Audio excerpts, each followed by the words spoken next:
house before Daddy gets up. Ooh, pretty. Now, no more. These are Daddy's corn pops. Oh, look. Daddy's bowl is too full.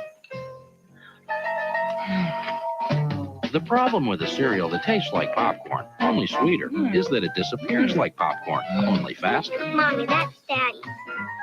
We share. Hi, girls. Happy birthday! Thanks, guys. Now, let's all go make him breakfast. Kellogg's Corn Pops. It's hard to stop when it's Pops. It's a bomb! The eyes of justice are watching. It's Batman! We don't need this. Where would a villain like me hide a bomb? Revving up on his high-powered bat cycle, Batman charges to the answer. A giant maze. What flies but has no wings? Time! And it's running out! Blasting off in his rocket gear, Take that! Turbojet Batman surprises Riddler. Time's up. The eyes of justice, Batman. Figure included with bat cycle. Other figures sold separately. Maze and clock not included. She knew Max Factor's high-definition lipstick gave her lips bold, brave color. But then what? From across the restaurant, the stranger watched her eat, laugh, and smile. When her companion finally left the table, she carefully mouthed the words, "He's my brother." Impact. Max Factor's new high-definition lipstick. Bold, brave, true. Lips they'll listen to. Max Factor International. I told them, hey, Mom, I spent 8 years on this degree, but I hate it, and I really want to change jobs. I'm sorry, I know this sounds crazy. I ended up going with Practicum. Practicum allowed me to keep my job and continue working. I picked the software engineering program because they pay very well. It's a fast-paced industry. It really doesn't matter your current career, what you did in the past, how old you are, or what you're doing now. If you want to change your career and get into tech, it's totally possible.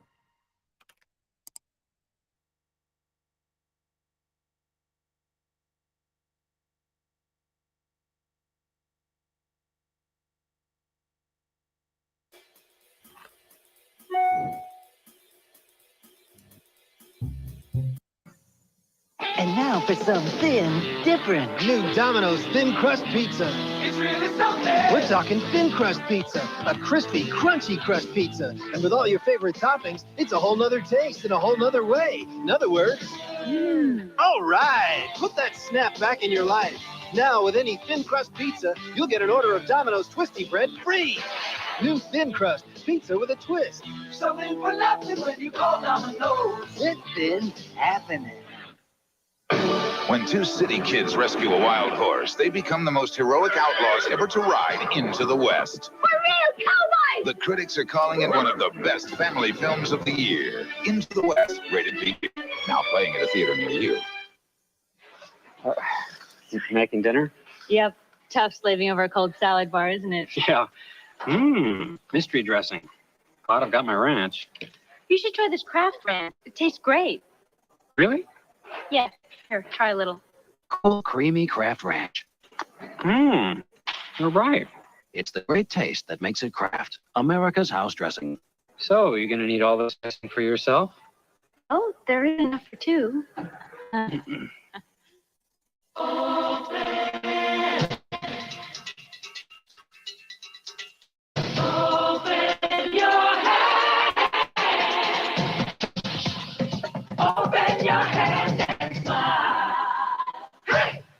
Tuesday, when DJ falls asleep at Steve's apartment, Gavin crashes the pad. Oh my gosh! It's Midnight Madness on an all-new Full House. Then, How do I look? Angela's got a hot date. Well, it's just like Cinderella. Cinderella got to go to the ball. She doesn't. Until Coach Lou cools things off. All right, don't make me turn the garden hose on you two. I scared the pants off them. I would have made a great father, huh? Maybe for boys. An all-new Phenom Tuesday after Full House. America, this cream of wheat thing is out of control. You started adding berries, but soon you went bananas. You went coconuts. Cream of what? And kids have started doing raspberry jam. If we don't get a grip, imagine what could happen.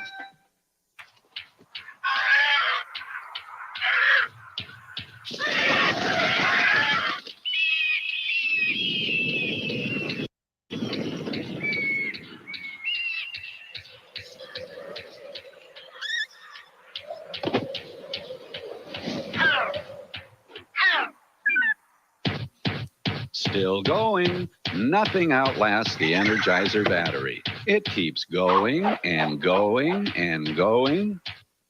The world is waiting outside. Inside, there's the good taste of Smucker's. Jams are naturally fat-free, under 20 calories per teaspoon. A good way to start your day. With a name like Smucker's, it has to be good.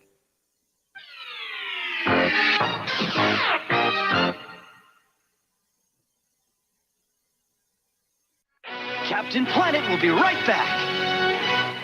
Snapshots put supersonic speed at your fingertips. Snapshots, the speed is at your fingertips. Now there's two awesome ways to race your snapshots. Use your finger or the launcher.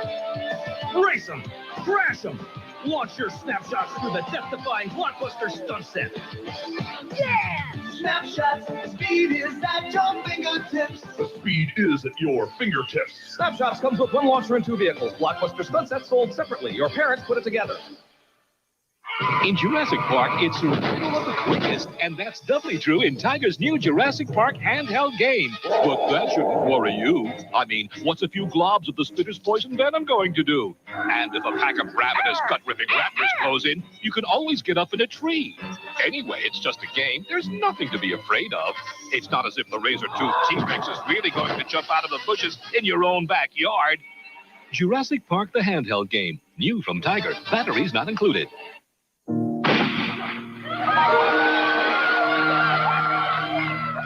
You wouldn't think Allie Schneider helped her swimming team much this year.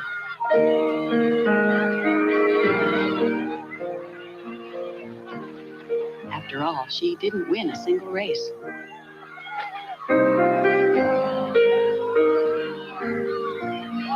She didn't break any records.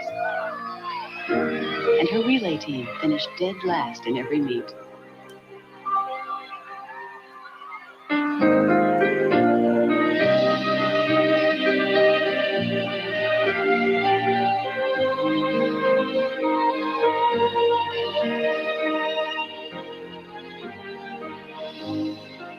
But Allie Schneider made a real splash simply by finishing every race she entered. Whatever you do in life, just do your best. From the Church of Jesus Christ of Latter-day Saints. We now return to Captain Planet. Captain Planet will be right back. Sally Seeker's Weenie Tea. And Glue. All her friends have secrets too. So now there's more that you can do. Katie Caterpillar. She's a stick of glue. Surprise. It's Piggy Sue. She's got stickers. But wait, there's more.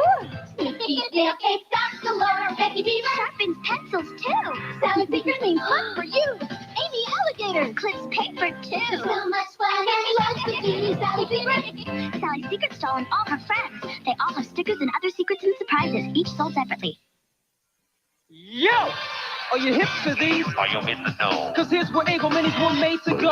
In your mouth. Who needs a plate? In your mouth. Cause they made to fit your face. In your mouth. They're mega yum. Ego Minis. Show them how it's done. You can Put them in your mouth. Move it up and down. Give them all you got. Where's it gonna stop? In your mouth. Try them on for size. Ego Minis. Open wide. Don't play with your ego. Far out. Ego Minis, the waffles. Under your mouth. Eggo Minis, part of this complete breakfast. And now, new blueberry.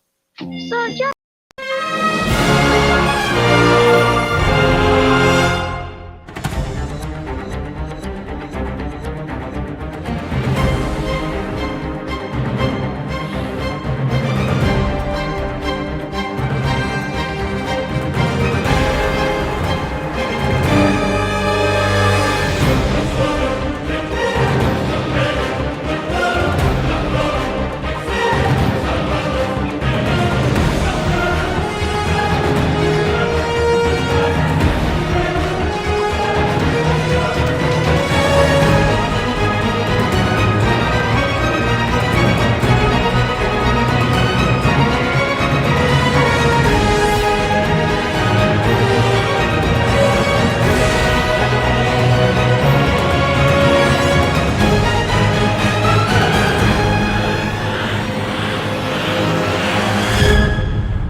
Welcome, everyone. I hope everybody's having a fantastic Tuesday. I know it's still early in the week. You'll get there. You'll get there. You'll get there. I promise. Oh man. Um oh yeah. Yeah, I know there's mixed feelings about the commercials, but uh too bad. Those who like it really like it. So uh you can always just fast forward through the replay or just come back when it's over. Usually plays for about 8 minutes, more or less. While I get everything all set up and finalized and have you all fill up here in the chat and whatnot. Um, but yeah, that's not going away yet. So sorry. But anyway, so there's a couple of things floating around. But I figured I'd just keep this one fun for now. I might go live again tonight to discuss some of the more or less updates in the buzz when it comes to the Brian Koberger fiasco. I believe Down the Rabbit Hole News is live now. She was just talking about how Jared Lysick has been booked. But I mean, he's not in custody, though. We don't know that he's in custody. So we're still waiting to find out if he is in custody or not. But I don't think that he's in custody. But then again, I don't know how you could be booked and not be in custody. So,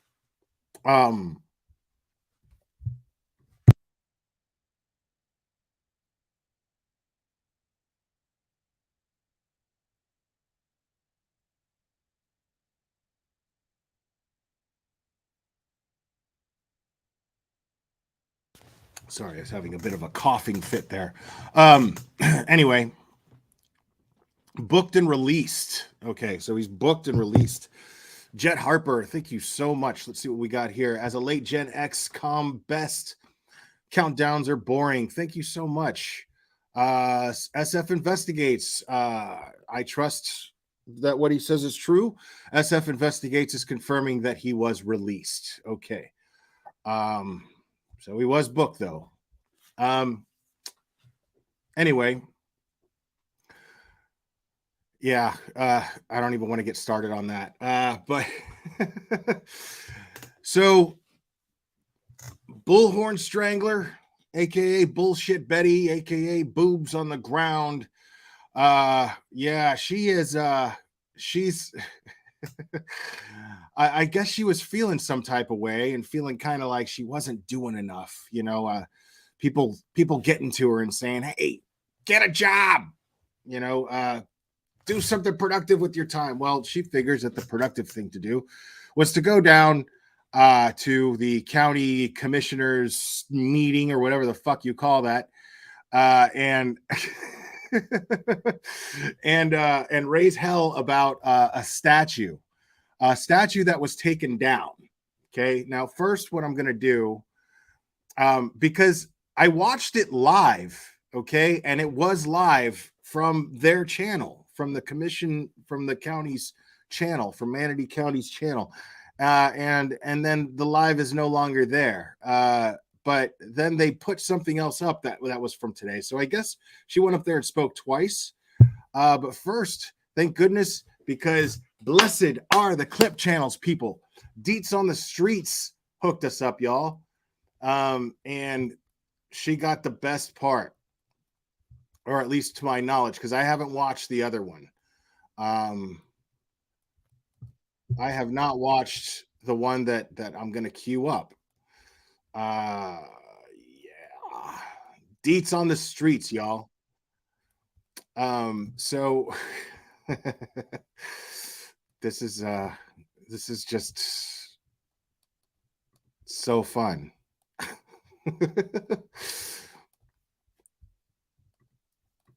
Your first name, your last name, and your county of residence. Ma'am? Something a little bit different, but I do think that there's some things. Now, I watched this from the time that wasn't that Dietz had tried to redact it. It's that her sound went out, because I actually watched this from the actual stream. And it was interesting because if you watch the people behind her, okay, the people behind her spoke before she did. And the people behind her now, mind you, there's, society right now, American society, at least, has been split into these two major categories of like far right and far left, and it's really weird. I am very much in the middle of that, and I just don't see the I just don't see the productive nature of what these people do.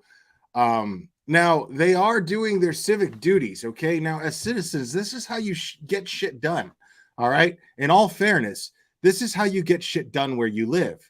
People have to. Now, does it get anything done? I don't know, but you have to exercise your rights. Okay, you have the right as a citizen to speak up and speak your mind as to what is your concern about the county that you live in, and then you can go in there and you can address these people who are elected officials and can actually make these decisions, and then they hear from people in the county, the average mom or the average just jobless citizen like Betty.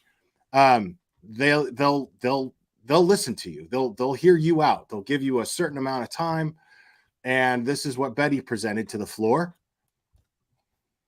That do need to be stated in here because, we're talking about government and what government should be and should not be allowed to do. But I recall our government up here trying to mask us and put a She's really hyped up. You see her swaying and shit. She's really hyped. You on us. I didn't see like all she practiced all this shit in the mirror before she came out here. She was just like, she was sitting there going, got my mullet right. I want to make sure my mullet flows. Betty, you got this. You got this. You're going to make them listen. You're going to make them put that statue back up. You're going to make them understand that it's important that Confederate statues are seen where we live. Got to let them know why it's important. Betty, you got this. Yeah, that's right, Kitty. Yeah, Kitty. Yeah, Kitty. She was doing the kitty dance in the mirror. Yeah, Kitty. She was all about it. See all these people coming in here worried about that. So why are we here now over a Confederate monument? And by the way, if I need to raise money to erect that monument myself, trust me, I will do it. Now, Betty, first of all, I don't think you could erect anything with all the money in the world.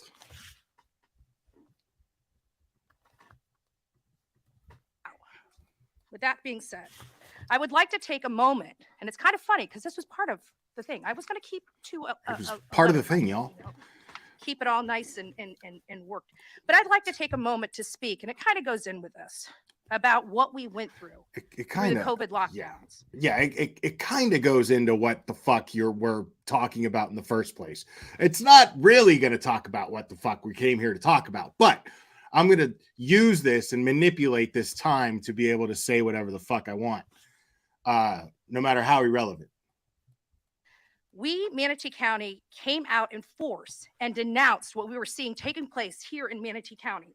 We rose up, we fought hard. We clearly knew this time our leadership was truly poor. Each of you sitting on the dais are a result of those poor decisions that were here during those COVID lockdowns. Yeah. Every one of you. Way to get everybody on your side. Way to get them on board. Like, look at the lady's face behind her. I love that shit. The lady's face behind her is just like, what? Did she just fucking say that? Let's hear that one more time. Poor decisions that were here. Each of Look you at sitting on the lady's face. Like, let's watch this again. She's listening, but she's on her phone. But look at the lady's face. Now, mind you, she's far left as fuck. I was listening to her talk, but she was making valid points. Here's the thing, is you can tell she's left as fuck, but the purpose of the meeting, or the subject at hand anyway, at this meeting, is to erect this statue that was torn down during the whole madness that was happening before, where all the liberals were going crazy and tearing statues down, breaking bricks through windows, and just running a fucking muck. Okay. Oh, Deets in the Streets is in the house. Yeah, this is her video. Okay. She made this video. Thank goodness, because the original is not there anymore. And I was going to go over that, but thank goodness. Blessed are the clip channels, people. Okay. Make sure you subscribe to Deets on the Streets. Always support the clip channels. But look at the lady's face. Now, the lady behind her, she spoke prior. Okay. She spoke beforehand, but she was making good points. She was basically saying, like, why the fuck are we here about a stupid statue, about a Confederate statue, when I'm here to talk about the traffic problems in our county, like shit that actually needs fixing, like things that can be done. And so I kind of like, I don't agree with her politically necessarily. But at the same time, I agree with what she's saying, like priorities, people. Let's go. With that being said, I would like to take a moment, and it's kind of funny because this was part of the thing. I was going to keep to a letter, by the way, keep it all nice and working. Like But this lady's acting like she's laughing at whatever's on her phone, but she's not. She's laughing at Betty. To take a moment to speak, and it kind of goes in with this, about what we went through the COVID lockdowns. We, Manatee County, came out in force and denounced what we were seeing taking place. Just keep your eye on the lady behind her with the glasses. We rose up. We fought hard. We clearly knew this time our leadership was truly poor. Each of you sitting on the dais are a result of those poor decisions that were here during those COVID lockdowns. Wow. Every one of you.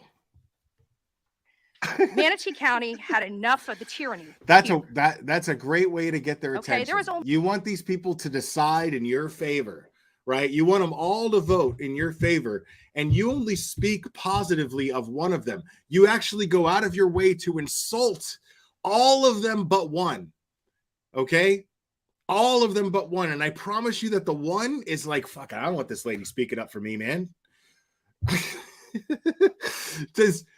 She managed to insult everybody. She was like, all of you here are a result of this county being run poorly. All of you here on panel. Every one of you elected officials that I need to vote in my favor are the problem. There was only one commissioner on this dais that stood up with the people of this county and said enough. And she is here today. Vanessa, I want to thank you for that. Vanessa's like, thank you so much, because you were the voice of us here on this dais. When nobody here was fighting for us, nobody here, and now we're talking about a monument, okay? A monument that should never have been brought down, a monument that is of our history. You cannot remove our history. It was an ugly world back then, and it crossed across the United States of America. Every person from that era was a slave owner. What? There was not one person. What?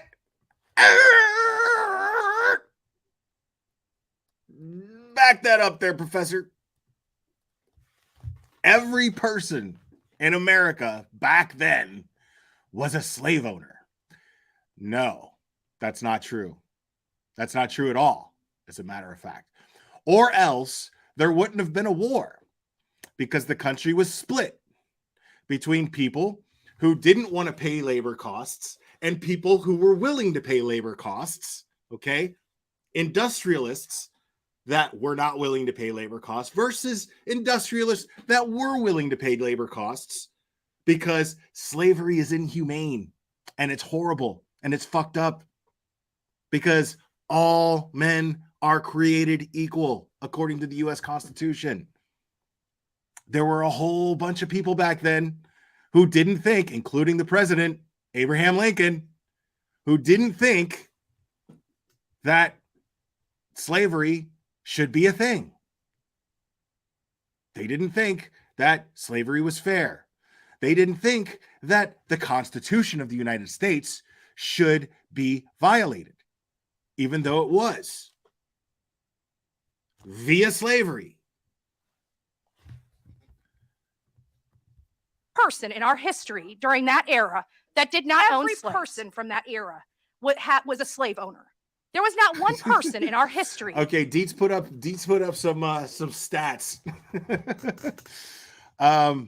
So in the United States, non-slaveholders made up of 76.1% of the population. So I was wrong. It was not split. I mean, it was split 75-25 or 76-24. I mean, wow. During that era that did not own slaves. And I beg the people that sit here and want to destroy our history, I beg them to explain to me that. Thank you. Thank you, Speaker. Wow. Okay. So let's not have dialogue within the audience. Man. So those people are pissed. They're like, you heard those people? They were like, that needs to be gone. You need to strike that from the record. Thank you, Speaker. Okay. So let's not have dialogue within the audience. Yeah. Like, no matter what she does, she manages to piss off everyone. Everyone. Which I find is just amazing. Like, there's no end to her Karen. There's just no, like, it's insane. It's a limitless Karen. She is the embodiment of what Karen is. There's never been a Karen like her. She's the Muhammad Ali of Karens. She is the Babe Ruth of Karens. The great Bambino of Karens. Dude, I've never seen anything in my life like that. But there's more, folks. Now, I haven't seen this, so I don't really know how great this is going to be, but it's the right thing to do. I don't have anyone else. This is like a weird edited version of what happened earlier. At this time. Before we go into public comment, Madam Clerk, just make sure you have Mike Ron made the motion, Vanessa Baugh seconded. Okay, so then we're going to open this item up to public comment. No one has signed up previously, but I know that we have folks that are here. Now, and mind you, of course she's going to stand up because now it's open for public comment.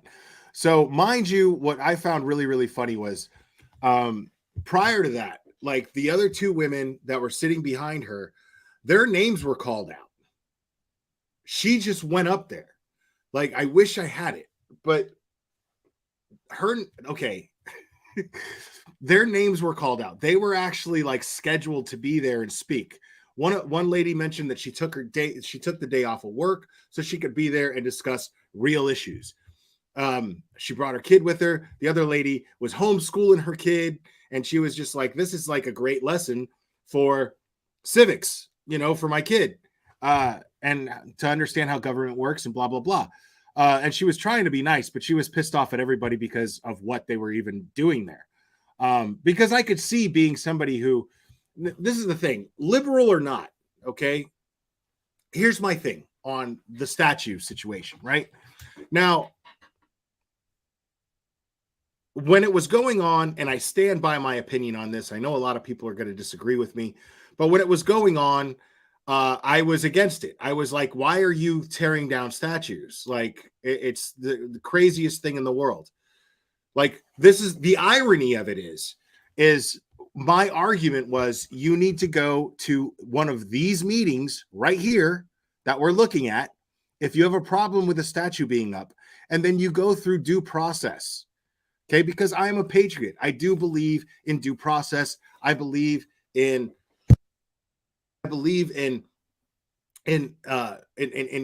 civil discourse.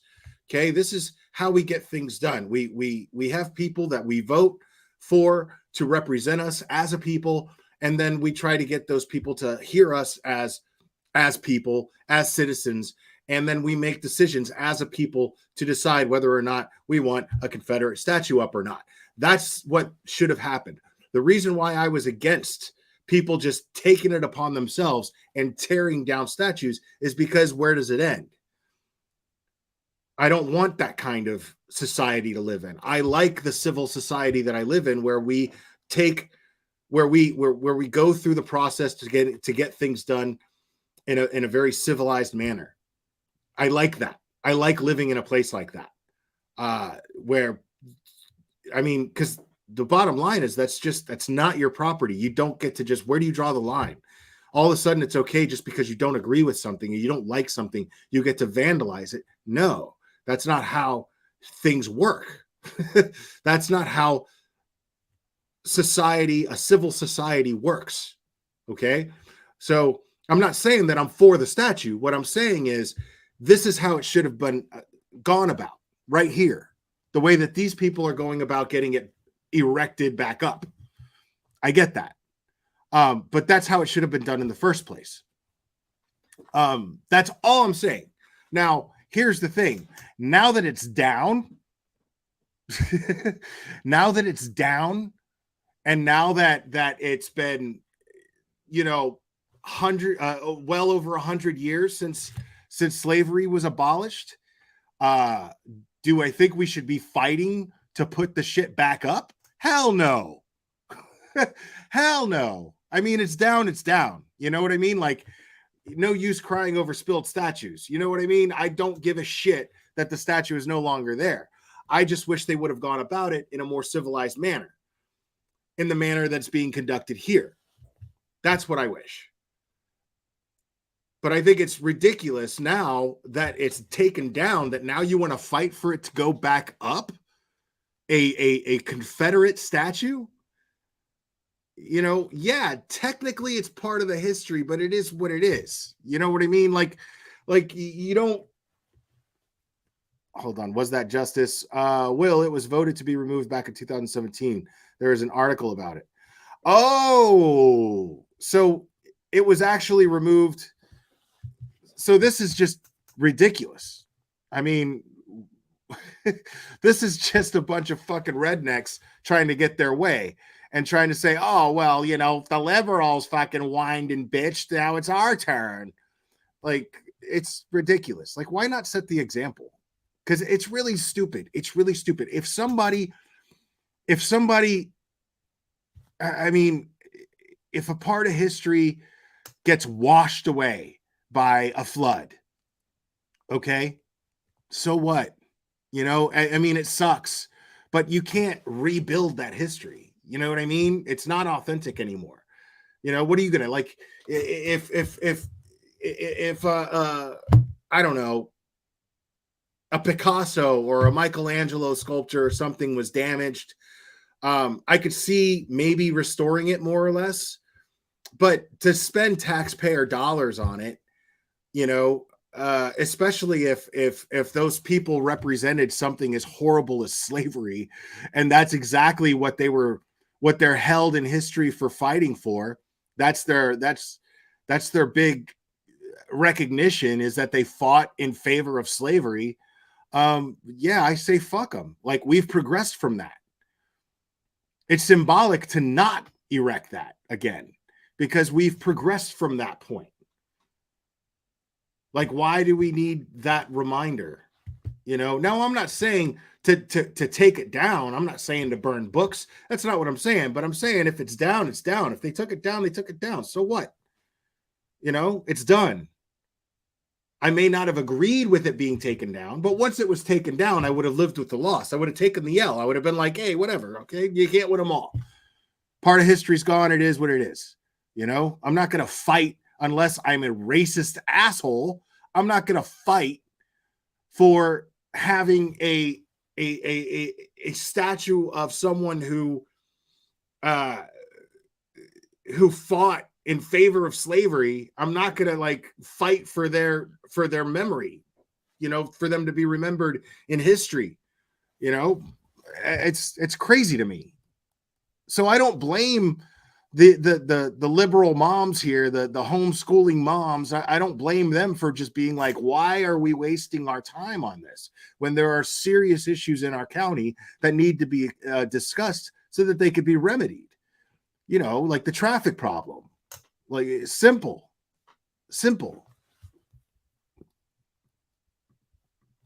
that would like to come forward and speak. So I'll just remind everyone, when you get to the podium, please start off by stating your first name, your last name, your county of residence, and then you have 3 Like minutes to speak. Betty just Your pushed first to everybody speak. the fuck out of So the I'll way. just remind Get everyone, out, get when out you of get my to way. the I'm podium, going first. please start I'm off going by first. stating your first name, your last name. Was that justice? Thank you so much. Also, the head of this meeting is the political the politician PHB threatened, and the article was written about last year, right?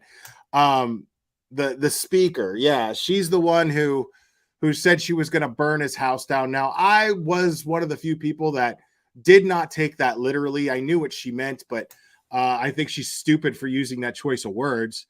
But the thing is here's the thing about that. All right. I remember this. This was during the Summer Wells thing. And when they were in Tennessee, she does a video from the Airbnb talking about, I'm going to burn your house down, mister. She's talking about the dude leading the whole meeting there, the head commissioner, the speaker. And the thing is I can understand if an actual politician used those words. Okay, you know, it's metaphorical. Nobody's going to take it literally. Nobody's going to go, oh my God, they threatened arson. But when an idiot like Betty, some jackass who has 42 arrests on her record, who's clearly has a history of violence, says something like that, you can't blame people for taking that literally. Coming from you, Betty, the words, I'm going to burn your house down, are actually scary, based on the fact that you have been arrested for strangling people, and DUIs, and beating people up, and having cocaine and cocaine residue. And I mean, yeah, if I look at somebody's rap sheet, just their rap sheet alone, and then I hear that they said that they were going to burn somebody's house down, I'm going to take it literally and think that you were threatening arson. So you don't get to complain and be like, it's just a political term. Well, you're not a politician. People are going to take that shit from you the way they take it from you. Your county of residence, and then you have 3 minutes to speak specifically on this item, on the motion on the floor. Okay. Before we get started, I'd like you to remind the people of this dais the rules of cross speaking back here, because people clearly don't understand it. Wow. So, okay. So she's already carrying the meeting itself. Like, now it's like, before I get started, I don't want this taken off of my time. I have my time. I'm entitled to my time.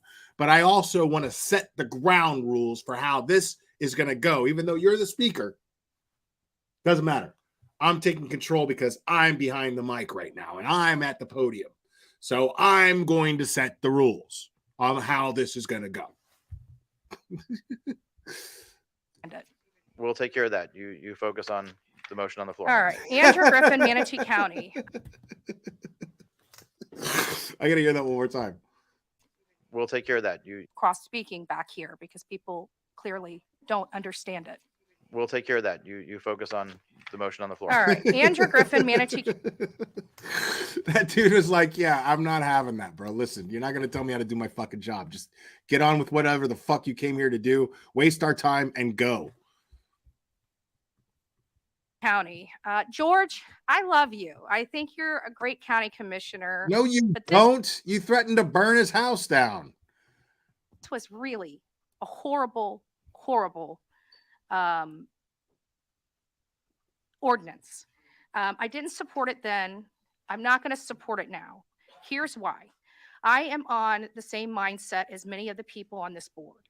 We have to consider people's rights. Whether you agree with somebody spending $3,000 on a dog or not, that's not your right to choose for them, just like it's not my right to choose where you get your dog. Furthermore, if we were to say and paint a broad brush and say that, oh, because this person over in Orlando may have used a puppy mill that abused puppies. Okay, so I guess they're talking about a puppy or a dog ordinance of some sort. Okay. To act like dude, ours. I want to live in a county where that's the issue. You know what I mean? I actually live in a county where there's probably a lot less.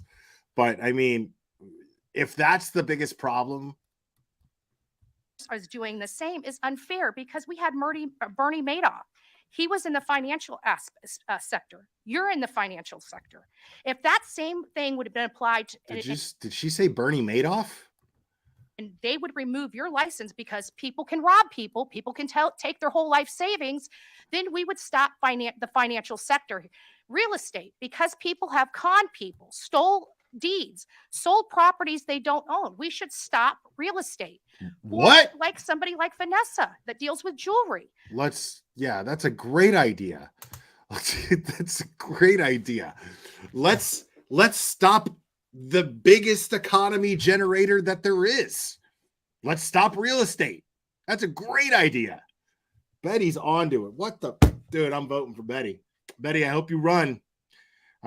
Stop real estate. Just stop it. Let's just stop real estate. It's a great idea. Great idea. Let's just give everybody free housing. Right. You know, because the taxpayer would pay for that. And you're not a taxpayer. So I guess that's why you don't give a fuck and you think that we should just stop real estate. It's a great idea. People have sold fake jewelry. For this precedent, we should now close down jeweler stores. So by this precedent, you guys are all out of business. Okay? So we can't apply that precedent. First of all, it's our right to choose. George, you can squint your eyes at me. I love you. We're still going to work together the next Look at the people behind her. It is what Look it at this is. lady. This is just how I feel. But we cannot stop people. I'm a capitalist. You know I'm a capitalist. I'm all about people doing whatever is lawful to make a dollar. Okay? Whatever's lawful. Whatever's lawful. When are you going to start making your dollars lawfully? Because you know, in order to make your dollars lawful, to make your dollars lawfully, you have to pay taxes, right? You know that, right? You know, in order to actually have a voice to speak here that matters, you have to pay taxes. You have to be a tax-paying citizen. You know that, right? And it's not my choice. I don't buy dogs, nor can I afford a dog from one of these nice places. If I want to get an animal, I would have to go to Manatee County Animal Services or some other place because of the financial aspect of getting a dog. But that's my choice. You're not making that choice for me. Nobody on this board is making that choice for me. I'm making that choice for myself. And I think that choice needs to be made by the people. Until you can bring evidence to us that says that our puppy mills, the people that are in our county are violating the law, I am not going to support this, because I am not going to say, oh, because this Orlando company does this, that our companies here have to be doing it too. I think that is unfair. We would not appreciate it if that same standard was applied to each and every one of us. And I definitely support repealing this ordinance. We need we have better things to be fighting for than dogs. I know my opposition is going to be kill the babies, save the dogs. I'm saying save the babies. If the dogs have to go, they got to go. Ma'am, please. Hold on. Babies. If the dogs have to go, they got to go. Ma'am, please. They're all making fun of her. Look, I'm going to ask. We need we have better things to be fighting for than dogs. I know my opposition is going to be kill the baby, save the dog. Everybody behind her is just like, what the fuck is this lady talking about? Like, yes, Betty. Betty loves to say, they know me in Manatee County. They know Bullhorn Betty. Right? She loves to say that. This is them knowing her. This is how they know her. Okay? This is how she is perceived. All you have to do is look at the facial expressions of everyone behind her. That's all. Just drink that in, folks. Just drink that in. Dogs. I'm saying save the babies. If the dogs have to go, they got to go. Save the babies, fuck the dogs. Wow. Profound. Ma'am, please. Look, I'm going to ask you to leave soon. Stop. Next speaker, please step to the podium. First and last name, your county of residence. You have She's 3 minutes to pissing speak on everybody this off. item. Representing Women's Voice of Southwest Florida, I have the appropriate paperwork and signatures. My name is Tracy Lipton, Manatee County, and I need to give it to the clerk so I can get my 10 minutes. Okay, so this is actually someone who's actually an advocate for somebody. Okay, let's see where she said step to the podium. That she represented first who? and last name, your county of residence, and you have 3 minutes to speak on this item. Representing Women's Voice of Southwest Florida, I have the appropriate Representing Women's Voice of Southwest Florida. Okay, so she speaks on behalf of women. And let's see what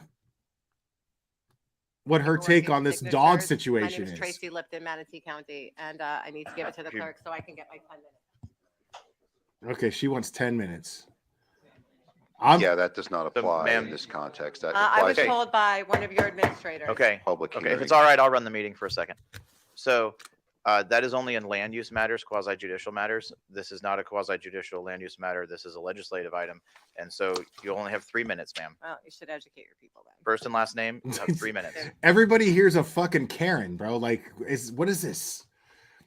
And that's really, really annoying too, you know, because like, again, I'm all for this process. You know, this makes me feel good that this is how things are getting done. You know what I mean? I'm all for this process, but why does everybody who involves themselves have to be a fucking Karen?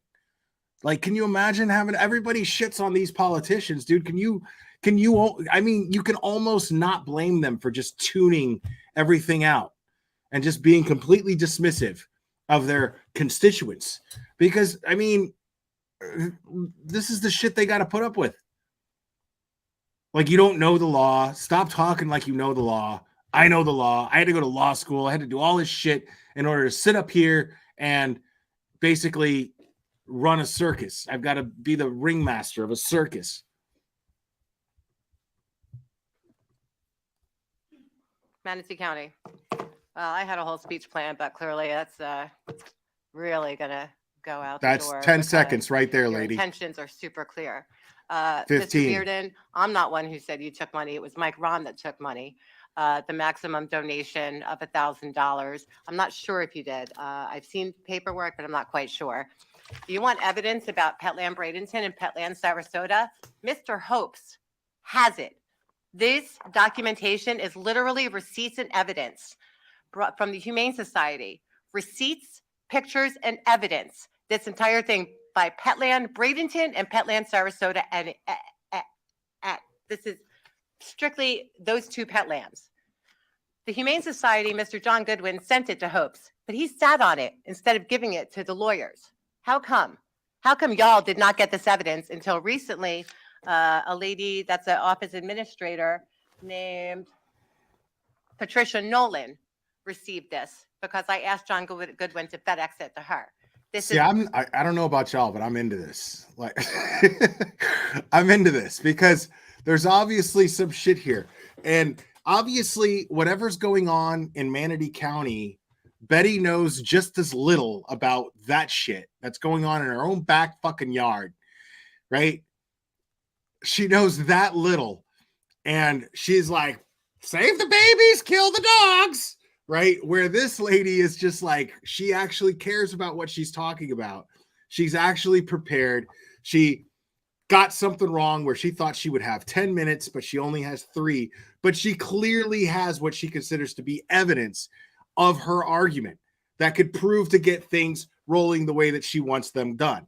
And I get that. You know what I mean? Like, I have no opinion on the situation because I don't know exactly what they're arguing about and what they're trying to get, what ordinance they're trying to get passed or trying to stop from happening. But but I'm rooting for this lady just for having her shit together more than Betty did. This is all evidence, documentation that they come from puppy mills. Let's give you one puppy mill, for example, that's in here that I have receipts that Petland Bradenton bought from. Here's just one of the many. Where do I put this? So wait. There. That's just one of the numerous receipts. This person has been prosecuted 500 counts of animal cruelty. Okay, so I don't understand though. If this pet land is getting their animals from a puppy mill, right? If they're getting it from what is that? Like it sounds like they're taking the dogs from the puppy mill. I mean, if there's one way to get the dogs out and they're making money off of it, so be it. I have to say I agree with Betty on that, like if nobody's coming to the puppy mills to pick up the puppies, but they go to Petland to get a puppy, so be it. One way or the other, they're getting them out of the puppy mill, right? Or they're just sitting in the puppy mill, right? I mean, I don't know. Like, should they be breeding, or should they be getting their dogs from places where dogs are discarded and end up getting put down anyway? And running a puppy mill. That's just one of them. Okay. This is where they purchase from. You all know the useless DA does nothing. They come out sometimes once every 7 years, tell them to fix something, and then go on their merry way. Okay. Just like Mr. Cruz, hi, Mr. Cruz, by the way, says, how come y'all have all this confidence in the USDA, but all the other government entities are BS? And as far as Biden and injecting puppies with cocaines, you think I'm for that? You think I'm not out there advocating for things like that and what Fauci did with the beagles to end? And I do foster, and I did just adopt one of my fosters from Manatee County Animal Services. There are also breed-specific rescues. Okay, you want a golden doodle, you can get a golden doodle and not have to buy it from the puppy mill entity that Petland is. I have nothing against Petland in particular. I have a problem with stores that sell. Isn't the problem the people though? I mean, I don't know. This is a very new subject for me. I see some people in chat are being like, you don't know what the fuck you're talking about. Stop it. And then they're Karen and all in my chat all about it. I don't fucking know. I love dogs. What do you want me to do? But I don't fucking know what these things, what the situation is necessarily. But in theory, I mean, who gives a fuck? As far as like if it's the people are the problem, right? If people would rather go to a pet store and buy a dog because they don't want because in their mind, they think that they're getting some broken down, beat up, discard dog that nobody wanted. Well, whatever. That's the people. That's not the Petland's fault. I mean, I don't know. I'm just saying, like, in theory, it seems like I don't understand the problem, because she's sitting there going, well, you can go here and you can go there. Okay, well, educate people more on that. Make your argument as far as, I don't know anything. JD Wells, I don't know what the fuck she's talking about as far as Biden and cocaine on dogs. I don't know nothing about that. I haven't heard shit about that. But if your argument is there are places where you can get a golden retriever the way that just a purebred golden retriever, cool. Well, educate people on where they can get them and not have to get them from Petland. That makes more sense to me. Like, I don't understand what she's freaking out about here. Like, address the people, educate people, put out more information, start a website, do everything you can to get people to change their mind.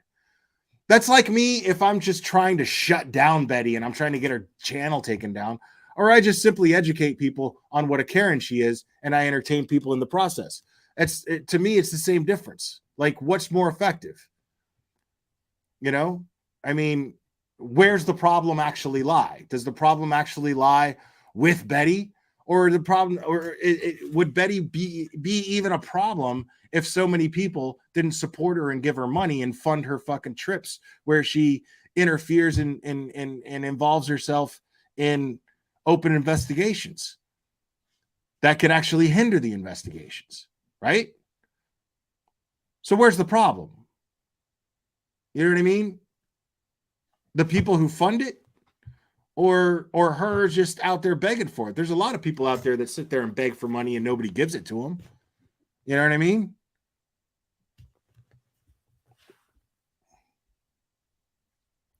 Okay, heels in the air. Do they do that? Does Petland do that? Or does the mill where they're getting the dogs from do that?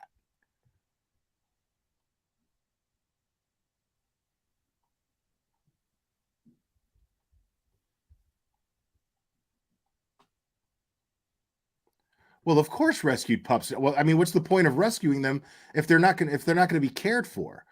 Yeah, you definitely have to care for them. Absolutely, agreed.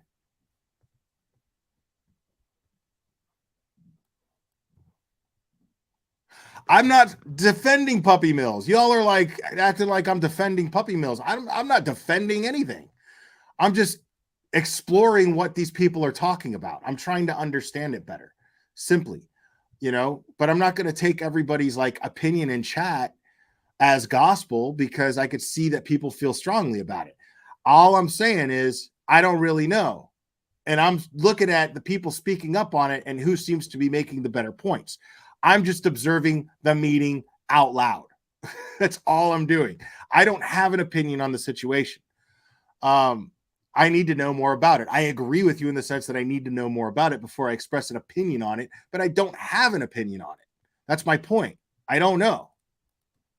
Sell puppy mill dogs. And I'm going to give you all of this evidence. Okay. This is 2 stores in your county that are supporting the puppy mill pipeline.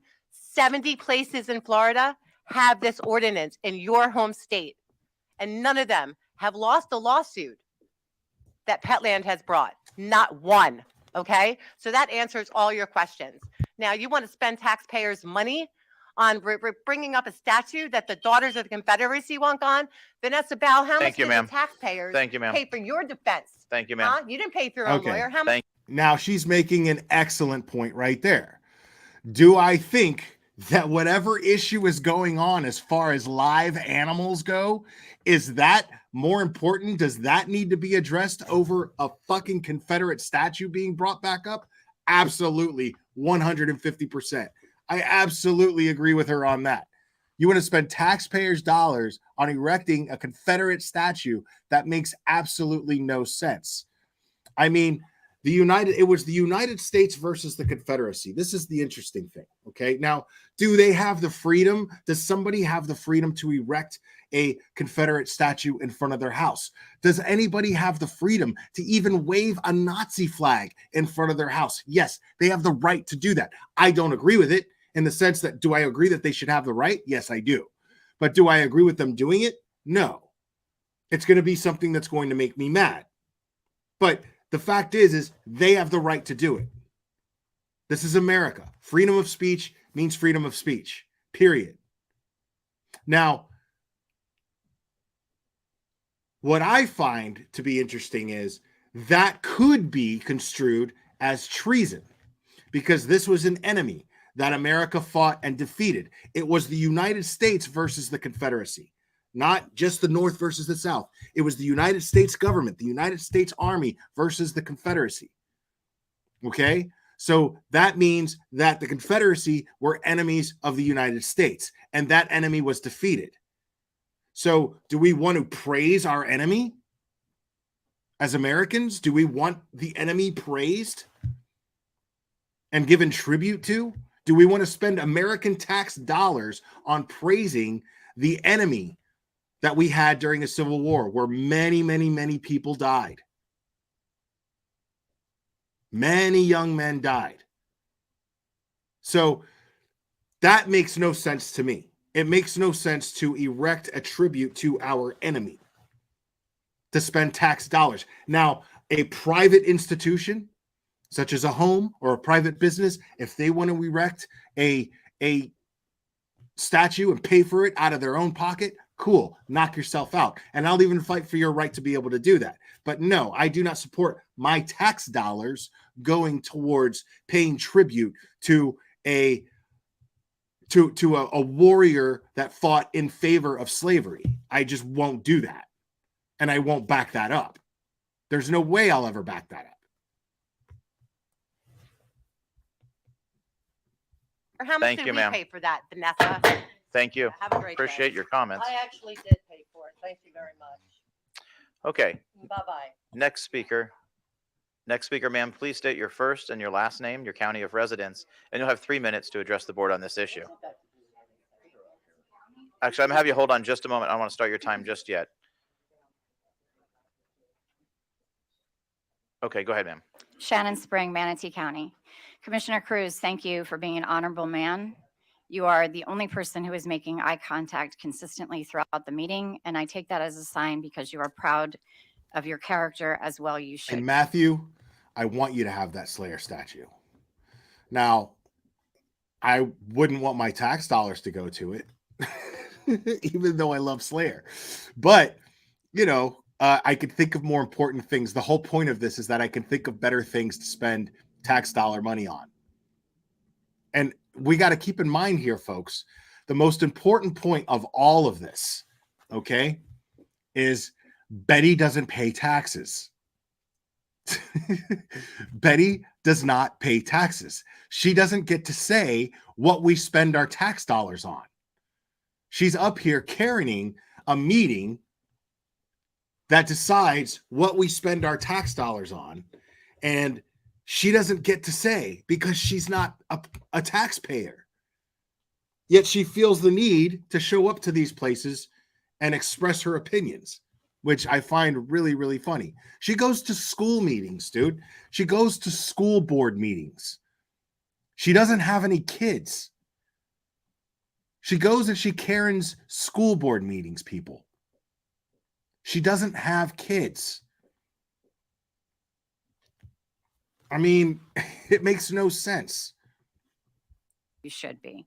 This is not an issue about rescue animals versus breeder animals. This is an issue of cruelty. Semper Fi, what does that mean? Always faithful. Is that not exactly what we say about our canine companions, that they are always faithful to us? I have seen a circus up here this morning. See, I like her argument. adopted, I rescued. My I like her argument. This lady's, I like her so far. dog cost me $100. It's like a whiny fest of nonsense. We're not telling you that you have to rescue. We're not telling you that you can't buy your dog. I'm all for capitalism. Make as much money as you want, shop wherever you want. And if you honestly think that the employees of Petland can't find any other job in the state or the city that they live in than selling cruelty, then perhaps they need some of the other county resources that we have to offer them. You can't argue that point, dude. I mean, if you work at Petland, like, what do you specialize in dog hair? You know what I mean? Like, you could get another job. You could totally get another job. I cannot argue with her points here. She's making excellent points. Like, really? Like, if you can't make a living off of not being cruel to animals, then there's something seriously fucking wrong with you. Seriously. Like, I've made a living for myself my entire life. At no point did I ever have to be cruel to an animal in order to do it. Because that's a disgrace. I hear a lot of sympathy for a business owner. I'm a business owner. I'm also a teacher and I mentor children, something I'm very proud of. I live my life completely transparently. I wonder if you do the same. We know that Semper Fi is the slogan for the Marines. What is the slogan to become a commissioner? I'd love to see that posted and then have every single one of you have to put your hand across your chest and pledge allegiance to that. Dude, this lady is this lady is a wrecking ball, bro. Like, you gotta love her. I mean, it must suck to be on that commission, you know, to be one of those commissioners, just sitting there just getting pounded by the lady with hearts on her sweater. Like, she's literally over a month early for Valentine's Day and she's dressed like it's Valentine's Day. It's amazing. I love it. Every day is Valentine's Day for the dogs. You go, lady. I don't know how you open up a meeting and pray to God and then defend the devil the rest of the time that you're up here, because that's exactly what you're doing. Commissioner Ballard, I commend you for the work that you're doing with addiction and opioids. That has been a cause very personal. Oh, man, I want to see a Betty and Hart sweater lady debate. That's what I want to see. I want to see a straight up just debate between Betty and the heart sweater lady. Heart sweater lady. I heart the heart sweater lady, y'all. Personal to my heart. I can't imagine that you would allow any of your colleagues up here to give you a hard time or pushback on the amount of money that taxpayers spend on fighting addiction. The puppy mill issue is no different than an addiction issue. There is an addiction to cruelty in our society, and I am sadly seeing that displayed on our county commissioners here. The only person who's been making you eye lost me. contact with me is Commissioner Cruz. Don't call them cruel. You were doing so good. Like, and I'm not saying they're not cruel. I'm saying you got to ease, man. Keep their attention. You got to butter these assholes up. And now Commissioner Ballard. Commissioner Ballard, you obviously have a heart towards people that need a second chance. These animals, they have no voice. This is not about crazy animal activists. This is about people who have a heart, people that wear their heart on their sleeve, on their chest. I will always. Okay, the hearts are for the dogs. I love it, lady. So yeah, she's making a decent point here. This is not, and I agree with that. Adopt, don't shop. There are plenty. I mean, you could just go to any. You can go to any shelter and pick up a dog, man. Like you want a dog so bad, you just pick up a dog from the shelter. Frankly, I want one that's already grown up. I don't necessarily want a puppy. Puppies are too much maintenance. I mean, they're a lot, dude. I watch Makeup Mobster sometimes. Makeup Mobster clearly has a new puppy, and the shit that she's going through now, she's probably really happy to do it. You know what I mean? She knew what she was getting into. She's got a puppy, but when you watch her live streams, that puppy is always giving her a hard time. She's always like, fuck, what are you doing? Fuck, and it's a constant thing. I personally don't have the patience for that. Like, I just don't. There was a time where I kid myself and I thought that I did. But when I think about myself now, I'm like, no, I'd rather have a dog that's already grown up. You know what I mean? You could still train a dog when they're grown. You could still do that. But a dog that's just going to like chew every single thing up. Like you can't leave your phone sitting there or else your phone's going to get chewed up. You know what I mean? I can't deal with that kind of stress. Some people are built for it. I'm not. Always spend my life.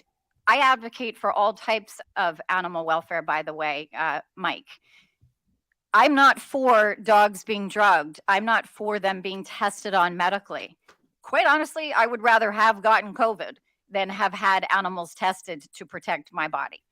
I am not pro. I agree 150% with that.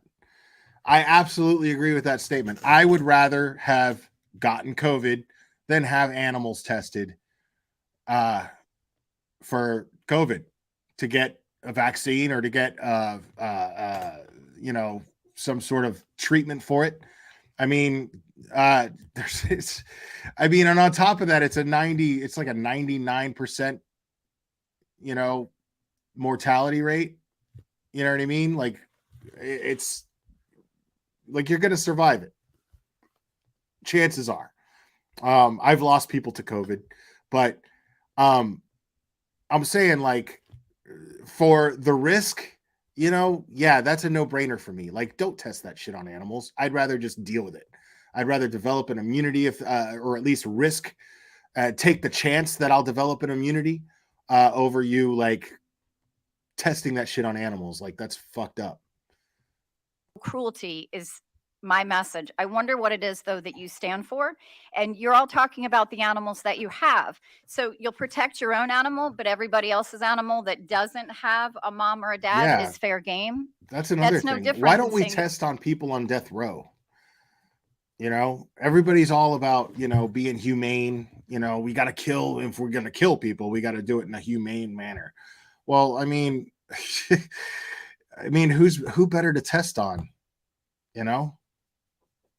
Test on the fucking pedos, test on the pedos and test on the on the shit bags that have already shown us and have been and have been deemed by a criminal court of law that they're no longer welcome in our society. Fuck them. You know, who better to test on?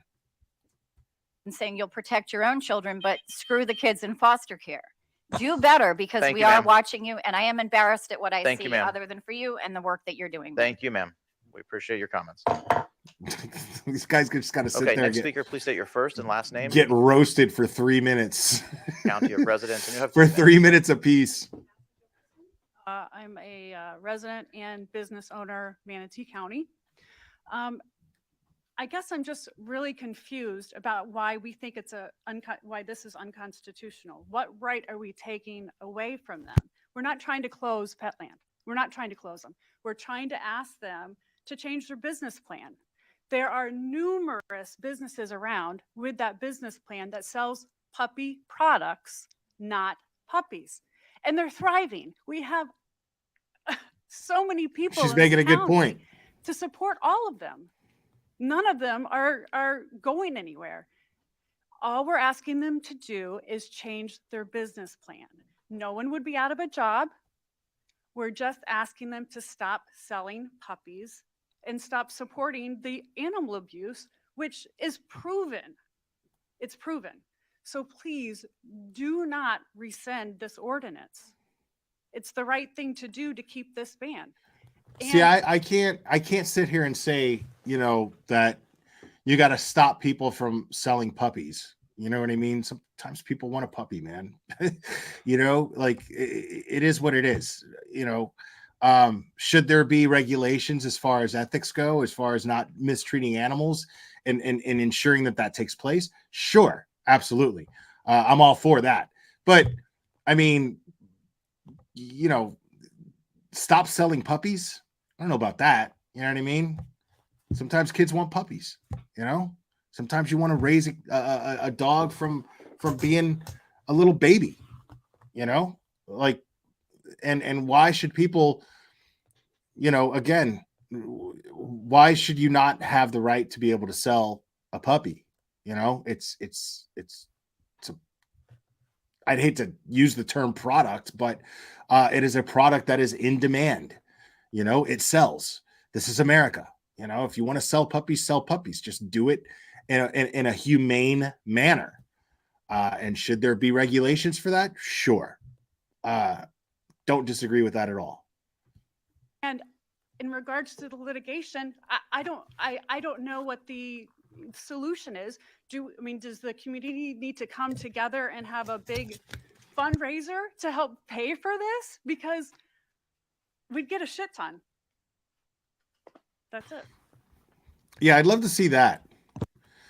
I'd like to see the fundraiser like right next to each other. I want to see the fundraiser to get the Confederate statue that Betty once erected versus the fundraiser to make sure that dogs aren't being mistreated when they're being bred and sold.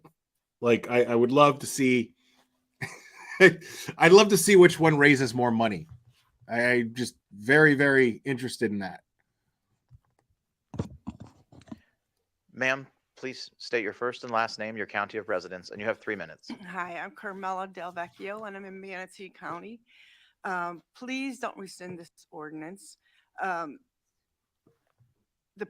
whole point of it is to save innocent lives, to stop the suffering and the dying of these god-awful puppy mills, okay?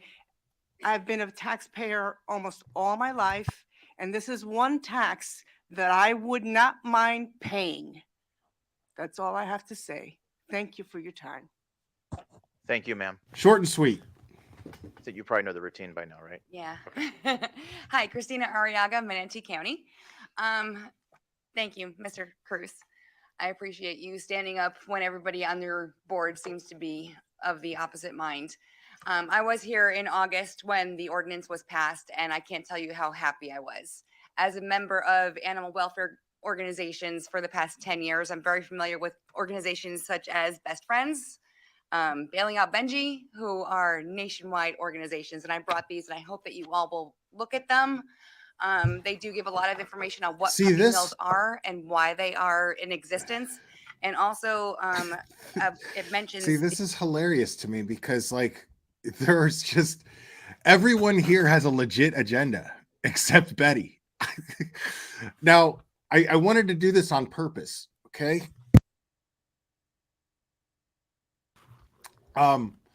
We just heard people that really strongly believe in what they're talking about, right?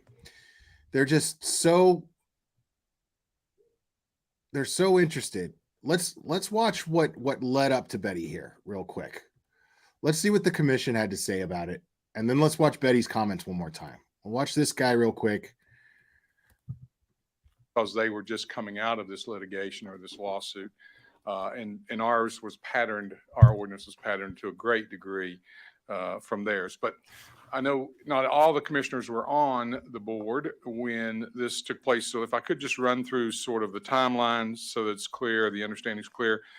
This ordinance passed in August of 2021. It had a 1-year provision in it, delay for enforcement to allow for capital recovery. This was a like there's something nobody that we found in the case law that would help in reducing. There's nobody speaking up for the Confederate statue except Betty. Like there's nobody. Potential damages if it was found the judge denied their motion for an injunction. However, he I don't did know what allow this guy's talking about. The county attorney's office has the responsibility to defend it. That's what you pay us to do, and that's what we'll do. Secondly, people should understand this is a long fight, and it's going to command significant resources, legal resources initially, and if we get to the point where we can enforce the ordinance, staff resources. And it is unlikely, and this, some people won't want to hear this, but it is unlikely to put a quick end to the retail pet sales that the advocates of this ordinance want to see, because that is not how litigation on this level works. That is just, and it's not realistic to expect that either of us or of the court system. And finally, the law is, in my view, still in flux on this issue. And there are also numerous additional points where the plaintiffs can raise additional claims or actions with the courts. So the outcome is uncertain. It could go really well I shouldn't say, I don't want to editorialize it from a policy standpoint. It could go really well from the point of view of the people who advocated for this, that they get the end result that they want after years of litigation, but it could go the other way. And it's really, really difficult to predict which way it will go. So that's all I have. That's why I'm going through this again, because I'm going to play that one more time after hearing everyone speak and make these really heartfelt and really valid arguments for their to get what they're trying to get done.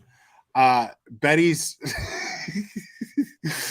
little speech was just priceless. And I should have presented that in that context in the first place. But I'm going to play it again now that we have the context of everyone else who's speaking against or who's speaking on the contrary of what of what she wants. I find it really funny. Thank you, sir. So I did not vote I voted no on this. I felt like this was a legal mess waiting to happen. I also disagreed for some other fundamental sort of core principle reasons. And so I voted no on this, as did at least 2 of my colleagues on the board. So I'm going to play it again, Catherine. No, I am curious to gauge the temperature of the board on this particular issue and sort of see if there's a will on behalf of the board to continue spending money and pursuing this litigation or not. Okay, I got to let Panda out. So we do have Speaking 2 commissioners, of 3 commissioners. Animal cruelty. 3 commissioners on the board. Ron, Bearden, Ballard, 4 commissioners on the board. Ron, okay, so we will get the temperature of the board soon. Ron, Bearden, Ballard, and Cruz. Commissioner Ron. Thank you, Mr. Chair. I know this is a hot issue here in the county, and I know there are people here today that are for this ban, and there are people here that are against this ban. If I'd have been on the previous board, I'd have voted no also on this issue, being that I think this is a stopping a business from operating here in Manatee County. It's been here for 20-something years and is operated properly within Manatee County. It employs a lot of folks, I think somewhere between 80 and 90 people. This business also supplies our sheriff's department with food for their canine units. So they are a charitable organization. And I feel that this is basic interference in someone being able to operate a business, a legally operating business here in Manatee County. Oh, I think We got this some dude was illegally paid operating off. businesses here in Manatee County that we need to shut down, but I don't believe this is one of them. This guy's talking about it employs 80 to 90 people, dude. Like 80 to 90 people in any Florida county. Like that's not that much. You know what I mean? Like it's not that serious, dude. Like those are people that have no special skills whatsoever and they can get jobs anywhere because jobs are now abundant. So there's sit here and be that's your excuse is it's a legitimate business that employs 80 to 90 people. Big deal. Like 80 to 90 people is not that much, you know. And like I said, these are not people that can't get jobs, better jobs even. Is one of them. I support Nate's, I support Bishop's and all other adoption agencies. I adopted my dog that I've had for 11 years. He's now 16 and adopted my previous 2 dogs before that. So I'm not against dog adoption. This has nothing to do with this. I don't believe it has anything to do with the puppy mills. I've sat down with locally. Look, I don't need to comment, right? You get your chance. Oh, this guy's a dick. You know, so, you know, I've been to both pet lands. I've talked to their breeders. I've, you know, met with them even before during my election. And they handed me a briefcase and I was very content with the contents of that briefcase and we're good now. Not. What I find interesting is that the opposition that's here today is not in opposition to the Biden's recent omnibus bill that gave 2.3. Stop. Spoken about Biden? Ask me about it. I'll answer yes. Wow. So, the omnibus bill. Hold on. Stop. Ma'am. I have. This is getting spicy. I am warning you. This is your final warning. The next time you have an outburst, I'm going to have you removed from the chamber. Okay, Commissioner Ron. Thank you. My wonder is where is the outcry for the $2.3 million that was just awarded in this funding to inject puppies with cocaine that the National Institute for Health is doing and continues to abuse animals for testing and those type of things, be it cats, dogs, whatever. So where's the outrage for that? Where is instead coming after 2 local businesses? Who's injecting dogs with blow, dude? When's that happening? Like I said, these businesses have been open for 22 years here in town. If they were running a Yo, bad y'all are operation, I pissed. don't doubt there's some bad pet land operator. Hey, listen, and I appreciate you guys being like feeling really strongly about this. I just don't know that much about it. Okay. So don't think that I'm like minimizing how you guys feel. You know, I realize that it's for the advocacy of animals and I commend that and I'm all for that. I just can't call myself an advocate for animals because I'm not as educated on these things as you guys are. You know, so don't take it personally that I'm not, okay? Don't take it personally that I'm not. I don't know as much as you guys do. And no, I don't think it's okay to hurt animals. And I'm anti-animal testing, generally. So we're on the same side. Just understand that. Operators. There probably are in the country. I don't doubt that for 1 second. But if the businesses here have been operating in a bad manner and bad faith, they would have been shut down earlier. They would have been shut down years ago. I too have friends of mine that have bought pets from Petland, and that was their choice, and they were given that choice. They chose not to adopt. They chose not to get a rescue dog. They chose to do this, and it's their right also to be able to go out and do this and be able to purchase the puppy or cat that they want. You know, so I'm not against adoption by any means. I believe we should have adoption services. That's not what they're arguing. See, this dude is pissing me off now because that's not what they're arguing. Nobody's saying that you don't have the right or that you shouldn't have the right. I guess one person did, and that's when I said something about it. But you know, like don't buy puppies, or you can't sell puppies. That's crazy to me. But you know, many of you in the chat agreed with me, saying that there are ethical ways to breed these animals, and kids can have their puppies if they want to have their puppies without animals being mistreated. If that's the case, then great. Yeah, I'm all for a kid having that puppy with a ribbon around its head on Christmas. Services, and I believe we should support those adoption services that are out there. With that, Mr. Chair, I'd like to instruct the county attorney to come up with a ordinance to repeal the current ordinance that's in place. And that would be, if there's a need to be a motion, that would be the motion I would make.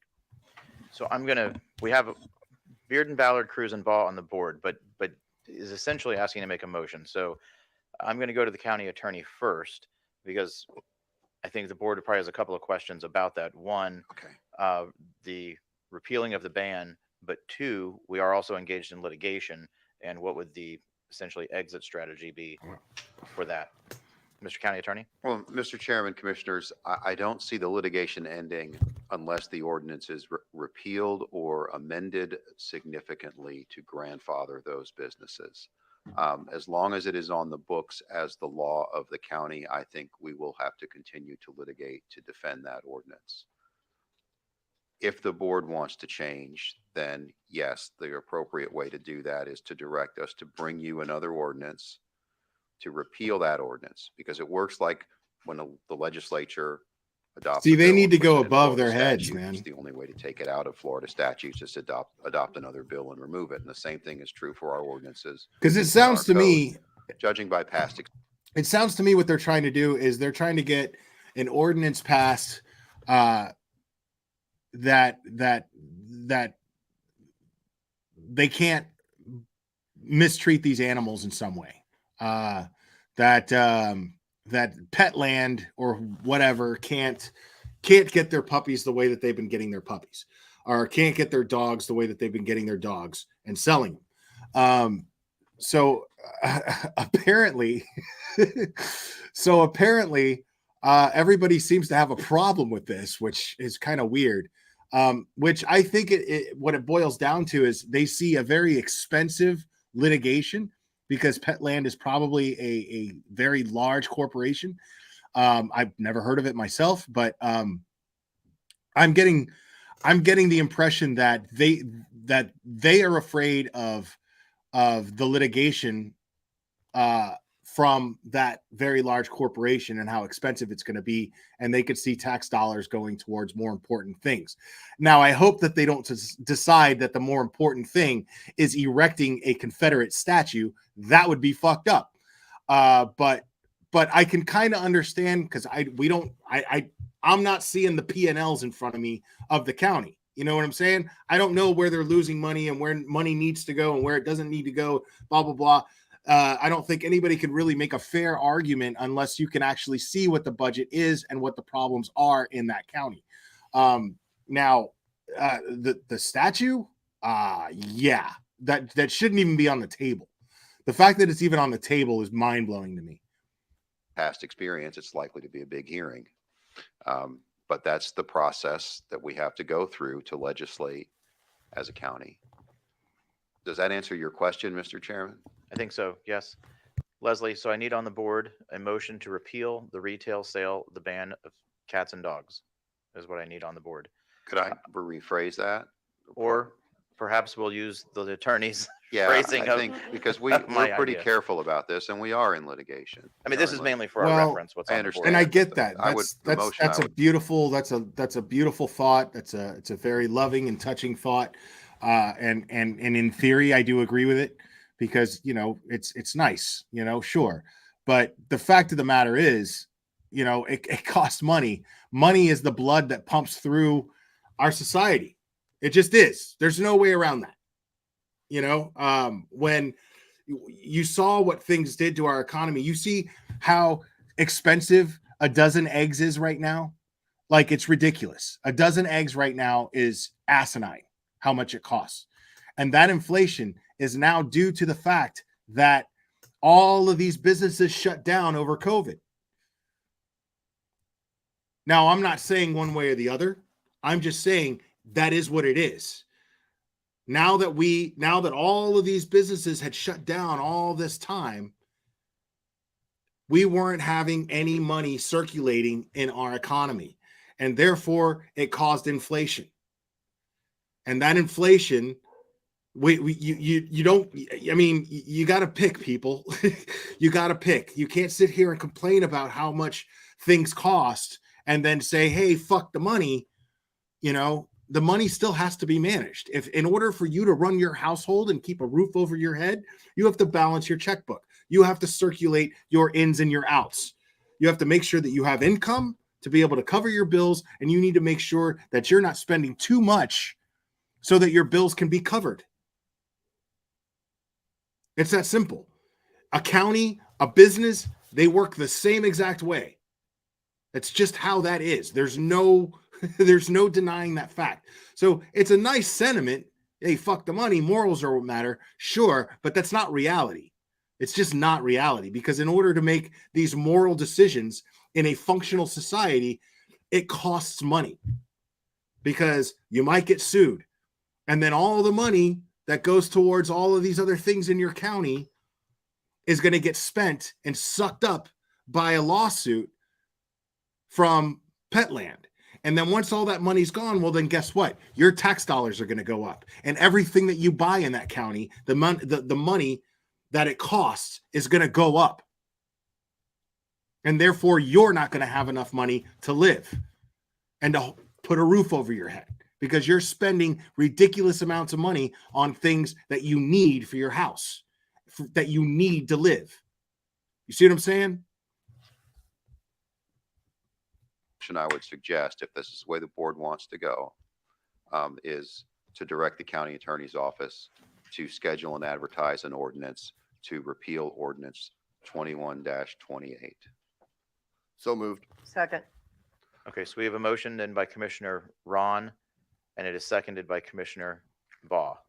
Madam Clerk, do you have that? Okay, thank you. We're litigating right now, and we're facing court deadlines, and those are commanding resources. You should expect this to come back pretty quickly, because we have to decide as an office, are we going to focus on litigating, or are we going to focus on bringing this back for a board decision? We only have a certain amount of time to do that. We're going to endeavor to bring that back on the 31st. And I then that's coming. We should expect. I've been accused of essentially receiving money. And I think the people that are accusing me need to actually do the research. They talk about doing research of, people doing certain things and accusing them of essentially taking money from donors. You guys talk about that you guys are a big research firm, essentially, that you guys do all your research. Well, you missed this one. So, yeah, like people trip me out, man. Like people think that money is just it doesn't work that way.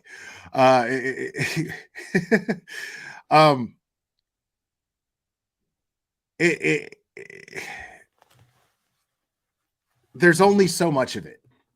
There's only so much. I mean, you can keep printing it and printing it and printing it, but that's not how money works. The value of the dollar always remains the same. But the more you print it, the value goes down. Okay.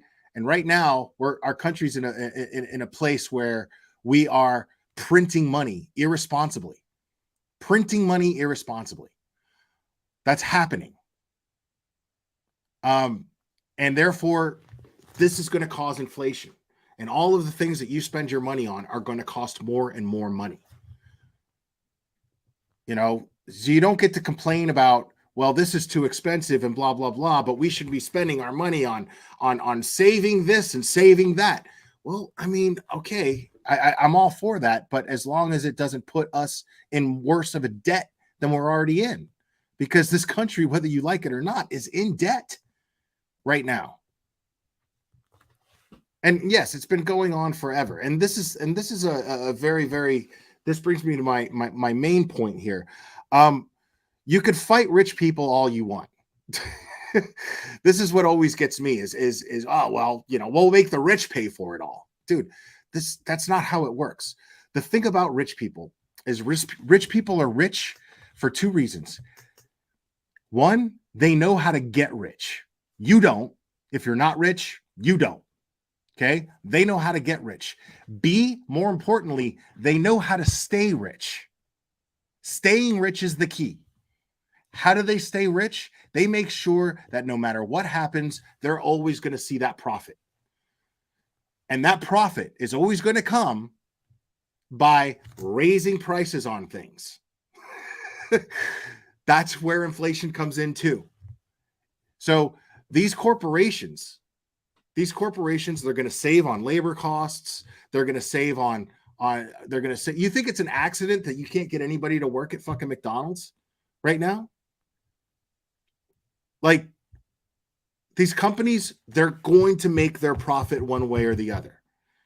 And that's going to come out of your pocket no matter what. You could pass all the laws you want that say taxes, that you got to tax the rich that much more, and you got to make the rich pay for this and make the rich pay for that. That's why I laughed at Bernie Sanders. Bernie Sanders was like, oh, we'll just make the rich pay for everything. What? That's insane. That's insane. Because the rich are always going to know how to stay rich. And the only way that that's going to happen is to make sure that you end up paying more. I don't understand how people like don't put that together.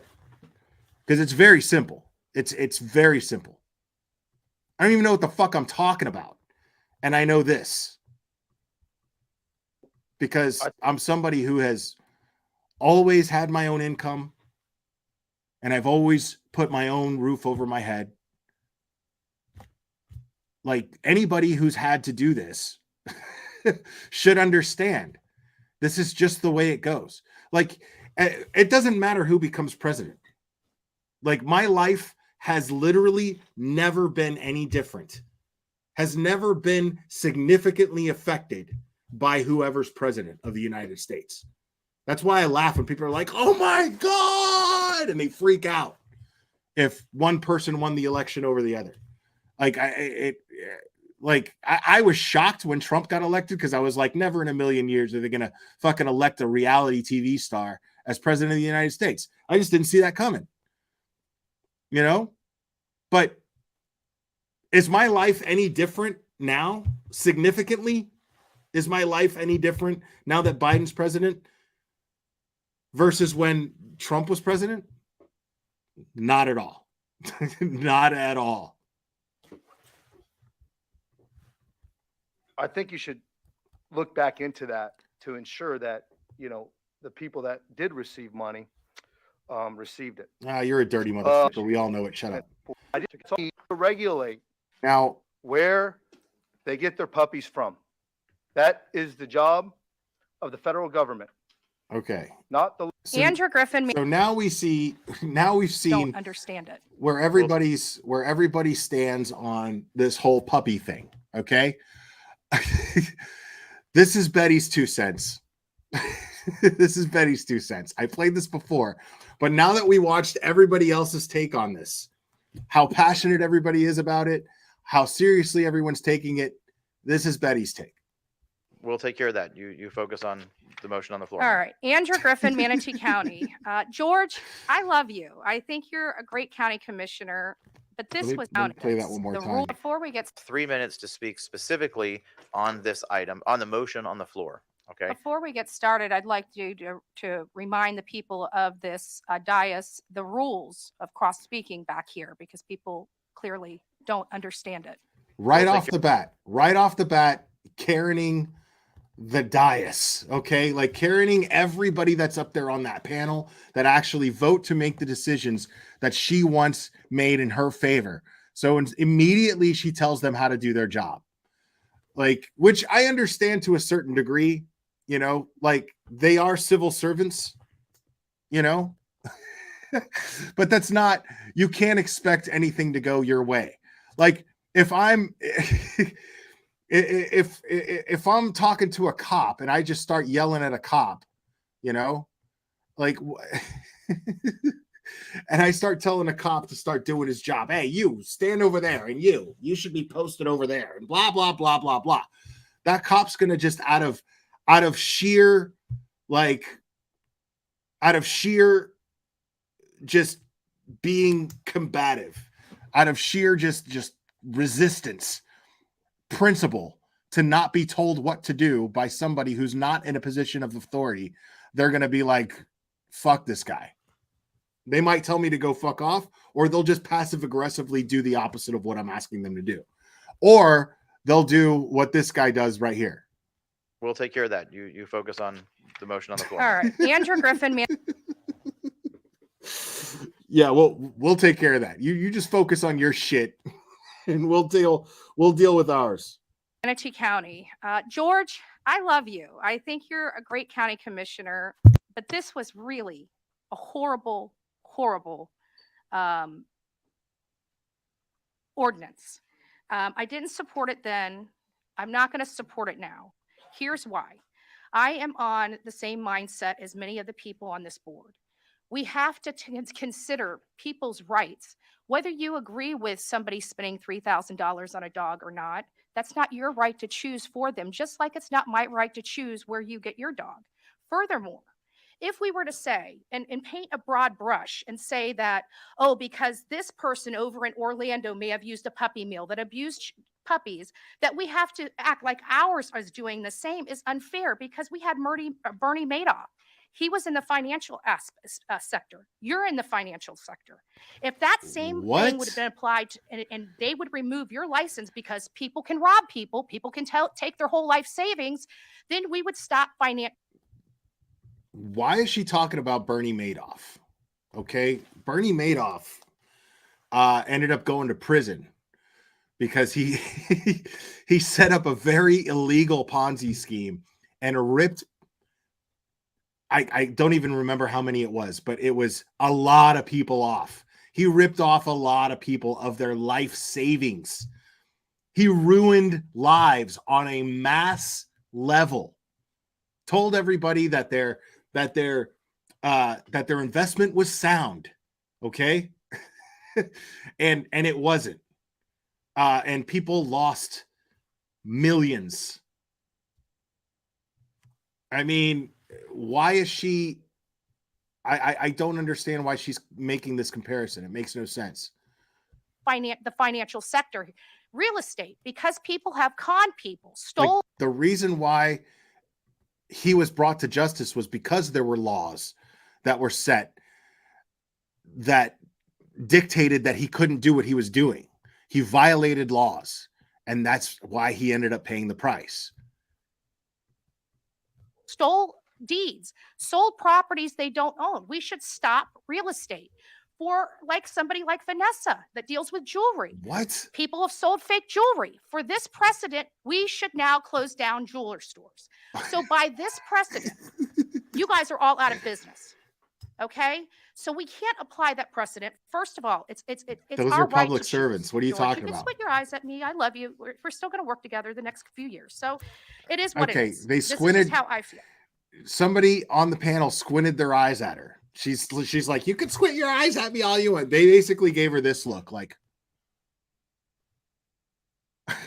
meaning like, what the fuck are you talking about right now?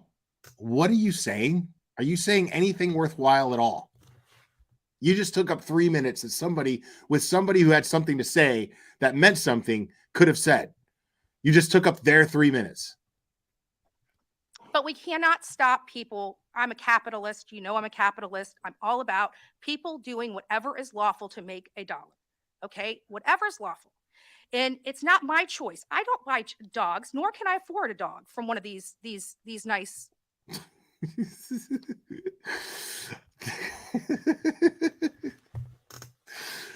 She doesn't like dogs, nor can she afford a dog. Places. If I want to get an animal, I would have to go to Manatee County Animal Services or some other place because of the financial aspect of getting a dog. But that's my choice. You're not making that choice for me. Nobody on this board is It's making not your choice. Apparently, you don't have a choice. You just said that because you can't afford to buy a dog from Petland, well, then you are forced, if you wanted to get a dog, you won't because you don't like dogs, but you're forced to go to an animal shelter. Right? I mean, so you don't have a choice, like one way or the other. I mean, I don't know what you're talking about here, Betty. Is making that choice for me. I'm making that choice for myself. And I think that choice needs to be made by the people. Until you can bring evidence to us that says that our puppy mills, the people that are in our county are violating the law, I am not going to support this, because I am not going to say, oh, because this Orlando company does this, that our company has to, or our companies here have to be doing it too. I think that is unfair. We would not appreciate it if that same standard was applied to each and every one of us. And I definitely support repealing this ordinance. We need we have better things to be fighting for than dogs. I know my opposition is going to be. But the ordinance, the ordinance is in your favor. Everybody, we just listen to, I mean, unless I heard it wrong, I could have heard it wrong. I'm not real, county commission savvy, but from what it sounded like, everybody was already, the ordinance was already there where Petland was going to conduct business freely the way that they had always done. What are you talking about? It's going to be kill the babies, save the dogs. I'm saying save the babies. If the dogs have to go, they got to go. Wow.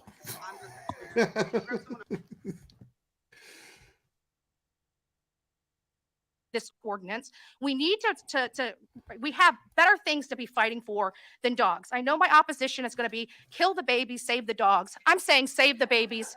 If the dogs have to go, they got to go. Kill the babies, save the dogs. That's what that's what it boils down to. Save the babies. And if the dogs got to go, the dogs got to go.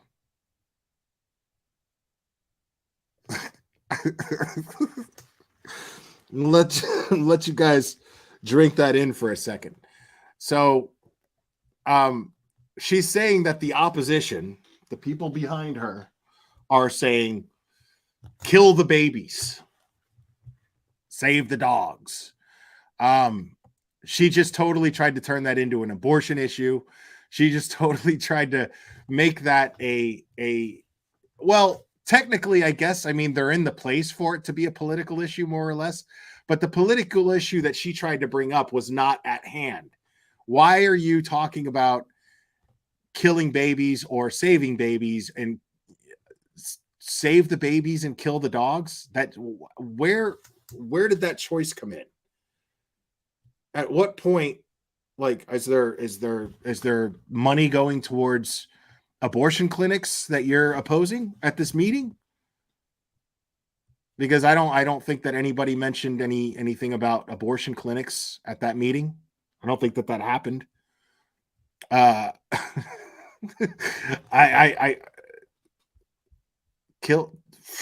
save the babies, and if the dogs gotta go, the dogs gotta go. Wow. Ma'am, please.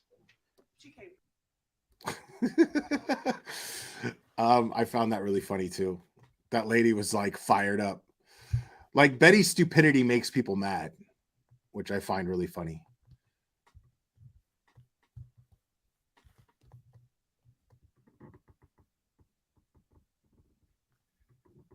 Give me a second here. At the occupancy barometer, looking ahead.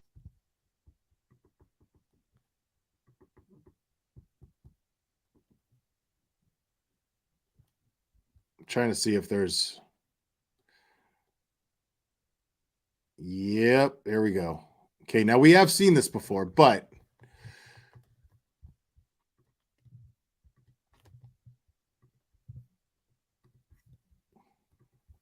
this is that is removed from history, then you're going to have problems with racism. You've got to understand what happened, accept it, and move forward.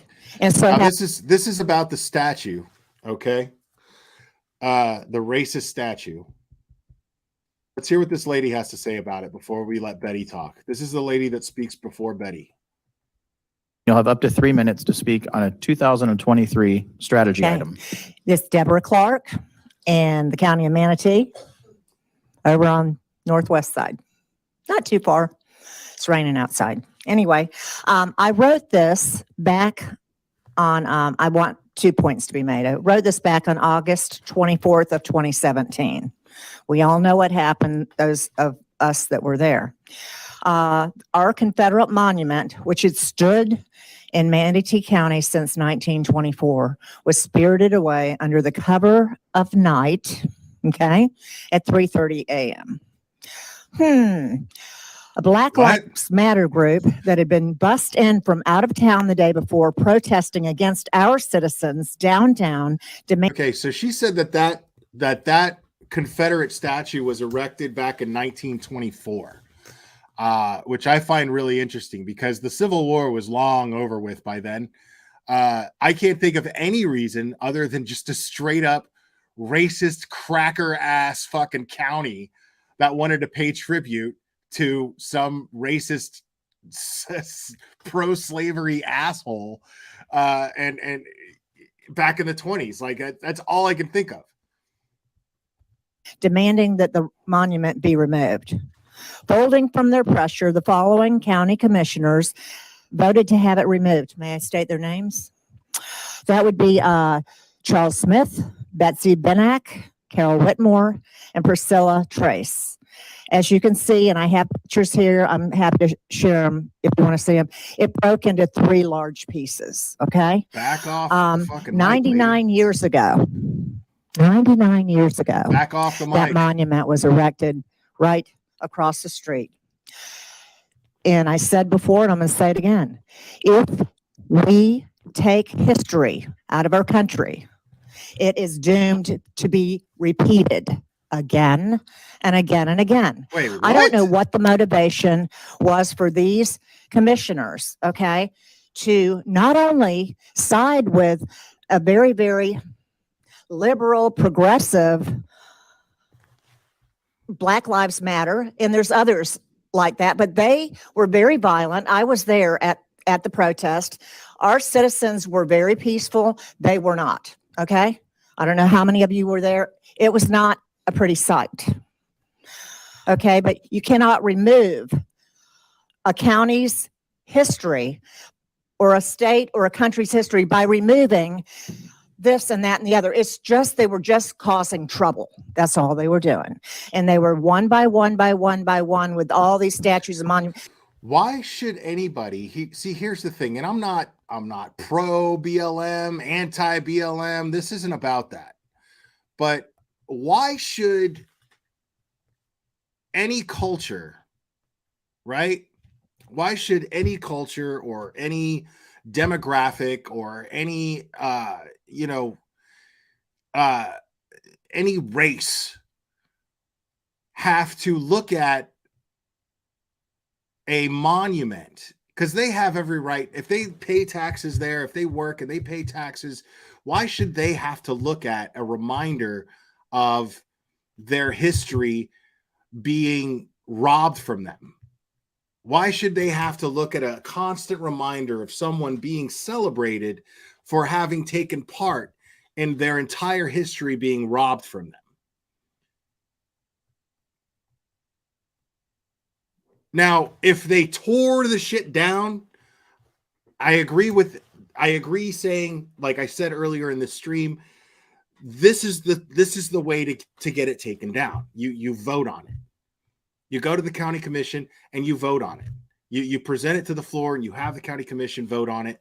And you present your case and you say, this is why I don't want it here. None of us want it here. And it's not fair to us. I understand that. Now, tearing it down in a violent manner, that's not how you get shit done. I don't agree with that. I understand the anger behind it, but I don't understand expressing your anger in that fashion. I don't think that that's productive in any way, shape, or form. Again, I like that we live in a civilized society where we vote on the things that we want done. We don't just decide like prehistoric, like a prehistoric society, pre-society, to just tear shit down because we don't like it and throw a fit just because we don't like something. That's not how we get shit done. That's not how a civilized society gets things done. You have to vote on it. And if you lose your vote, you lose your vote. It is what it is. You try again. You continue to bring the issue up, but you don't just take matters into your own hands.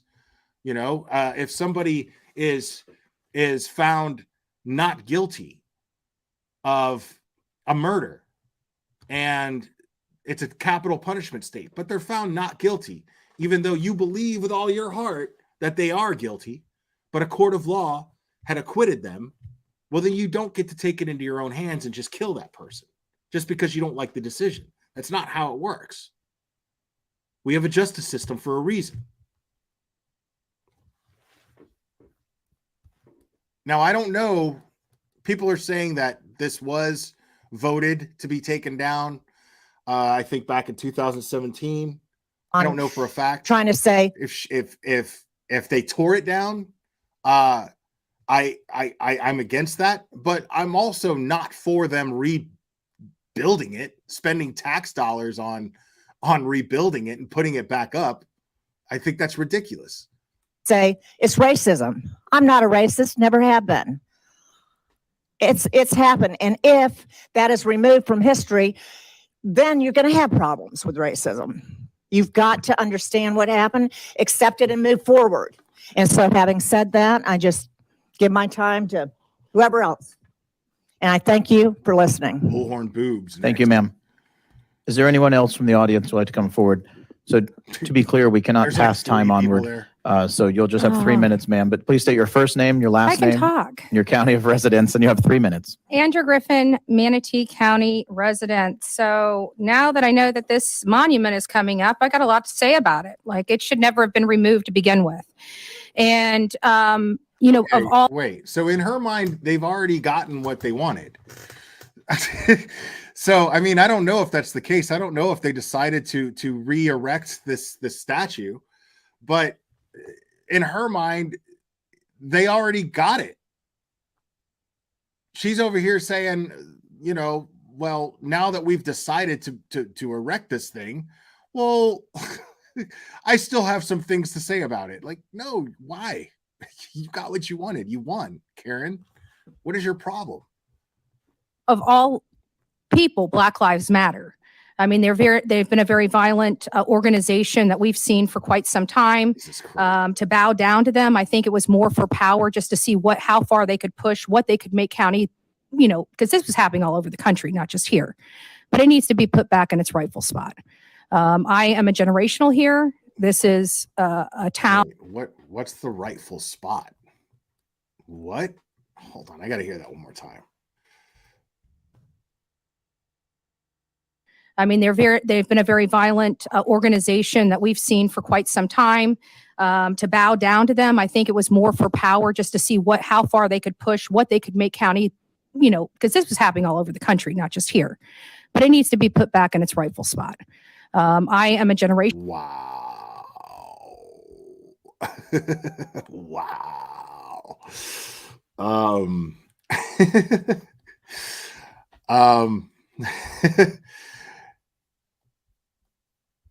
No, she wanted the statue re-erected. It was a Confederate statue. Mel Song 56. So yeah, so the power needs to be taken away from BLM and put back in its quote unquote rightful spot. Generational here. This is a town that my family helped build.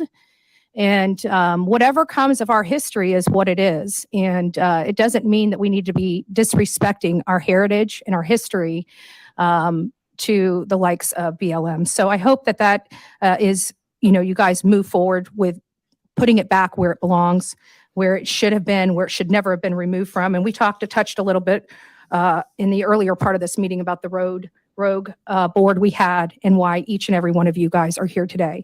A couple other things, since we do have strategy, I guess this is where I should be interjecting what I was saying earlier, is there are 3 major things that I'd like to do. Some that you guys can help me with, some that has to go up a little further up the food chain. And that is the cyber stalking laws. I think we need to have stricter cyber stalking laws here in Manatee County as well as across the state of Florida. Like, she just decided to make it about her. She just decided to make it about her. I love it. We have a child welfare system that is broken. There is no centralized database for Yes, there people is. to type in a number. If you're across Yes, there states, is. states don't even know how many times you've been seen by them over in Georgia if you're now here in Florida. That has got to change. Our children are suffering.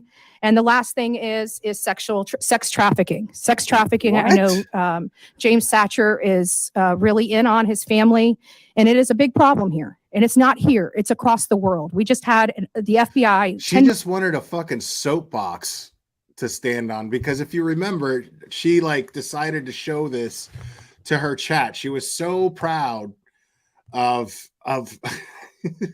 showing up to this thing and Karening the fuck out of it that she had to like show this. 10 most wanted found in Spain. This shows you that the money's there, that this is going forward, and these are things that we need to help. It's the betterment for this county, money for it? Florida, and abroad. Thank you. Thank you, ma'am. Trying to see if like, because she said something earlier, but I don't think that she actually spoke earlier.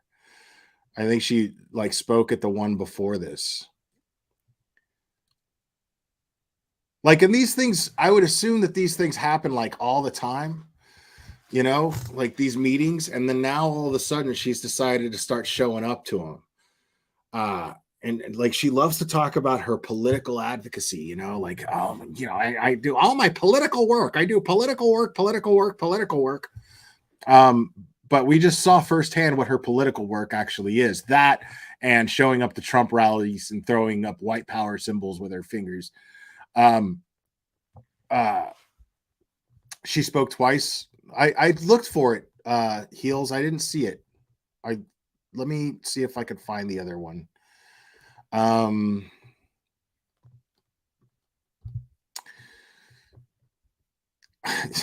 He's so stupid.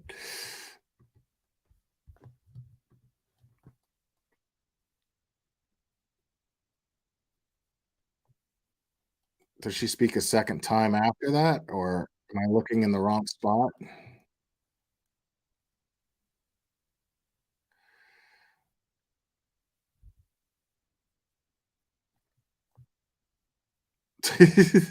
She's still trying to talk.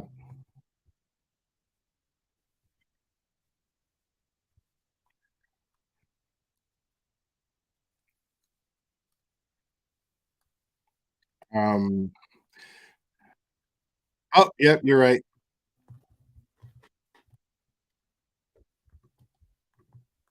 There it is. I found it. Name, your last name, your county of residence, and you have 3 minutes. It's been a while, ma'am. I'm allowed to use a different name. Okay, Andrea, Manatee County. Happy New Year to everybody. This is my, am I loud enough? Andrew Griffin. They knew who Manatee she County. was right Did I away. get it? Okay. Happy New Year. This is the first time I've been here physically in a while. I just want to thank and congratulate Amy, Jason, and Mike for winning your election. And I would like to take a moment just to speak and just to say, you know, thank you to all you guys for standing up for us. A lot of you guys are here because of the rogue board we had before. And just want to thank you for that. As far as the legislation or the legislative priorities, The rogue board. for this county, It's a rogue board. They were running amok, that board. agree that we need to look at lobbyists. 1998, Crazy. yes, our needs have definitely changed. So it was like crazy. But there's a couple things that aren't on your priorities. And one, and I'm going to be meeting with you guys this year on cyber stalking. There's been a lot that has gone on this last year with me personally. And I'm not going to go into it because I know this is specific for the agenda items. Then why bring But it this up? is definitely a personal item for me, and I will be addressing with you guys, each and every one of you, the need for tougher laws for adults. And with that, congratulations. We'll see you at 1:30. God bless. That's it. Thank you, ma'am. Is there anyone else who would like to come forward at this time for public comment? Wow. Getting shit done. Getting shit done, Betty. Amazing. Amazing, amazing.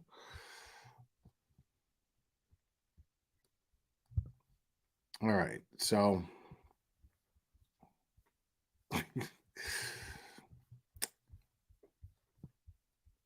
now we're going to go into we're going to go into this is an old favorite of mine.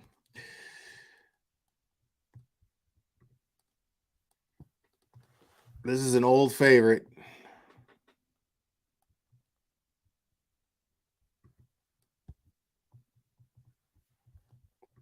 So this is canceled Karen, and she has decided to chime in on the Brian Koberger shit, and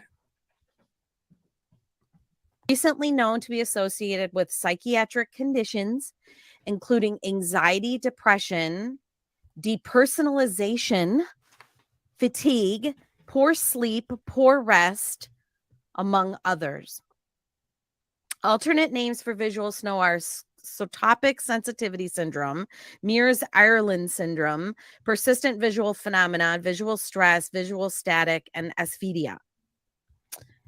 Visual snow symptoms commonly appear during the late teenage years and early adulthood. In one study, the mean age of onset of symptoms was 21 years old, but it can vary.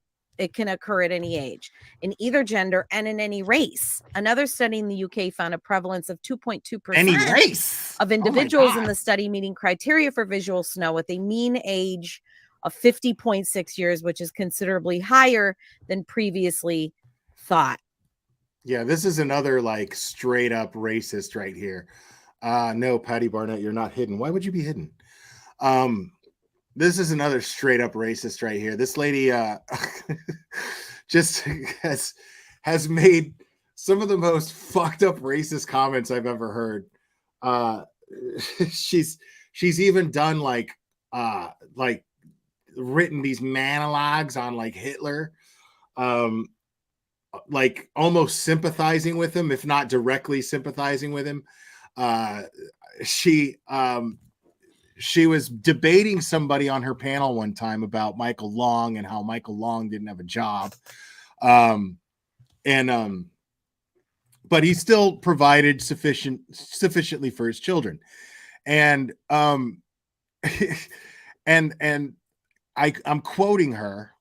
She told this person in this debate, why doesn't he get a job like regular decent white folk? I'm quoting. That's exactly what she said. It was pretty amazing. It's pretty amazing. The etiology of hypersensitivity to internal and external stimuli. In recent studies, it was found that the primary and secondary visual areas of the brain are hyperexcited, confirmed by both radiological and electrophysiological studies. Most of the times it's idiopathic, theorized to be caused by thalamocortical dysrhythmia, but may be associated with persistent migraine with aura as a feature or hallucinogenic persisting perception disorder. There are ongoing trials to study and further confirm the cortical origin of thalamocortical dysrhythmia as caused by visual snow using MEGs or magnetic encephalography testing. Subjects included controls, migraineurs, and patients with visual snow. Initial results showed that patients with visual snow had both cortical hyperexcitability and loss of inhibition of visual processing in V1, confirming the thalamocortical. So it's all in the brain, but I could be constantly. I mean, thing always there. It never goes away.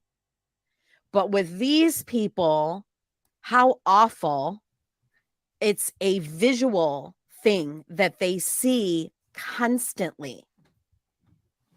I mean, how stressful would that be? Okay. So he clearly. Now, this is classic critical Karen right here, people. This is classic. What she is doing now is she's offering an alternate perspective, which is what she likes to call critical thinking, but it's not. What it is just creating controversy, because now what she's doing is sympathizing with the villain. This is a guy, now she's trying to say that he had a mental condition, and this is why he did allegedly what he did. Clearly is a sufferer of this and started to recognize that he was a sufferer of this fairly early on. So I'm going to take you through a little journey through his. Therefore, if he recognized this so early on, okay, then he should have gotten the proper treatment for it so that he didn't victimize anybody.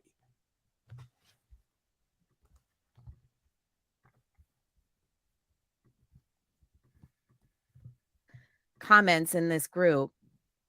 And I know people are going to ask, well, how do you know it's him? It's him. There's absolutely no doubt in my mind.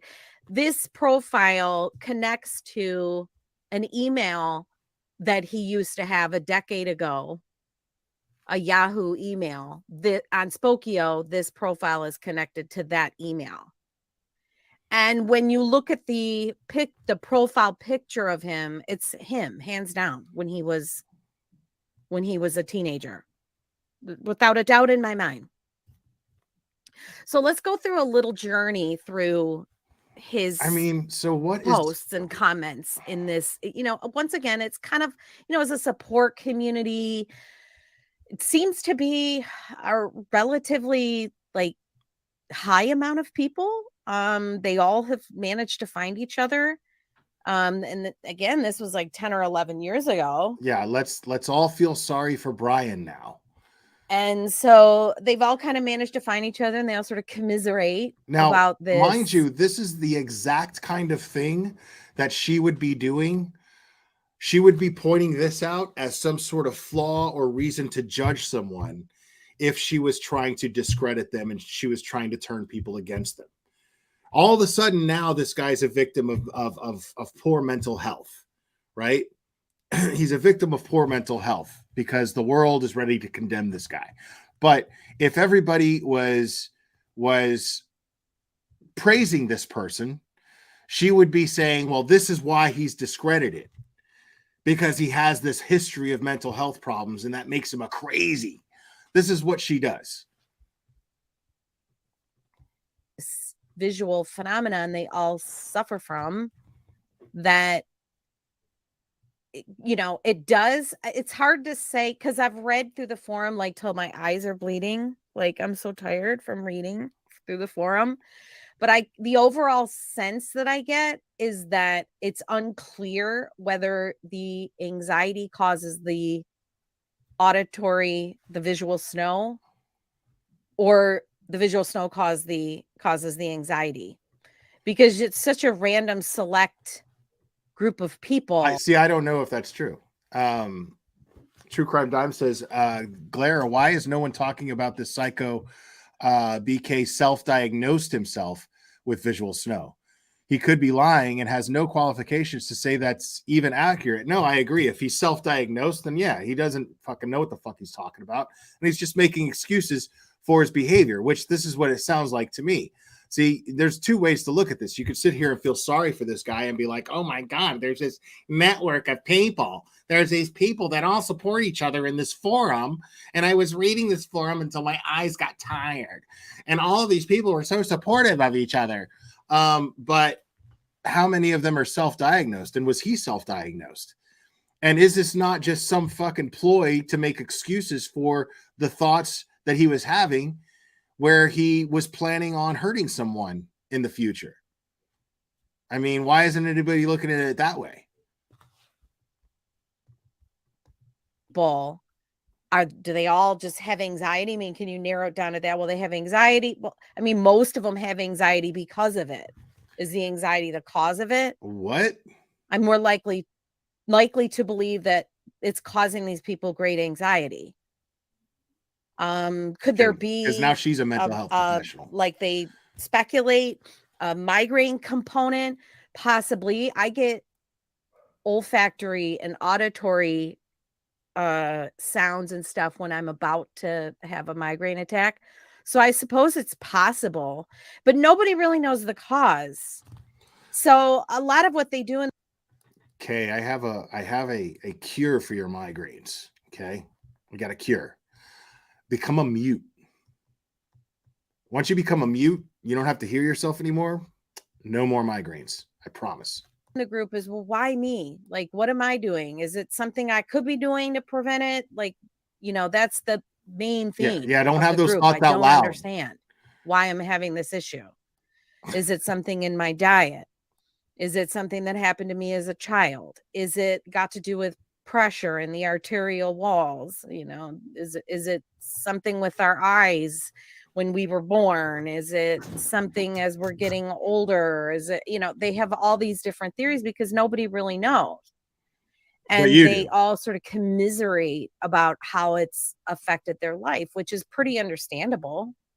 I mean, that would be awful, right? Just like ringing in your ears would be awful. So would constantly having something in your visual field. I mean, I've had things in my visual field, and I've had things ringing in my ears.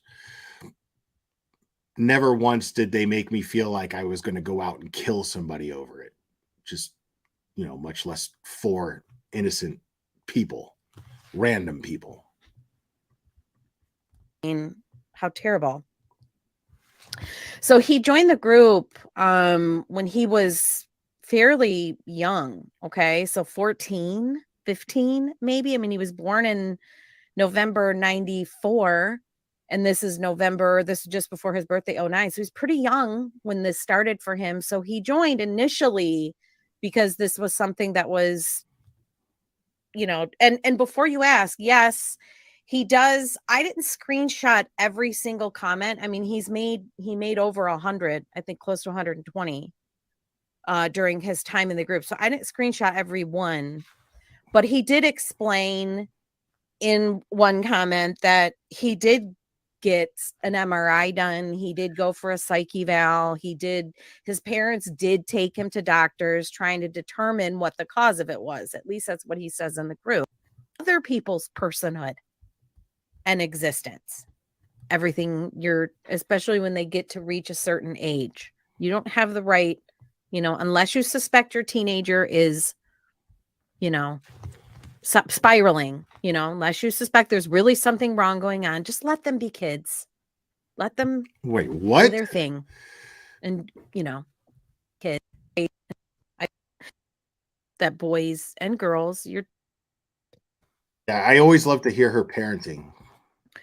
Who are the absolute lights of my life. They are amazing. They're such good boys. But I don't have any delusions that I know That's not true. You got a lot of and delusions. girls, your children can keep things from you, hide things from you, and talk about things with other people that they don't necessarily talk about with you. And I've always been a real huge, big believer in privacy. I do not invade my children's privacy. I don't do it. I never have. I just don't believe in doing that. I believe every human being has an inherent right to privacy.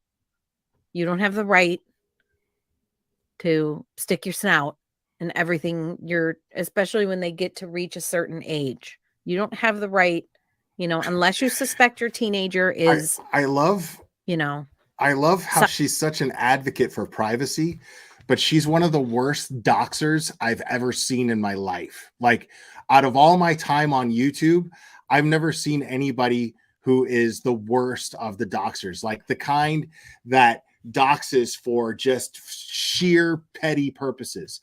Because someone talked about her in a poor manner, she will go out and dox them. We're talking about somebody who actually went on to Kiwi Farms. This happened. This is a fact. She went on to Kiwi Farms, okay, because she heard that was a doxing-friendly environment on the internet, and she sent pictures of her feet to people because they told her that they would dox somebody for her if she sent pictures of her feet. And they knew who she was, and they were doing it to humiliate her. But she was so desperate to invade and violate someone's privacy that she was willing to humiliate herself for it. This is the kind of person that's talking right now. Think about that. She went on to Kiwi Farms to try to get a dox on somebody, and they were like, show us pictures of your feet and hold up a sign saying this is critical K and these are my feet. Like, that fucking happened. I showed proof of it. Stop spiraling, unless you suspect there's really something wrong going on. Just let them be kids. Let them do their thing. And, you don't have to be a helicopter mom. Let kids be kids. You don't have to be a helicopter So, mom. and let them have their privacy. Let them read what they want, look at what they want, Yeah. play the games that they want. It's interesting. He mentions playing Sure. Oblivion. Oblivion's like one of my favorite video games of all time. Listen, And it's not an inherent. Parental guidance, people, is child abuse. It's an invasion of your children's privacy, is to guide them and teach them the good things from the bad. Just let them do whatever they want. Just let them watch what they want. Let them read what they want. Blah, blah, blah, blah, blah. That's insane. That's fucking insane. Now, I understand based on a child's maturity, okay? Because you can't generalize like that, okay? You can't just sit here and be like, let every kid do whatever the fuck they want. No, you can't generalize like that. It's like this. When I was a kid, okay, my mom raised me and my brother differently. My brother and I are very, very, very different people. Okay, we're almost polar opposites. Okay, my brother always did well in school. My brother always acted responsibly. I always did terrible in school. I always did everything and made bad decisions all the time, as a kid on to adulthood, all the time. Now, my brother got a lot more freedom than I did. And I used to think it was unfair. When I was a kid, I was like, that's not fair. Why does he get to blah, blah, blah? And they would explain it to me. They'd be like, well, what'd you get on your report card? What'd he get on his report card? Exactly. You know what I mean? Like you obviously need time at home studying more. Obviously he's doing okay. So we're going to let him go hang out with his friends. He gets a later curfew because he's shown that he's more responsible. Now, as a kid, I'm not going to understand that. But as an adult, when I grew up, I was like, okay, I get that. Especially when I became a parent. I was like, I totally understand that now. Like you don't just raise kids generally. If you love your kids, you have an individual relationship with each one of them. You know what I mean? Loving your kids equally does not mean that you treat them exactly the same way. Loving your kids equally means that you have as much of an individual relationship with each one as the other. That's all that means. That's all that means. Some require more care than others. It's like if you're a manager of a business, right? If you're a manager of a business, there are people. Part of your job, a big part of your job is managing your team, right? Well, some team members require more management than others. It's that simple. You can't treat them all like general staff members, or else they're going to hate their fucking job and they're not going to want to come into work. They're going to feel like they're just a number. So you have to have, to a certain, with boundaries, obviously, but a personal relationship, more or less, with each individual person that you work with, especially if they work under you.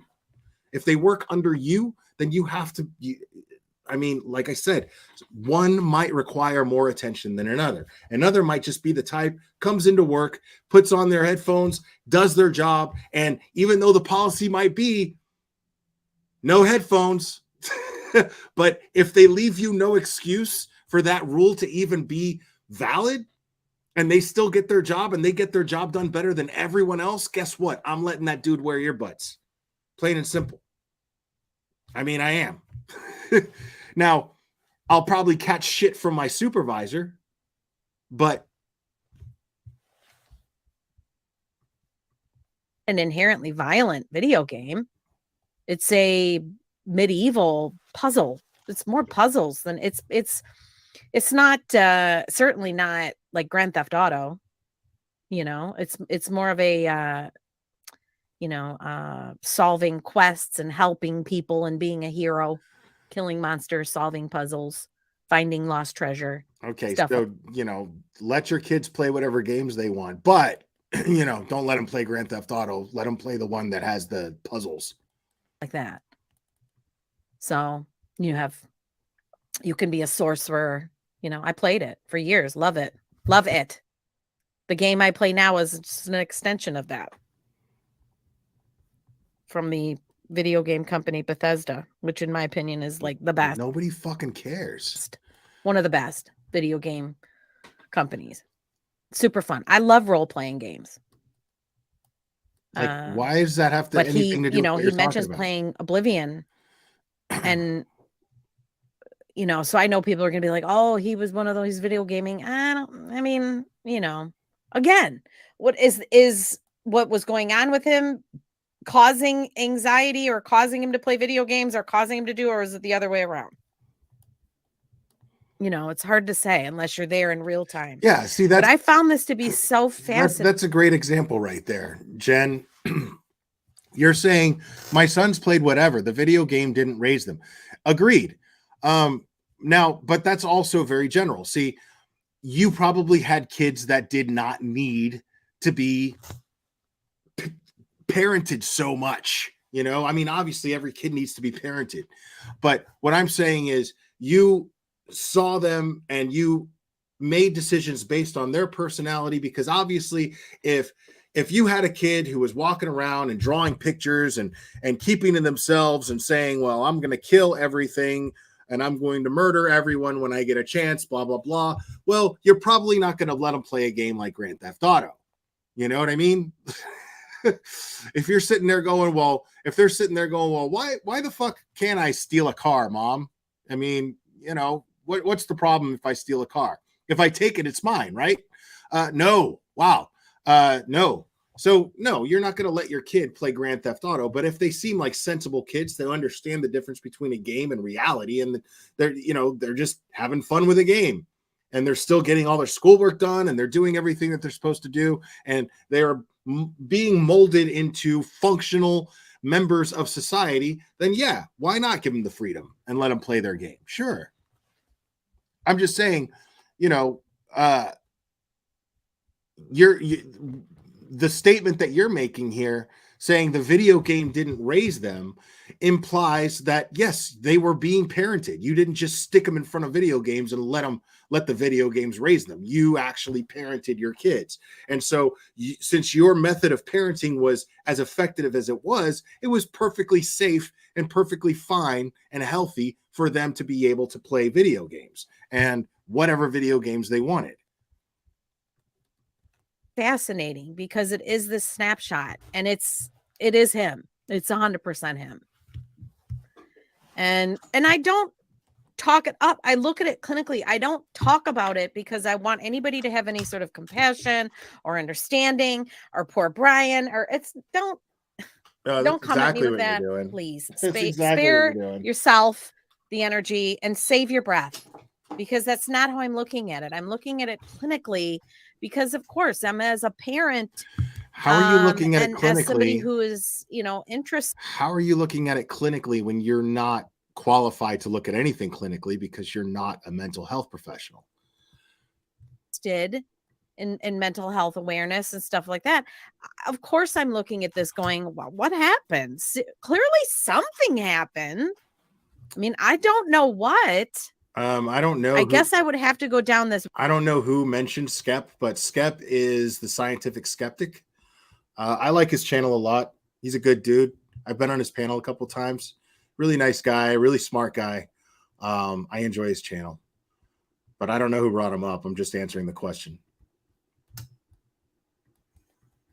Down this rabbit hole and really, try to learn as much as I possibly can about visual snow. And you know, many of the other symptoms that these people complain of having, but like I said, pressure in their head, pressure behind their eyes, you know, intrusive thoughts, and this idea of becoming depersonalized is common. This concept, it's throughout. All of these people say it. I feel like I'm not the visual snow and the buzzing in my brain and this weird thing in my brain is causing me to feel disconnected. That's what they're saying. They're disconnected from their own personhood, their own existence. So because they're disconnected from their own personhood. Like, I feel that way sometimes. Being somebody who struggles with anxiety, depression, I feel that way sometimes, but I don't. Here's the difference. And this is not me faulting anyone else. Okay. I'm not shaming anyone for having suicidal thoughts. I've had suicidal thoughts. And I still get them sometimes.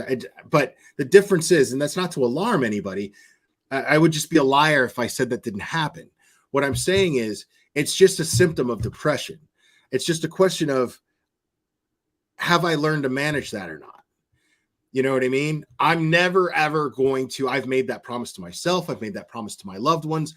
I'm never, ever, ever going to go through with something like that.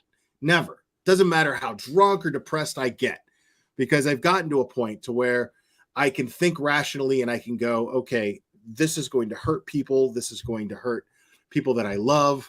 I don't know what to expect in the afterlife either. That scares the shit out of me. I don't know. So that pain when I this is just me again, that pain where I feel like, you know, oh my God, you know, I just want it to be over. You know, at the end of the day, when I compare that feeling to the things that I should be grateful for, the things in my life that I should be grateful for, well, then I come to the conclusion in my mind that I'm feeling sorry for myself, because the things that I should be grateful for absolutely outweigh. And it doesn't matter how little you have materialistically, the things that I'm grateful for will always outweigh that mystery of what life would be like without me in this world. Not my life, but others, you know, and what would happen to me, what spiritually speaking, having that lack of knowledge, you know, and then the thought of dying with that sense of giving up, that being the last feeling that I had of just being a quitter, that thought scares the fucking shit out of me. Disappointing myself scares the shit out of me. Putting my loved ones through what I went through when I've lost friends and loved ones to suicide scares the shit out of me. So when I put in hindsight, when I compare the things that I should be grateful for versus those things, gratitude all the way makes it super easy. Makes it super easy to manage. It makes it natural to manage. I shouldn't say easy to manage, but you kind of get in the habit of it. But you've got to make that commitment. You decide, hey, no matter what happens, no matter how bad this gets, I'm going to live my life. I'm not going to let this beat me. You know? So for this person right here to sit here and talk about this, like A, like she knows anything about it.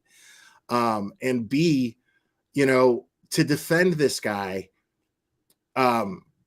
over posts that happened years ago where he's basically just feeling sorry for himself, because at the end of the day, if he's guilty of this crime, that's proof that that's exactly what that was. A guy who could not have enough empathy for 4 young lives and the lives that are connected to those 4 people.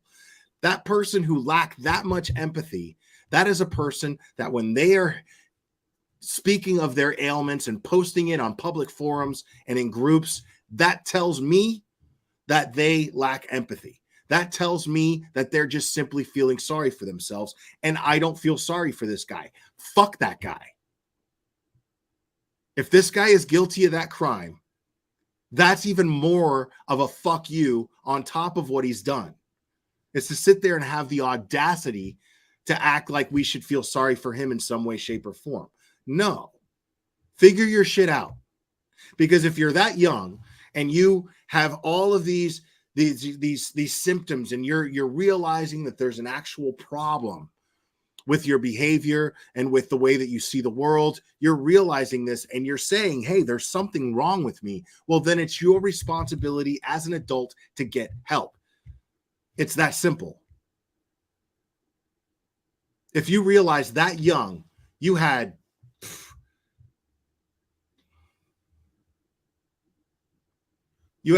10 years. 10 years from the time that you became an adult to start looking for some way to manage your shit so that you don't end up victimizing anyone else.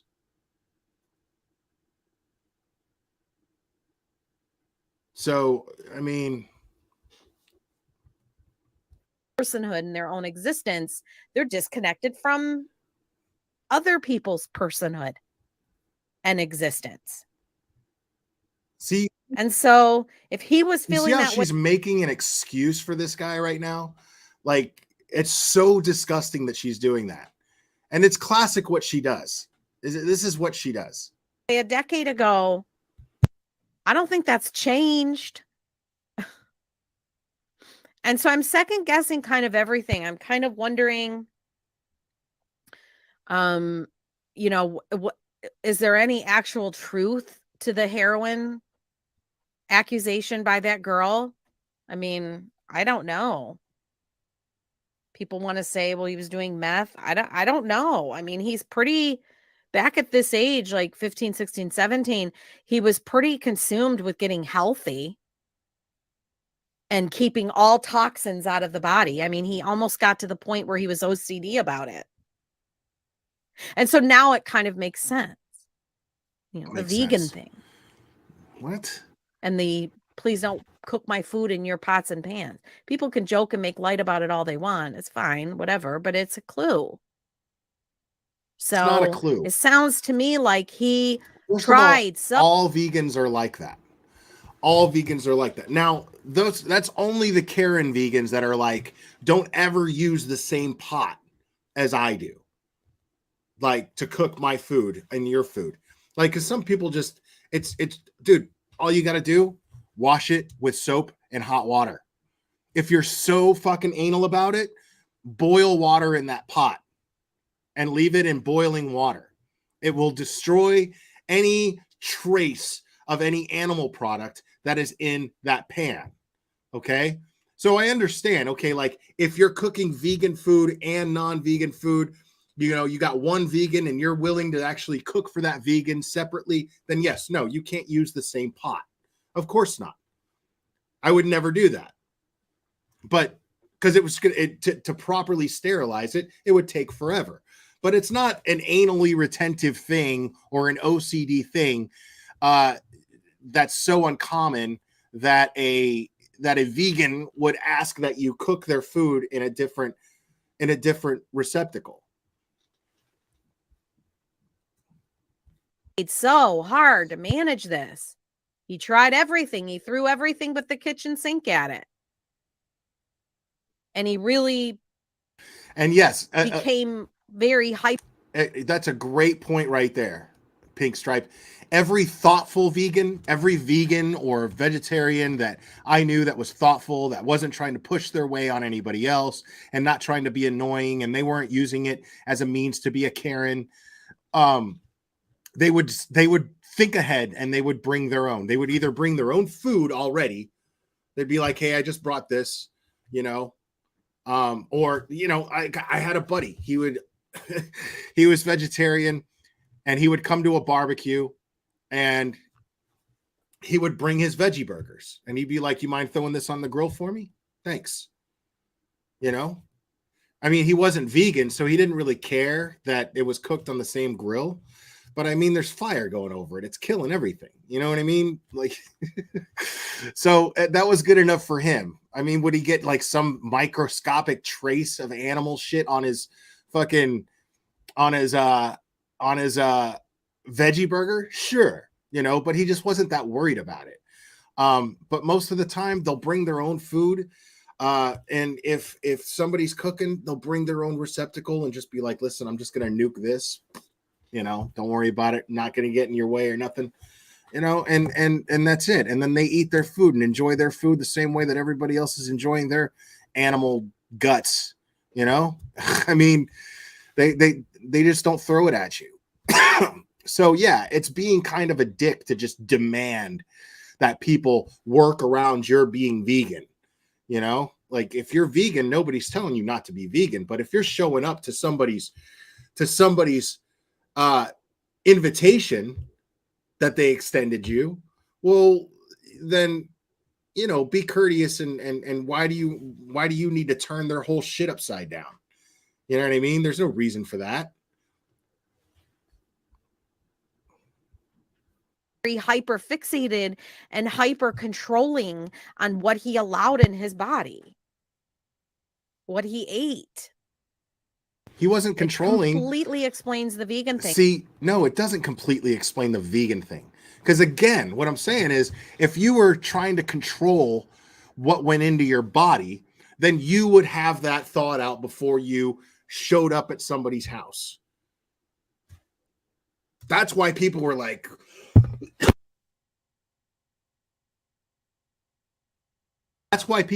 well, that's kind of fucked up that he was really like demanding that we cook in different pots and blah, blah, blah. They were talking about his entitlement. They were referring to his demand that everyone work around him and cater to him. That's what they're talking about. Because if he was so concerned and his main concern was what was going into his body, not about controlling his environment, then he would have brought his own food. He would have adapted to that environment, because that is a logical and rational way to adapt to that environment. Not try to make that environment all about you. So no, there's no excuse for, you know, oh, I get the vegan thing now. I get why he was, you know, all anal about the pots and pans. No, bro, like that's just him being a dick, him being a control freak. Vegan thing, and also explains why they might really give into his diet requests and stuff like that. You know, he might have legitimate reasons. That's not a legitimate reason. So I'm going to show you real quick. It's not a legitimate reason. The actual website. So those of you that want to go there can go check out the actual website. But here's a one of the threads that he participated the most in, going back to April 2011. And this thread alone is 15 pages long. But he starts it out by saying, I know the causes. I know what it is. And this is where he talks about it being toxins in our body. He says, he puts in all caps, when something is happening in your brain that shouldn't, chemicals are being released that shouldn't. These chemicals are released because we have toxins that our body doesn't want.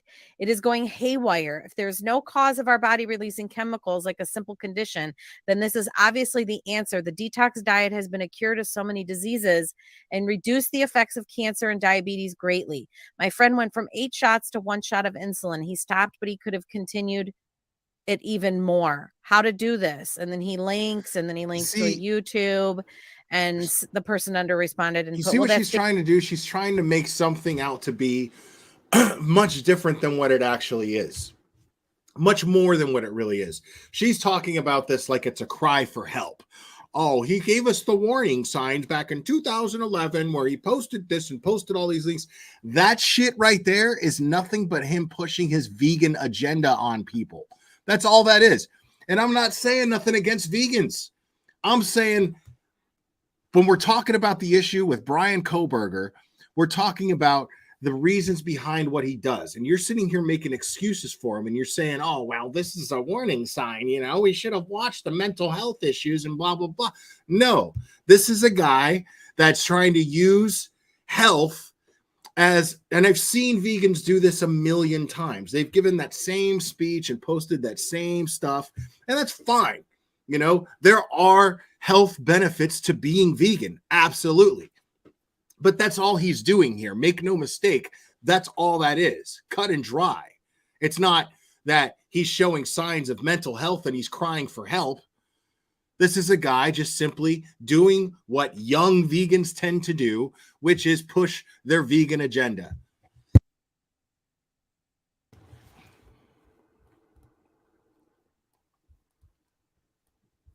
Well, that's basically the paleo diet. So it sounds to me like he went through a number of different diets until he finally settled on being vegan. But he had himself convinced that it was a yeast overgrowth that was causing the, the visual snow. So if you want to go, what I'll do is I'll give you guys just the go to a link, doctor. and I'll put it here in chat Like, for those of you if you want that's to go another deep detail dive that and read all. that she's missing. This guy posting on a public forum, like she's showing here, this guy posting on a public forum is basically this guy stroking himself off, basically proving everything that that his peers were saying in his classrooms, that where he felt like he needed to sound smarter than everybody and he needed to speak up and show off what his intelligence was. That's all he's doing there. Because if you're so concerned about your health, go to a doctor, get diagnosed. This is a guy who's arrogant, so arrogant to self-diagnose and put himself out on some sort of forum to sound smart amongst his peers on the forum. That's all he's doing. So to sit here and act like he's this, it's trouble, he's crying for help, but get the fuck out of here. I didn't share them all because it's a lot. But it's, I guess, if you enjoy looking at it in a clinical way, the way I do, just trying to understand him. Again, he's not been convicted. So all y'all who have him convicted already, slow your roll. See that? See what I tell you guys. Now she's right. He has not been convicted yet. But the evidence that they have right now is enough for me to feel like he's guilty. Absolutely. I mean, just everything that in the probable cause affidavit is enough for me to feel like he's definitely guilty of this crime. For sure. The only way is if they fucking lied on the affidavit and made up the details of it. But the thing is they can't do that because they're going to have to prove it in court. They're going to have to show the data that got them to the point to where they were like, this is our guy and we need to arrest him and charge him. Simple. Now, I get that. Innocent until proven guilty in a court of law. Sure. And I agree with that. Normally. When I don't have enough information, because I wasn't ready to throw the book at Barry Morphew. I was just like, oh, I need more than that. Like there's stuff that looks bad, but a lot of it's just hearsay and there's no real evidence. I don't know. And then sure enough, I remember the prosecutor holding a press conference after they arrested Barry Morphew. And I was just like, oh man, she doesn't sound too confident. Because she was getting snappy, like reporters were asking her questions, and then she would snap at them really defensively. She got really defensive. And so I was just like, that's not good. And I remember texting with Annie going, she didn't look too confident there. And then she was like, what? No, I thought she was really confident. I was like, okay. And then sure enough, he's probably going to walk. Just so you know, Barry Morphew is probably going to walk. But that's different. This is like, dude, they tracked this, they pinged this guy's phone. They basically have proof that he was stalking that house. or at least that he was there a lot. But I'm going with stalking the house. I'm going with that. I'm going with what the affidavit says.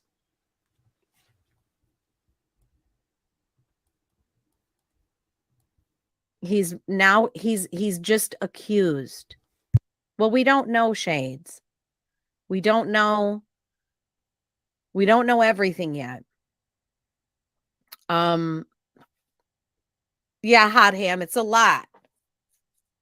You know, it's a lot that he posts. So there's no way I could have gotten it all, but I plucked out some of the ones that I thought could tell a story about what, it's interesting that we have at least this. And given his propensity for being, wordsy and articulate and a good writer, I have no doubt that he had graduated as he got older to different forums and different communities. So remember when I was talking No, I about the love this shit. incel community? I love when this happens. So Liza Rowe DeWaller Bridge says the glare and affidavit is enough for you. If they present yours, remember your words. Well, here's the thing: is I'm not going to go around killing people. Okay, I'm not going to go around killing people. I don't associate myself with people who are likely to go around killing people, so I can't see myself being put in that position. And I can't imagine being in a position to where you're going to ping my phone in a place so many times when I live easily 10 miles away.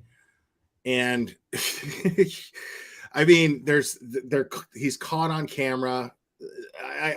When I say that I'm going by the affidavit, and that the affidavit is enough for me, it's that I'm confident that the claims that they're making in the affidavit is something that they could prove in court.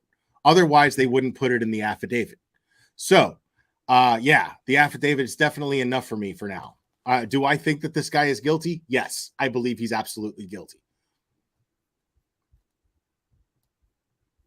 Community and any kind of communities that form around conditions or lifestyles or behaviors or likes or dislikes, when people form communities and echo chambers like that, the people that feel a sense, they need that sense of community to, victims will do that. Victims of violent The projection here is outstanding. I love it. crime and stuff. I mean, I guess it's kind of like Alcoholics Anonymous. People can get together and commiserate about their problems and their issues and whatnot. So he does seem to have a history of that. He started doing that right away. So Dude, that leads. it's called a sense of community. Like when you have someone who, like, they have support groups for victims of sexual assault. They have support groups for victims of domestic violence. They have support groups of people who have lost children to murder. There are many different support groups. That's why they're called support groups, because it is therapeutic. It has been scientifically proven that it is therapeutic to be around like-minded people, to be around people that can put themselves in your shoes and that understand where you're coming from, where you can express your thoughts and you can express your ailments and your feelings and how these traumatic experiences have affected you. Maybe you can inspire somebody right next to you that's going through the same thing to deal with it a better way. Maybe they can inspire you. Okay. Like she says it like they're aliens. I don't know. Maybe these people like, like, yeah, it's a sense of community. It's therapeutic for people who have been through trauma or people who are trying to live with something. Like that forum is for people who are trying to live with snow vision or whatever the fuck it's called. That leads me to Visual believe snow. he probably continued doing that. And he's probably was in other communities. Possibly just wasn't sharing his, not everybody is as open, on the internet. I put it all out there. Probably not smart, but I do, but not everybody's like that. A lot of my family members, my nieces, are very, very, very, very private, and they don't have really any public social media. They Y'all are might funny. participate in things like Reddit and stuff like that, but Instagram and stuff, but from a closed down profile. They don't use their real name. They use, so, I would be willing to bet that he is in other communities for other reasons and looks for support in those communities for possibly what was going on with him and what was going on in his mind. And again, I don't share this as a, oh, woe is Brian type thing. Yeah, No, you it's do. about trying to understand. That's a crock of shit. And tomorrow, That's a crock of shit because that's fucking irrelevant. What she's reading there is fucking irrelevant. As a matter of fact, if it helps my understanding, what it does is it supports my understanding that he is just somebody who is arrogant enough to self-diagnose, and then on top of it, find a public forum to whine and bitch and feel sorry for himself over it, instead of just going out and seeing a doctor and getting treated for whatever he's sitting here talking about. He's arrogant enough to self-diagnose and talk about it like he's an expert. And these people are going to read his word salad, and the people that are struggling with the same thing that he's dealing with are going to look at what he says as some sort of treatment, when what he should be doing is seeking professional help, and getting diagnosed by a professional, by a doctor, and then sharing what that doctor has told him, without violating his own confidentiality, of course, but something that's helpful in that forum, that is supportive of the people in that forum, but responsibly supportive, not just his own diagnoses. tomorrow night, I'm going to take you guys back in time, down memory lane, and we're going to talk about a serial killer, Michigan's co-ed killer, John Norman Collins, who my bio dad knew in high school. He lived 2 doors down from him. Wow. So I'm going to be filling you in a little bit. That's not new, men killing college students. Which makes her an expert. And men killing co-eds and stuff like that. So it's not new. It's been happening for a long, long time. John Norman Collins preceded Ted Bundy. John Norman Collins was 1967 and 68. So we're going to go back in time. We're going to talk about that tomorrow night. So I got some stuff to share about that. And one last thing. So one last thing, but now some of you have probably, a lot of you have probably already heard this.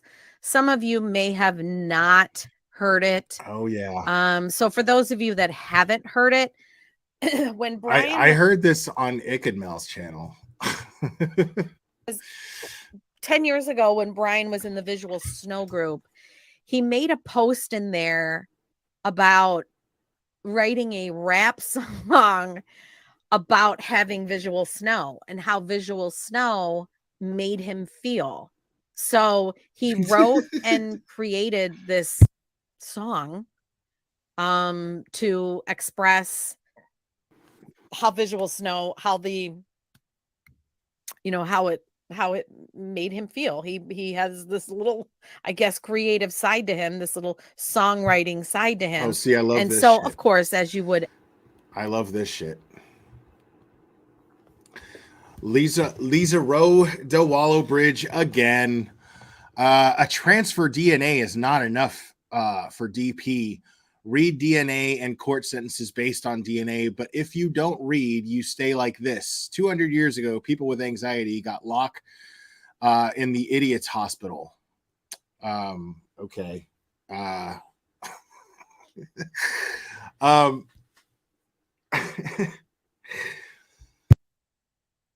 I'm aware of the progress that mental health has made, that mental health awareness has made in the last 200 years. More or less, And I do know that transfer of DNA is not necessarily enough for a conviction. However, we still don't know what other evidence has been collected from the crime scene. We don't know what other evidence has been collected from his house. We don't know what other evidence has been collected from his parents' house. We don't know what other evidence has been collected from his car. And like I said, they do have enough for an arrest. They would not make that arrest unless they felt that they had a conviction. There's way too much pressure on them. This being one of the most public cases. I mean, this is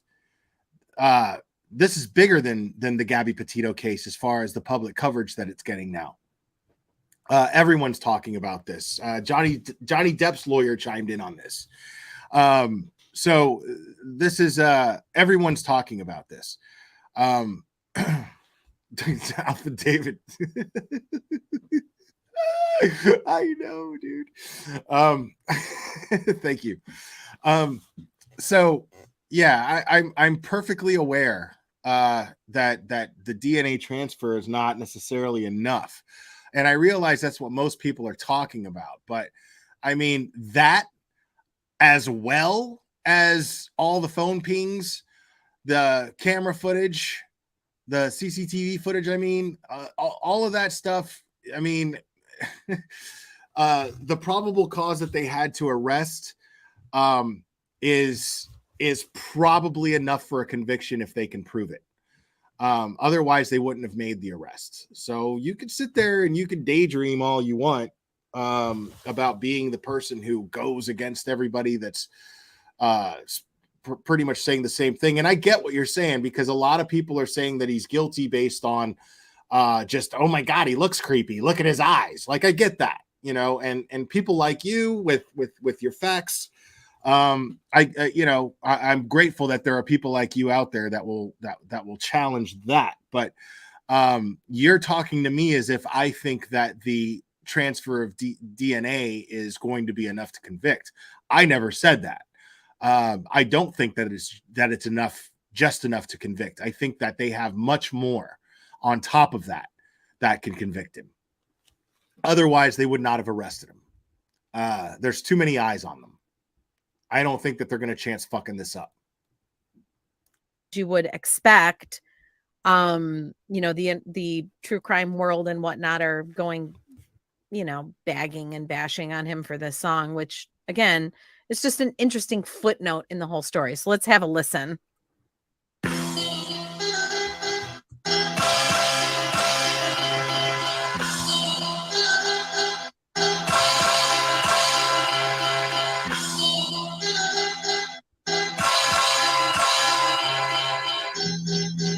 That intro is good. Always the same thing that disrupts my life. Wonder when I'll change. I guess when the time is right, procrastinating my deranged to change would be a fight. So I'm pacifist, like I'm afraid to get a bloody fist. Look at this, my mind is pissed, and I keep running. Why is this? When I hit it, always has been stunning. Gentle giant, no defiance, all building our lines, and still think that I am peasant. I stuck in the future, but I'm never looking at the fucking present. Keep it up, act like you're all that. Here's a cookie too in a present. Led from a desert, eagle deagles going louder than my motherfucking deagle. And you're like, you get no sequel. You get no sequel. Sequels. You are not my equal. You are equal, but I'm people. And now I'm going legal. Don't fuck with us. Don't fuck with us. Word to your mother.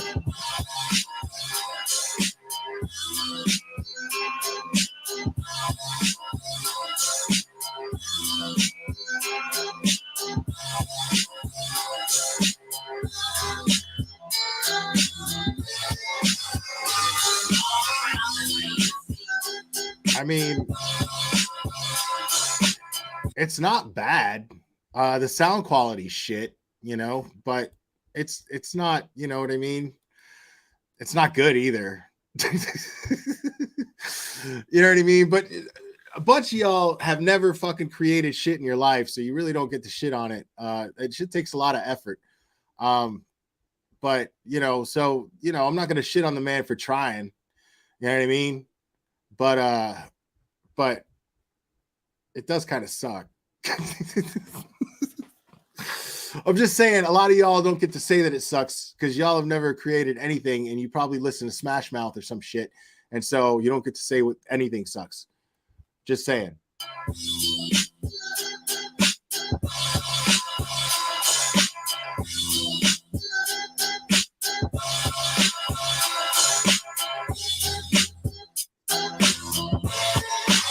Hell yeah.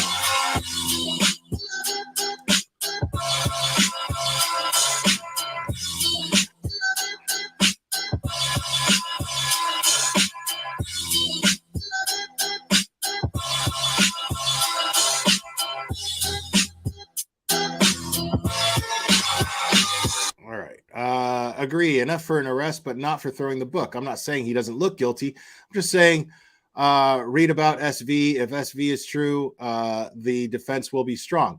I sure as shit don't disagree with you. What I'm saying though is, I mean, I think that the best thing that the defense has, the best thing that the defense has is all the fucking all the doubt that they're going to be able to create with all the bullshit that's been taking place online with idiots like Betty and other people making up shit and saying that they have sound bites of the murder actually happening and blah blah blah. That stuff's going to throw a big monkey wrench in the sense that as I always explain, the defense's job is only to create doubt in the jury. That's it. So it just depends, and only in one juror. So if some of this bullshit that is being spun around all over the internet is enough to create confusion for the defense to use, congratulations, people. You helped set a fucking killer free.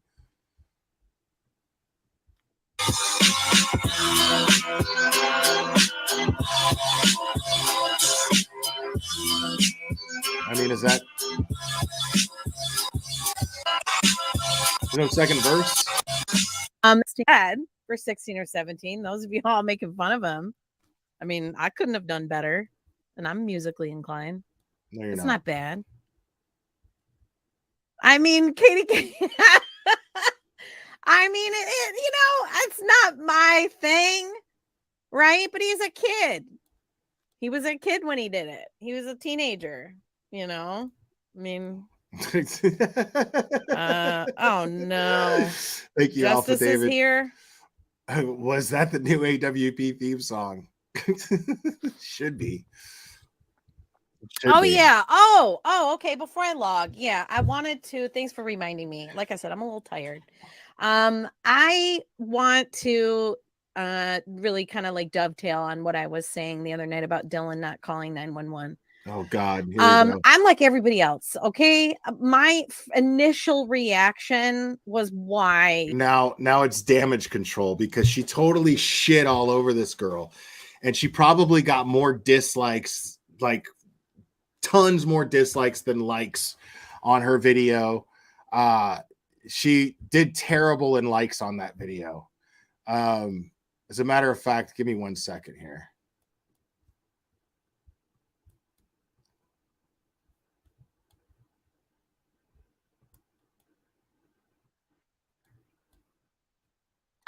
Yeah, so she did almost she got almost 4,000. Hold on.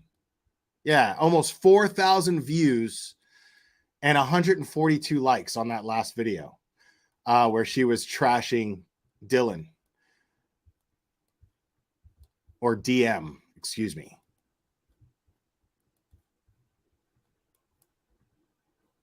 Why did you not call 911? What is going on? Okay. But after I had a couple days to think it over, and that's what I always say, like you should always take time to really think something. After everyone and their mother decided that I was evil because I showed how fucking evil and shitty I am, I decided to change my position on this. So through and consider all the possible angles. That's what critical thinking looks like. Critical thinking is about expanding your worldview. trying not to look at anything via a very narrow, small lens. Open the lens, open the view, allow for other alternative explanations, imagine and consider them all. That's what critical thinking is about. Okay. If you want to be small minded, narrow minded, and small brained, this is not the channel for you. Except it But I'm is. like everybody else. My first guttural reaction was, oh, what the fuck? Like, why did she not call 911? But after I had time to think it through and really and review all of my criticism for that live, go through all of them. That's one of them things that critical thinking, when I use that phrase, critical thinking demands. Okay, I say that for a reason, because critical thinking needs to be demanding to get your attention sometimes. It's very easy to allow yourself to be funneled through a very narrow view of looking at something. And I love this. I love this. This is her defense, is that she was just saying it to get your attention. She's basically admitting that she was just saying it to piss everyone off. Because now I've got your attention, and now we can think critically, and I can change my mind on this because I got so much shit for it. It's great. And I'm not superhuman. I fall victim to it as well from time to time, especially when it's something that is emotional. Okay. And the death of these 4 kids is obviously an emotional thing. And, the mind, you gotta have reels emotions with how he did this in such a stealthy way in under 15 minutes and got in and out, leaving hardly any blood. And, so it's... How do you know that he left hardly any blood? First of all, where did you read that there was no blood or there was hardly any blood? We don't have any details of the crime scene other than they were stabbed multiple times. All 4 victims were stabbed violently multiple times, and that the knife sheath was left behind. And the only reason the knife sheath was even mentioned is because that knife sheath was key in indicating probable cause to arrest, because his DNA was found on the knife sheath. That's it. Otherwise, you wouldn't have even known the knife sheath was left behind. You wouldn't even know that detail. The only reason it's in the affidavit is because it's significant. It's significant to having probable cause to arrest him. So it's shocking. And it's like, so your first instinct is going to be like, what the hell, Dylan? Why didn't you call 911? And she also says, it's crazy that he did it so stealthy in under 15 minutes. Dude, I mean, think about it. Again, I always use this example when discussing like perception of time. Like, just imagine, like, remember the last time that you went down to the kitchen and put something in the microwave for 1 minute, for 60 seconds, 1 minute, didn't have your phone with you, nothing. You were just forced to sit there and just watch the fucking thing spin and wait for it to be done. Right? That minute is a long time. Okay? That minute is a long time. I could wash a sink full of dishes while I'm waiting for something to cook in the microwave. Multiple dishes I can wash and put to dry while I'm waiting for that minute to cook my food in the microwave. You don't think that he could have violently, quickly stabbed 4 people to death within a matter of 15 minutes? 15 minutes is a long time, man. 15 minutes is a long time.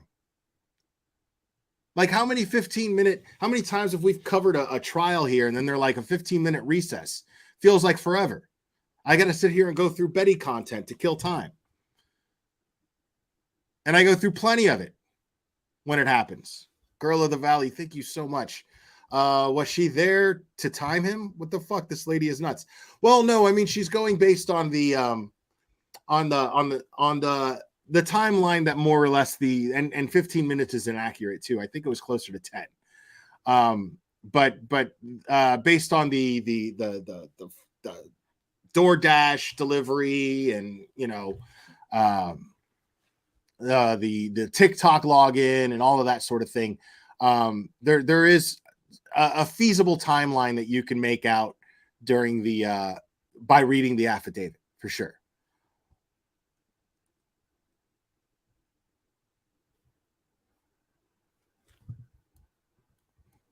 But once you have time to pull yourself up from that narrow worldview and narrow situational view, pull yourself up and out of it and look at it from a little bit greater distance.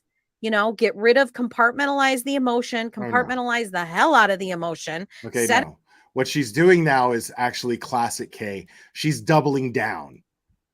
She's doubling down on the DM crucifixion here. It aside and look at it pragmatically. And there's so many explanations. To just settle on one and assume you're right is stupid. So consider all the reasons she didn't call. Okay. Was she intoxicated and not thinking clearly? She's just a kid, right? Isn't she like 19 and probably wasn't supposed to be Okay, never drinking mind. and whatever? She's backpedaling. So was she Was she intoxicated? Was she She's walking sleeping and back. gotten woken up from sleep and just wanted to go back to sleep?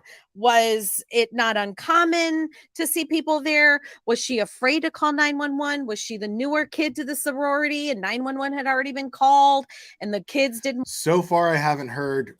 She could have just been in shock. She just didn't know what to do. So far, she's not saying there could have been dozens of people coming in and out of that house at all hours of the night because it's a party house on a college near a fraternity. I mean, there's all kinds of different factors that could have factored in as to why she didn't call 911 right then. She's not mentioning one of those that don't make her out to be some sort of irresponsible asshole, because that's what she's doing here. Let's go over her reasons one more time real quick. Sleeping and gotten woken up from sleep and just wanted to go back. All the reasons she didn't call. Okay. Was she intoxicated and not thinking clearly? Okay. So she must have been fucked up, because which right there gives her a reason to condemn her for being irresponsible. She's just a kid, right? Isn't she like 19 and probably wasn't supposed to be drinking and whatever? So was she on toxic? Wasn't supposed to be drinking. Why add that? I believe everybody in that house, I don't know how old DM is, but I believe everybody in that house is over 21. Was she intoxicated? Was she sleeping and gotten woken up from sleep and just wanted to go back to sleep? Was it not uncommon to see people there? Was she afraid to call 911? Was she the newer kid to the sorority and 911 had already been called? Was she sleeping and gotten woken up from sleep and just wanted to go back to sleep? What? Right. Again, right there, making her out to be some sort of selfish asshole. Like, oh, you woke me up from my sleep. There's an intruder in the house. Fuck this. I'm going back to sleep. That's what she's trying to paint the picture here. Everything she does, you got to understand, Kay is not stupid. She's stupid in a lot of other ways, but she's very good at manipulating her audience. Extremely good at it. You just got to know her little tricks. Like what she's doing right now is very subliminal. She's just pointing out reasons that make DM look irresponsible. Like if she had reasons for not calling 911, they had to have been for reasons of her being irresponsible, as a result of her being an irresponsible kid. That's how she has to paint this picture.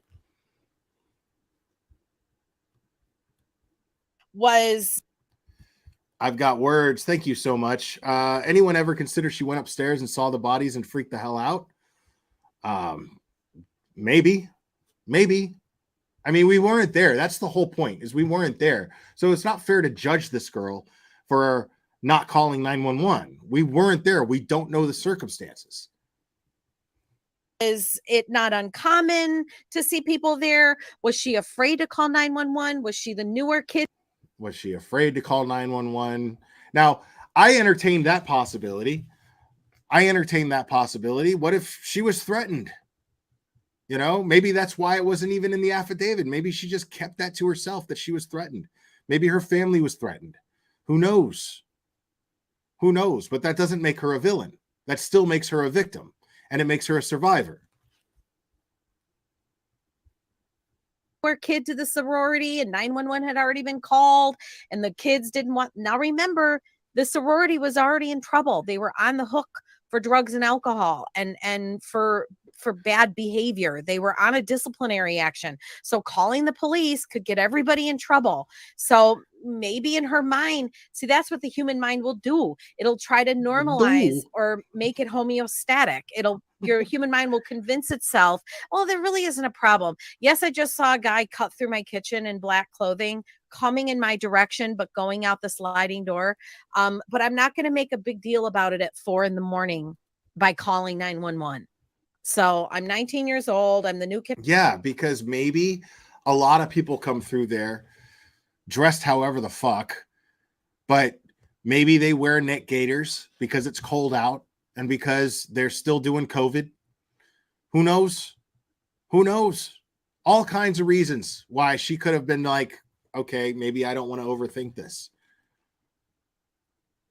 Because that's what I'm thinking. I'm thinking, you know, she just didn't think that there was anything suspicious about it at the time. The new kid on the block. I'm just going to go lay down and go to bed rather than causing drama. Okay. That could be a reason. A second reason could be she was intoxicated. And a third reason could be, again, her brain just normalized what she saw. She convinced herself, well, maybe he's, and the fourth reason, again, I hate to bring it up, could have been a drug house. There could have been drugs there. You have to consider that in today's atmosphere and climate with the opioid problem. They could have had drugs. Yeah. The college house is a fucking trap house. That's what they're doing, dude. Like Ethan is trapping out bandos, you know, and that's what happened. Like, get real, Kay. Jesus Christ. Drugs in the house. And so who wants to call calling 911? Maybe she thought it was a drug guy. Maybe she thought it was the Grubhub guy. I mean, without hearing Dylan's entire explanation of the night, none of us have any business judging her or coming down hard on her, myself including. Like, I don't know why she didn't call 911. It's easy for us to say that. No, you're hindsight. right. I'm not saying it was both. I'm saying it was one or the other. Like, I'm exploring possibilities too. What I'm not willing to do is scrutinize her for whatever reason that she didn't call 911 because we weren't there and we don't know the circumstances. We could sit here and explore and speculate, but I don't think that it's even relevant to do that. Because at the end of the day, this is a girl who survived a quadruple murder.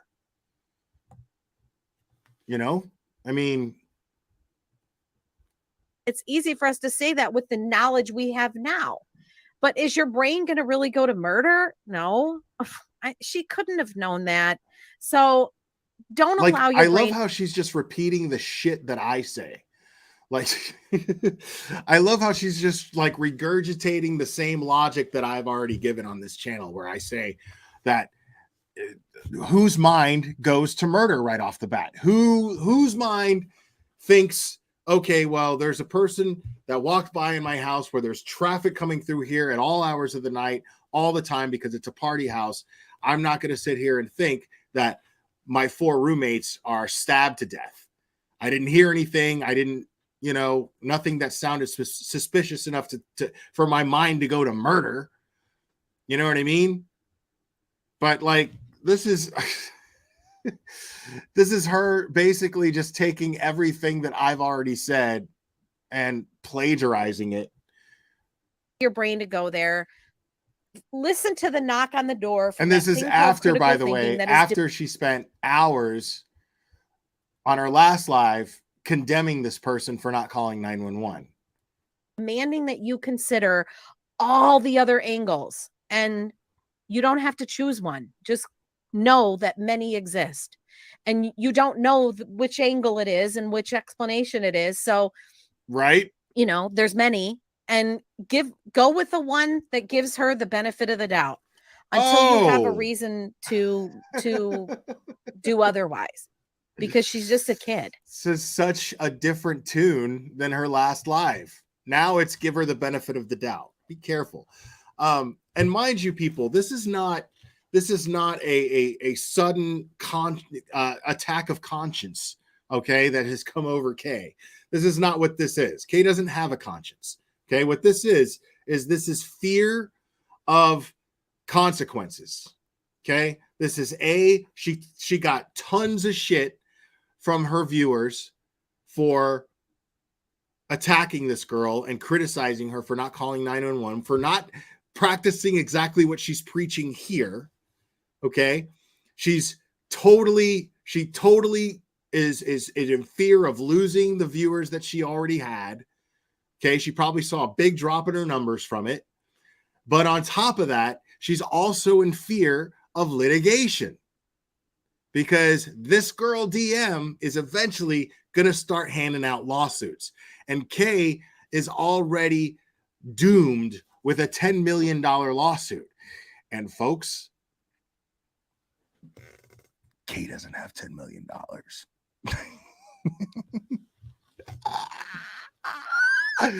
So she's absolutely in fear of more litigation. That's all this is. This is not all of a sudden, now I understand poor DM. Now I understand her. No, this is fuck. I can't afford another fucking lawsuit.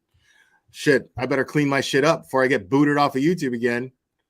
And she's going to be traumatized as it is by this happening. And Wow. we don't want, as people in the true crime community, we don't want to be adding insult to injury. We don't want to be adding injury to people who have just gone the opposite of what she was saying before, and almost synonymous, almost verbatim what I've been saying. You've got to love it, folks. through a traumatic thing. I mean, have we not learned that? Have we all not learned that? How we can do it even in the smallest of ways, or even when we think we're right, we could be doing it. So we have to walk a very fine line, because she is a victim of this entire situation. Wow. We don't know if she was his intentional victim, if he intentionally left her alive. That's an angle. And we don't know if he accidentally didn't realize she was there. We don't know. But either way, she's been through a hell of an ordeal. John Hunt. She's why is she being sued for $10 million when she doesn't have that much money?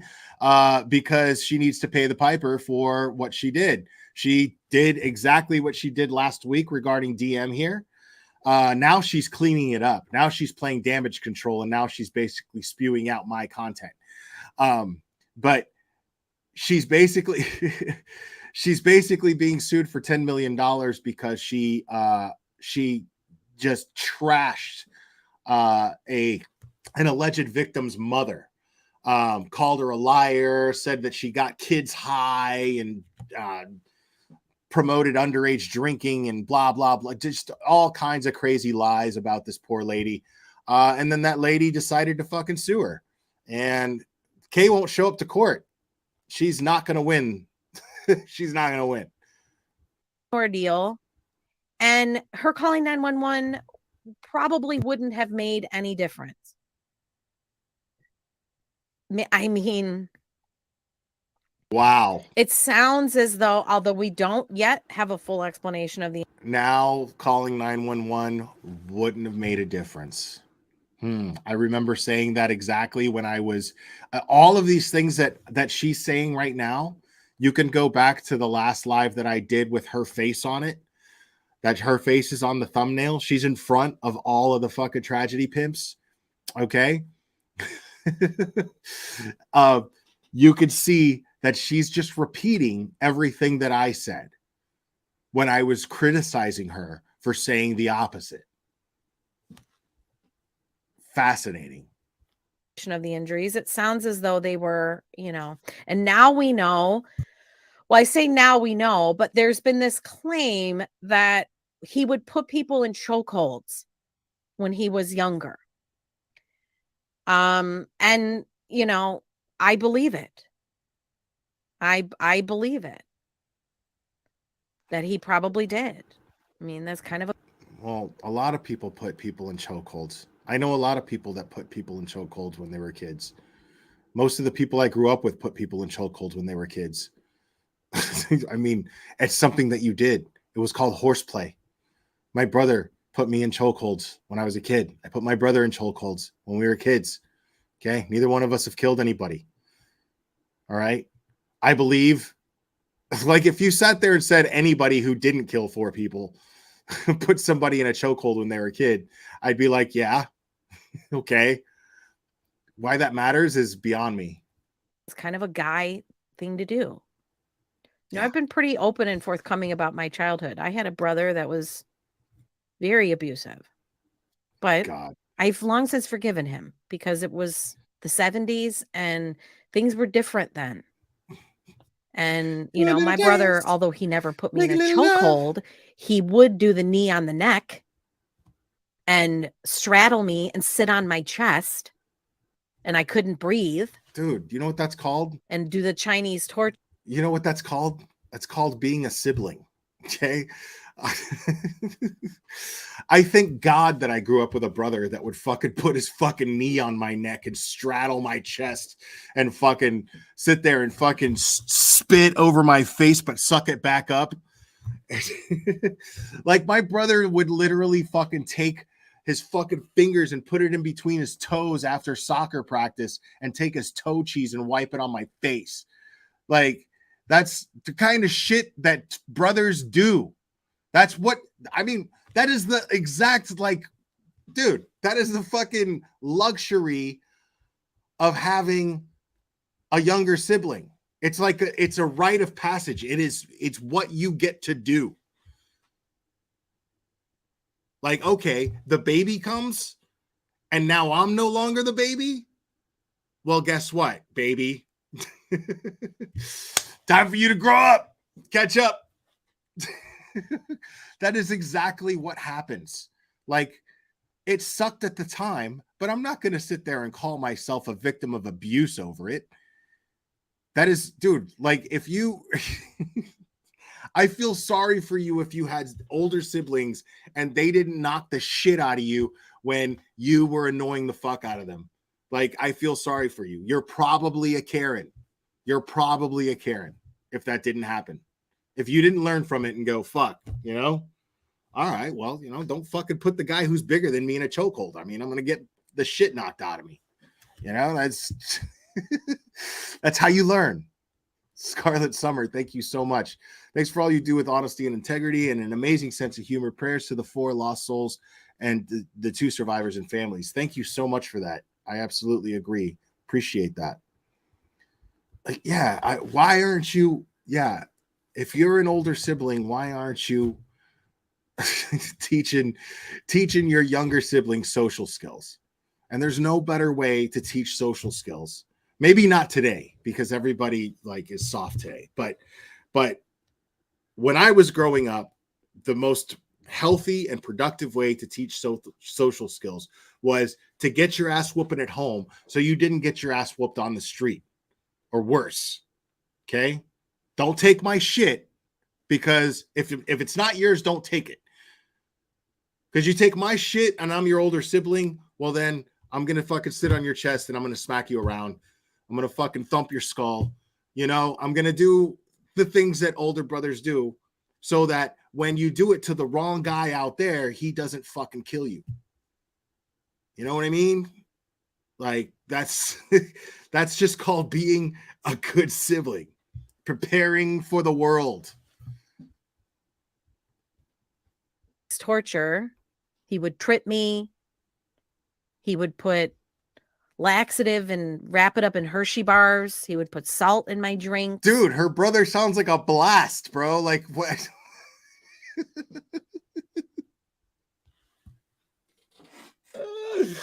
Oh my God, bro. Like, hold on. I got to hear that one more time. He would put torture. He would trip me. He would trip me.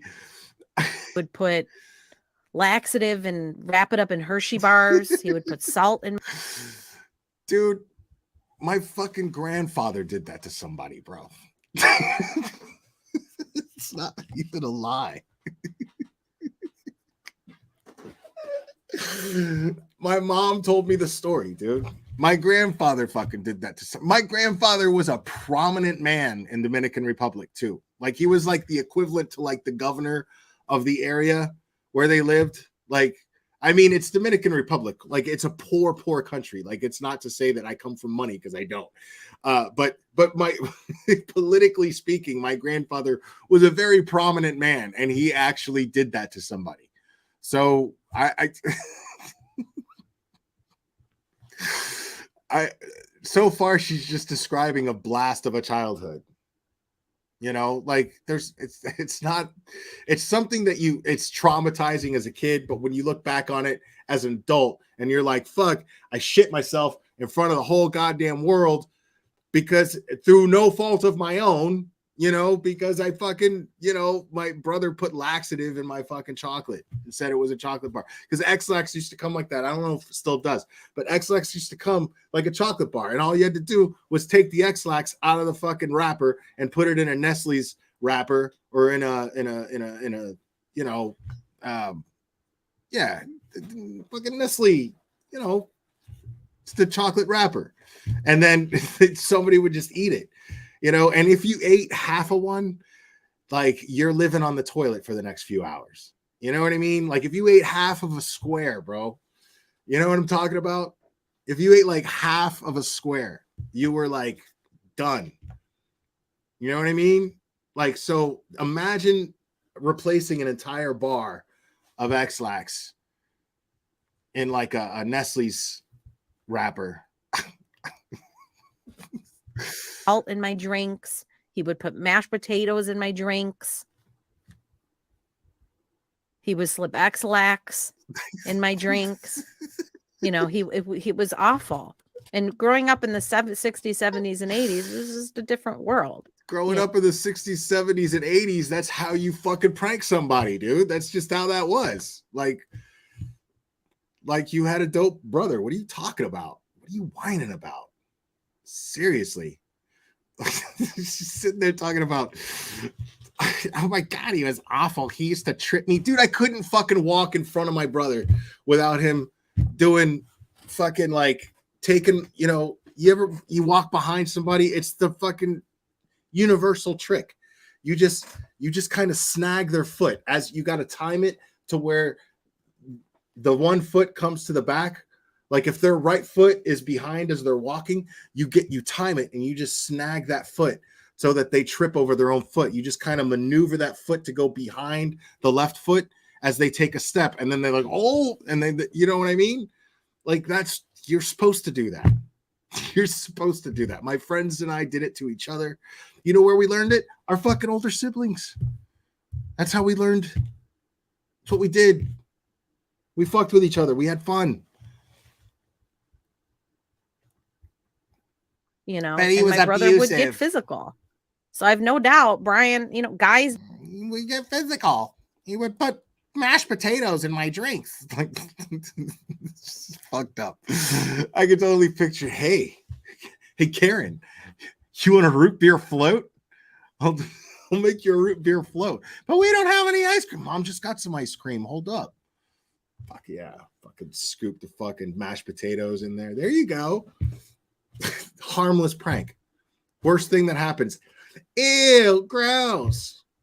All I could visualize her, if she's complaining about that now and acting like she's traumatized from that, I could picture that she was just a bratty ass kid that was like crying, Mommy, look what he did. He put mashed potatoes in my root beer. And mom's trying not to laugh. Sitting there, go to your room. I told you to stop terrorizing your sister. And then when they're by themselves, you want to play video games, which is, you know, I don't want her to see that, you know, but that was funny. Guys do. I just know it's a thing. My kids don't because I raised them different, but perhaps he did. My kids don't because I robbed them of a childhood. Perhaps he did wrestle with other guys. We know he got into kickboxing. So he had some level of physicality too, and he talks about that in the forum about trying not to exert himself at times. So perhaps he put Ethan in a chokehold and stabbed him.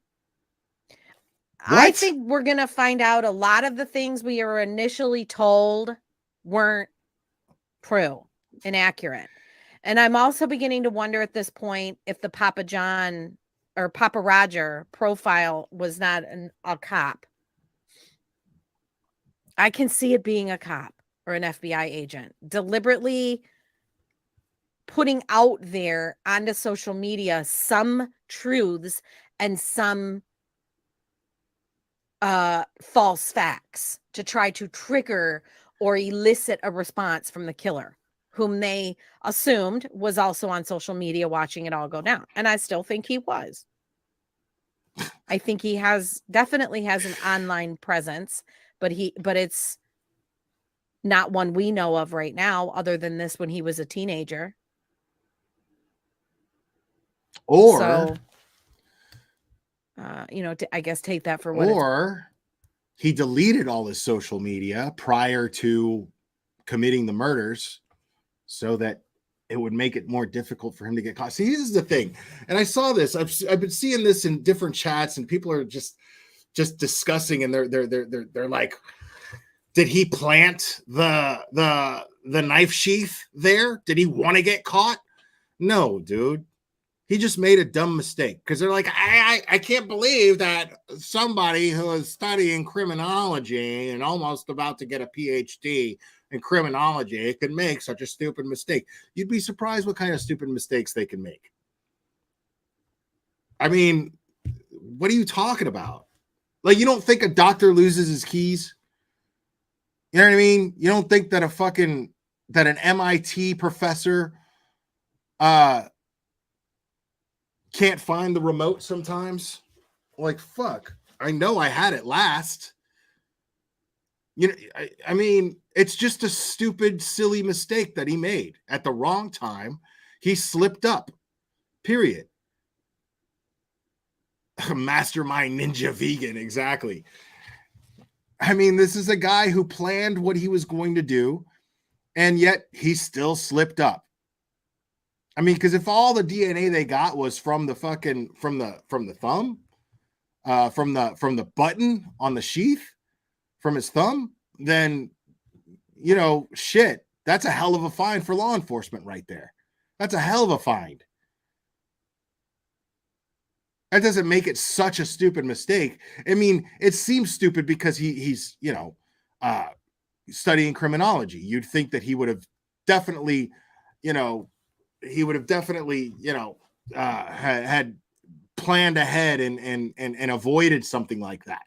But the fact is stupid mistakes get made by really smart people all the fucking time. Like, you don't think that a fucking doctor, a guy with a PhD in engineering fucking turns on his car and drives with the emergency brake from time to time because, fuck, I forgot to take off the emergency brake. You don't think that happens? That's not a measurement of someone's intelligence necessarily. It's just they fucked up. And law enforcement's job is to find where they slipped up. This guy had to fuck up somewhere. It's our job to find out where. This guy couldn't have done everything absolutely perfect. And if law enforcement just assumed, after knowing that this guy was studying criminology and about to get a doctorate in it, if law enforcement knew that, then do you think that their strategy would have been like, well, fuck. Well, Bill, this guy studied criminology, so we're wasting our time if we're going to find any proof. No, they're going to go, fuck that. This guy had to fuck up somewhere. It's our job to figure out where. We need to find it. We need to find everything. We need to look at every single little, centimeter of everything. This guy had to fuck up somewhere. It's our job to find out where. That's it. They're not going to just be like, if they thought the same way that a lot of these other people are thinking, like, you know what I mean? Like, they're not going to just jump to the conclusion that he's smarter than everybody and go, fuck, we're wasting our time here, fellas. This guy's got it all upstairs. Go home? All right, let's go home. No, that's not how it works. That's not how it works. For what it's worth, but I think the Papa Roger was not him. I don't think any of them were him. I don't think he was commenting. I'll be surprised if he was, but I think he was observing, and I think he was watching. And I think, yes, I think it's also critical thinking demands. We also consider an angle as being that he did this to study. But it's hard to ignore the 16 and 17-year-old Brian Koberger talking about being suicidal and feeling like a piece of meat and feeling like other people are pieces of meat. Dude, and do you know how common it is for kids? And this is not to take it lightly, you know? This is not to take it lightly. But I'm saying, you know how common it is for a teenager to think about and talk about suicide?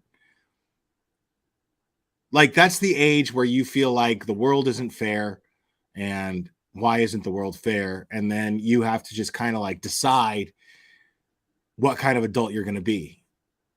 Like, am I going to take accountability for my actions? Am I going to be the kind of person that blames the world? Or am I going to be somebody who makes my own luck? You know what I mean? So it's not like, you know, it's just so weird that people like actually think like this. And there's no point to life. And I have no, like, it's very common for a teenager to think about or express thoughts of suicide. Now, obviously, again, they shouldn't be taken lightly, but it's not an uncommon thing to happen. You know,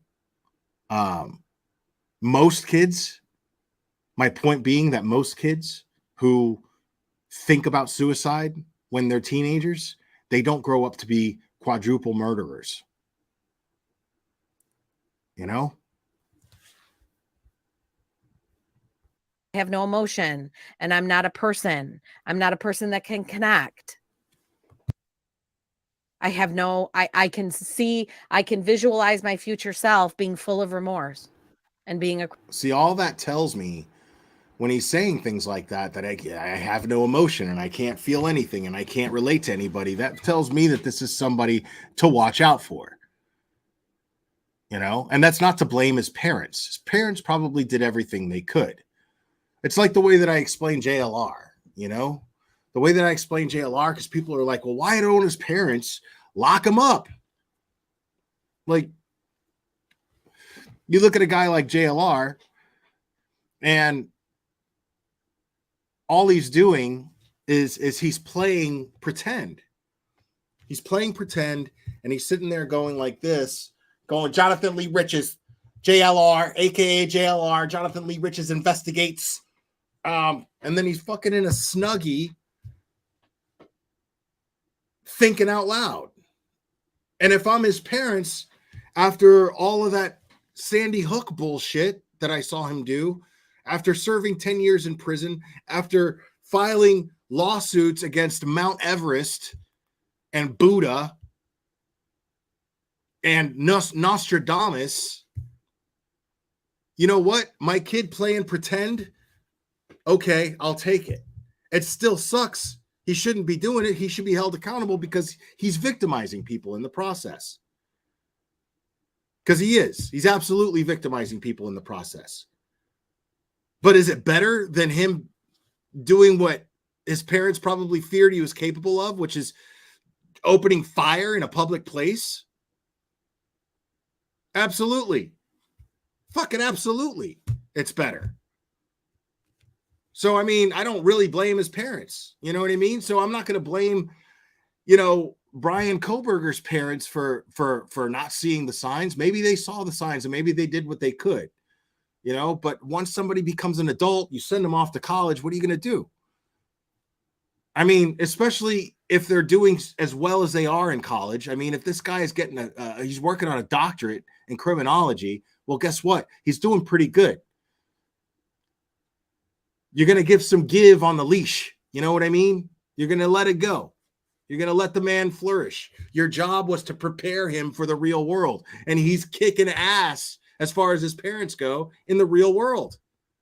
He's absolutely knocking it out of the park, making the best of his college career, building stepping stones for a fruitful life. I mean, that's what it looks like to his parents. So they're not to blame for anything. Being a criminal. It's really, really hard to dismiss all of that. And it's fascinating. Papa Roger Boo was an account that was commenting in the Facebook group, but it's RODGER. And many people came to believe that it was And him. I agree that JLR is very dangerous. I absolutely 150% agree with you. What I'm saying is I don't blame his parents for the position that I am, you know,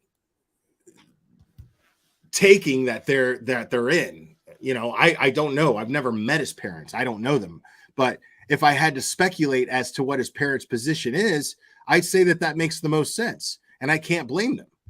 You know what I mean? What are they supposed to do? You can't just lock somebody up just to lock them up. It doesn't work that way. If he meets the standard to walk around in society amongst the public, well, then he does. You know what I mean? And if somebody decides to press charges and hold him accountable for something that when he's defaming somebody, well, then so be it. You know? But I mean, let's say that his parents boot him out on the street. Is he more likely or less likely to have a total breakdown and then end up doing something totally violent and victimizing people for no reason because he's feeling sorry for himself? Which one's more likely to happen? You know what I mean? So I don't blame his parents necessarily. It was him because the profile picture was of the unknown soldier and looked similar to him. But no, I'm more inclined to believe now that it was probably an undercover law enforcement. Well, of course you can think that way and not murder anyone. What do you mean? It's a perfectly valid what do you mean point. You can think that? Think what way? The way that you just sat here and spent your entire life explaining that way. Wait, do I still think he's an uncle?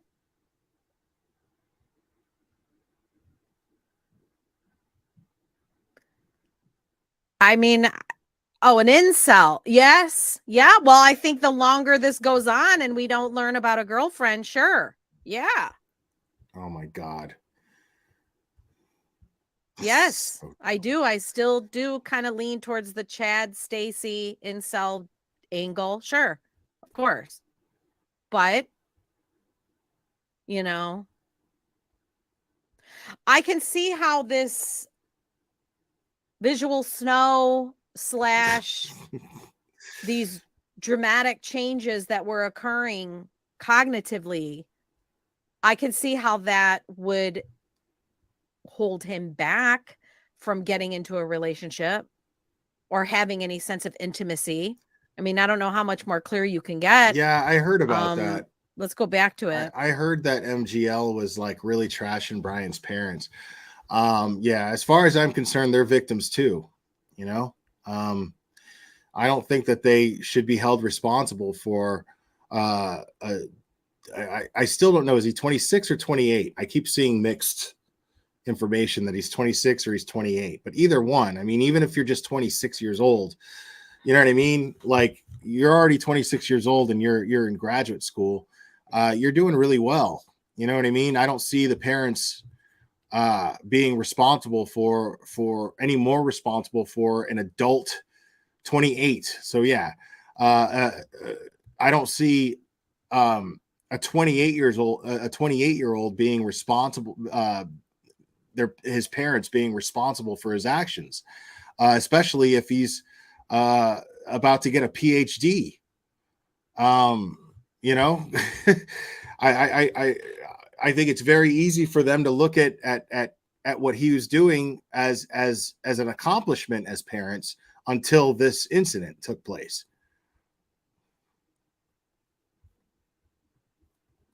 To it. I mean, this is probably, other than the one where he was other than the one where he talked about his future self, this is probably the most interesting to me, where he lays out symptom by symptom. Okay. Fog, lack of comprehension, feeling like his life is a movie or depersonalization, depression, no interest in activity, constant thought of suicide, crazy thoughts, delusions of grandeur, anxiety, poor self-image, poor social skills, no emotion in all caps. Oh my God. Mind. And I get it. Some people are going to be like, who cares? Don't care. Fry him. Okay, fine. Don't care. Fine. Don't care. No, it's not that. I find it interesting. I mean, it's not that nobody cares. It's the fact that it's irrelevant now. It doesn't matter. It doesn't matter. He's an adult. It was on him to actually seek help. If you're showing proof, Karen, that this dude was aware of his symptoms of his mental health issues, he was aware of it, and he felt troubled by them, then it was on him to get help. That shows me that he knew the difference between right and wrong.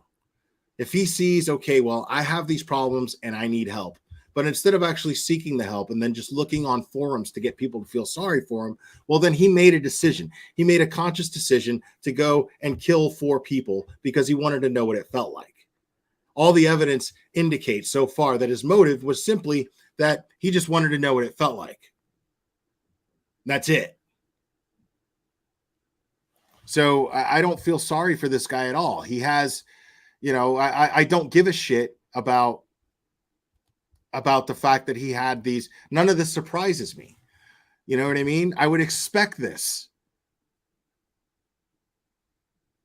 The problem is people with a sense of entitlement and people who think that the world owes them attention and owes them some sort of validation. The world doesn't owe you jack shit. It's your place to find your functional place in your personal environment, to be a functional aspect of your personal environment. That's your responsibility. It's nobody else's responsibility. And so, no, all of this shit is totally irrelevant to me. It's not fascinating to understand his mental health state back when he was this old or that old. No, all that does is just glorify this guy that much more.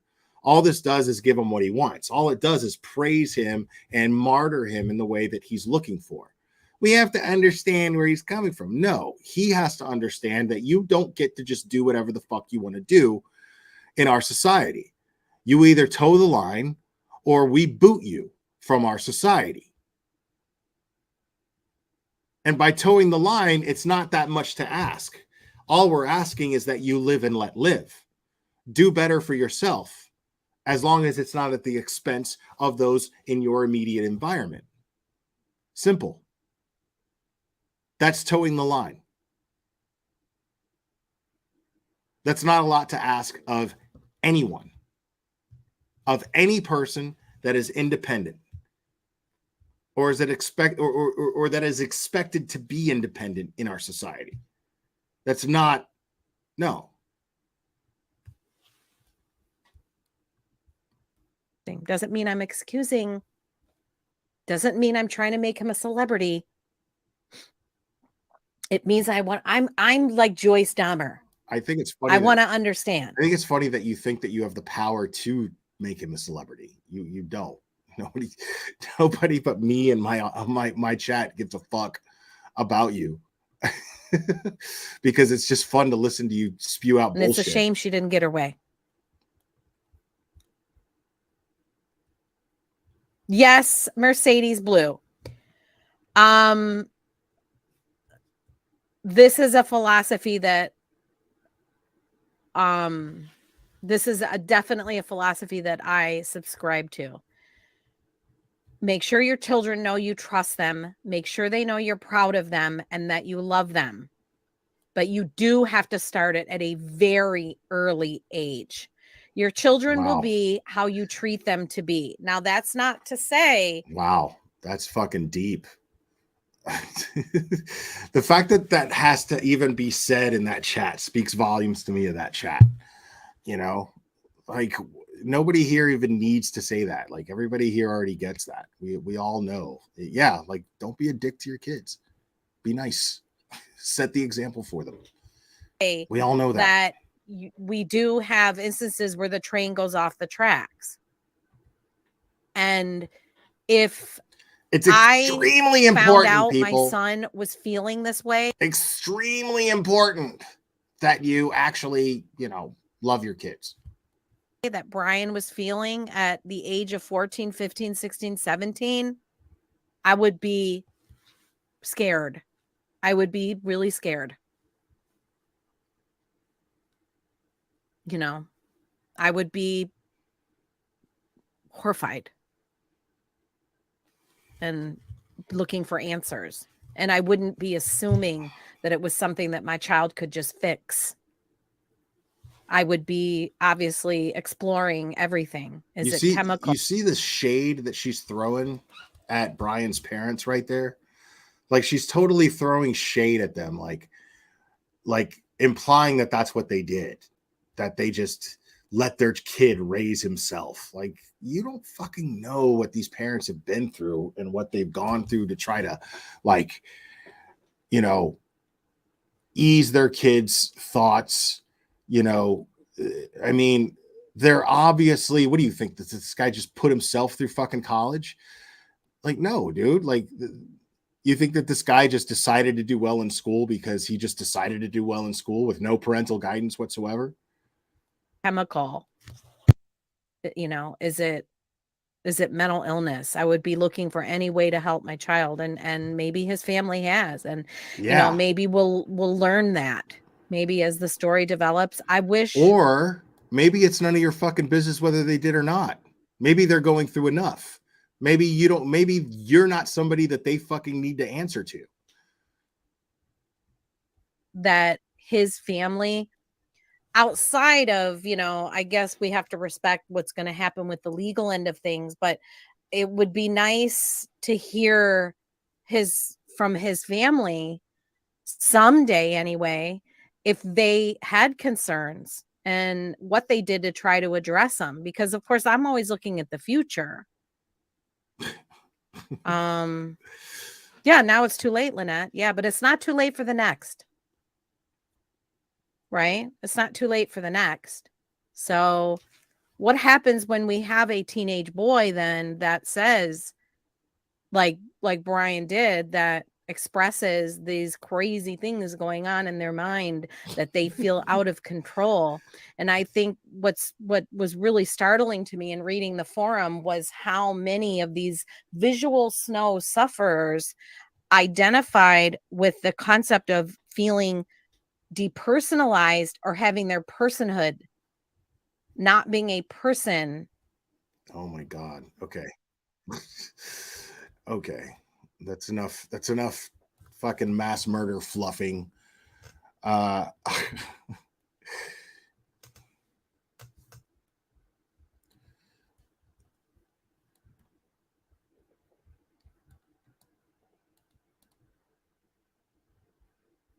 so JLR and like, look at this guy. This is the title of this is Brian Koberger's dad spotted outside of home.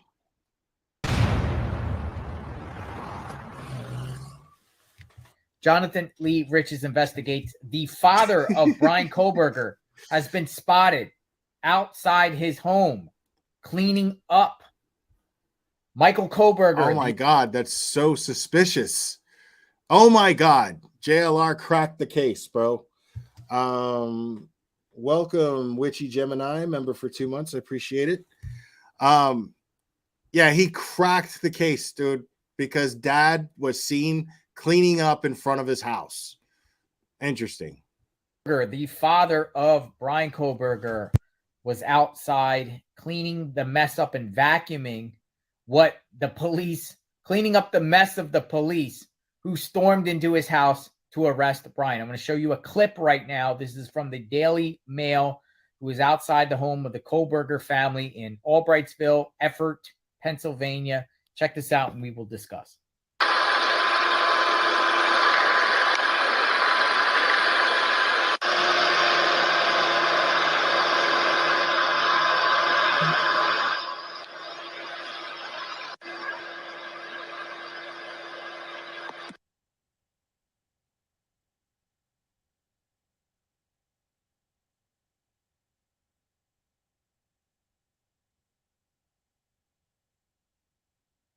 So you see, using a vacuum, cleaning up all the glass and the damage left behind by police. Police stormed into that family home I just showed you to arrest Brian Kohlberger. And they actually went in at around 3 a.m. Kind of ironic, considering that Brian went into the Moscow home, during the early morning hours, 3 to 4 a.m. Calamity Jade, thank you so much. I believe that children are our future. Teach them well and let them lead the way. 4 a.m.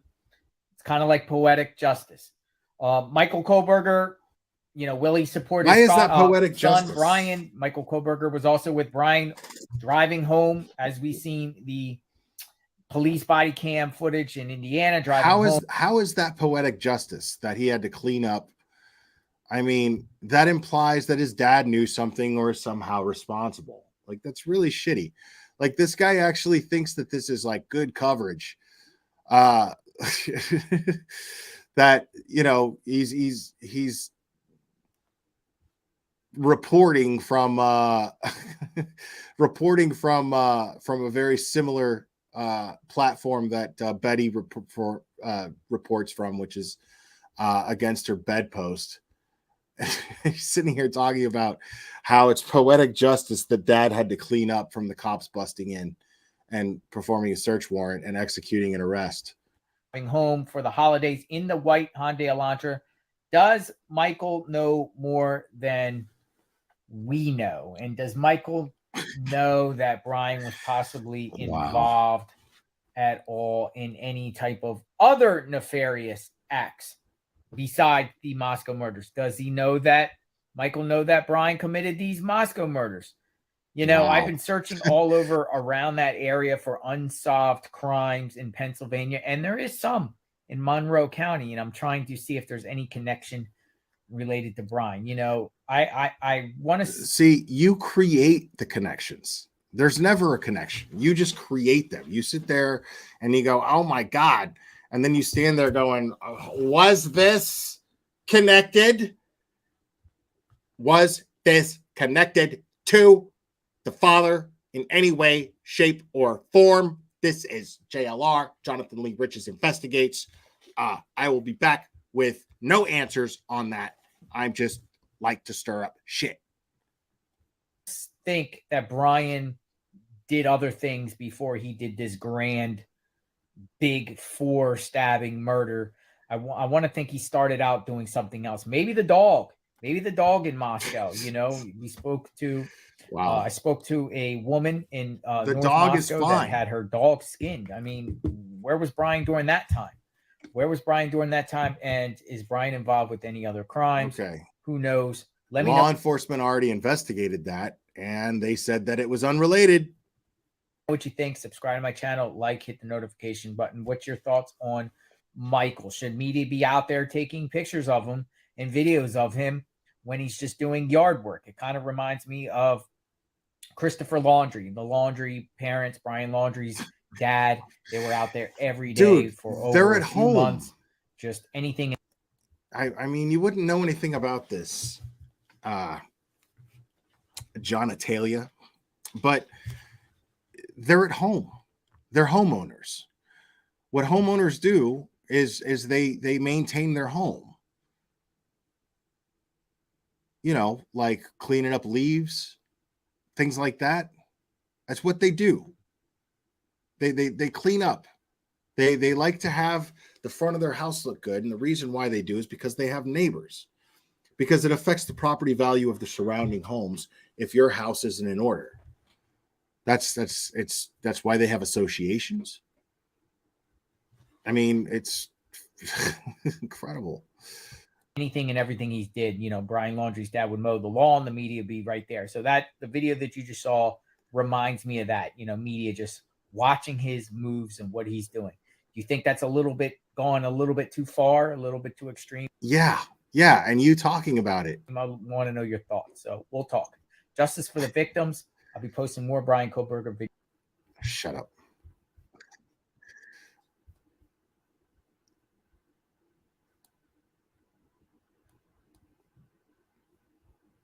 Okay.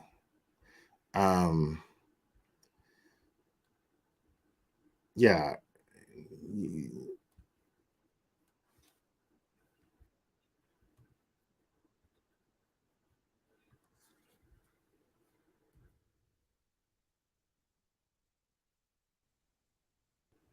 Like, this is what kind of piece of shit this guy is.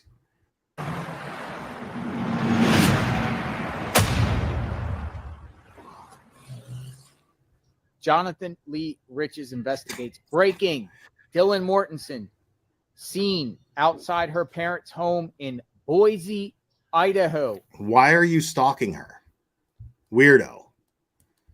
Scarlet Summer, thank you so much. Okay, for real, what's up with this creepy dude? The unlinking eyes. Just that's enough. One day we listening about his capture. Yeah. His arrest is imminent at some point. I'm pretty sure of it. But I mean, this guy's out here just stalking DM. Like, I'm going to share with everyone here right now a news article that just came out by the Daily Mail, and they have photographs of Dylan outside her. The fact that he just keeps quoting Daily Mail, like the Daily Mail is gospel. Daily Mail is an asswipe. Okay. They are a tabloid news source. Sometimes they talk about the truth. And when I praise them for sometimes talking about certain things that mainstream media won't touch, that needs mainstream media attention. I will praise them for that from time to time. But as far as what their coverage of this particular case is, it's trash. It's pure trash. Jaded 847, thank you for the super sticker. I appreciate that. It's tabloid crap. Her parents' home in Boise, Idaho. I'll share this with you now, and then we will further discuss. This is a news article by the Daily Mail, and I'm sharing what the Daily Mail has reported. Exclusive. Surviving Idaho roommate Dylan Mortensen is seen outside her parents' home for the first time. It was revealed she frozen in fear when she spotted the killer. There she is right there, 19-year-old Dylan Mortensen outside her family home. According to the article, dressed in shorts in chilly 44-degree weather, Mortensen had her blonde hair tied back for a brief outing to a Starbucks close to her home. She also wore a navy blue fleece top. This is you know what she Mortensen, is? outside her She's the new Nicole Kessinger. And that really sucks. You know what I mean? And the only difference is Nicole Kessinger is actually more hateable. Ray, thank you so much. JLR clown. Absolutely. She's like, Nicole Kessinger was sleeping with a married man. She was arguably the reason why Chris Watts, in my opinion, that's my theory anyway. My theory on Chris Watts was that he was just a cowardly bitch. I think Chris Watts was mommied his entire life. His mom mommied him, and then his mom passed the baton to Shanann, and Shanann babied him. And then he saw a relationship flourishing with another girl that was much more sexual of nature than he had with Shanann. She was fresh. And so what he figured he would do is find a way to trap her into being the mommy role for him. That's going to mommy him and take care of everything. That's totally how I see it. I think it's very simple. People are like, oh my God, I can't understand. I can't understand. Well, you know, sometimes the explanation is just somebody's just a total fucking coward and a bitch, you know? And I think that's the case with Chris Watts. Chris Watts had a woman in his life taking care of everything for him, doing his thinking for him, doing everything for him. And he saw that strong woman in her. She didn't want that. She was like, look, man, you know, this is just sexual, blah, blah, blah. And, you know, even though they talked about being in love and whatnot, I think that she saw what was happening and was just like, you know, maybe not. And then he found a way to manipulate her in his mind, manipulate her into his life, because he could play the whole my family's missing thing and I have nobody and I need you to be here and take care of me. That was what his motive was, in my opinion. But to blame her for that is ridiculous. To blame Nicole Kessinger for that, to me, is asinine. It's not her fault that Chris Watts is a fucking bitch. Patricia Self, thank you so much. Preach it, Glare, love. It's not her fault, you know? And this girl had even less to do with anything. She's a survivor of an attack. She's a survivor of a quadruple murder, period. Why anybody is not letting this poor girl live life in peace is beyond me. Her parents' Boise home, reported by the Daily Mail.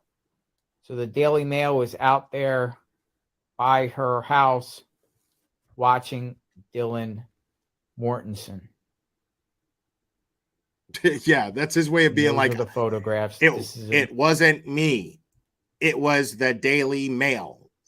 This is my disclaimer for this video, for all the hate that I'm going to get for stalking this poor girl and not leaving her alone and not letting her live her life peacefully. It wasn't me that wrote the article, but it's me talking about the article.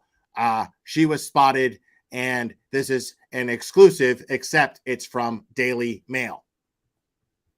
This is an article. So media are outside the home of Dylan Mortensen's family, Boise, Idaho.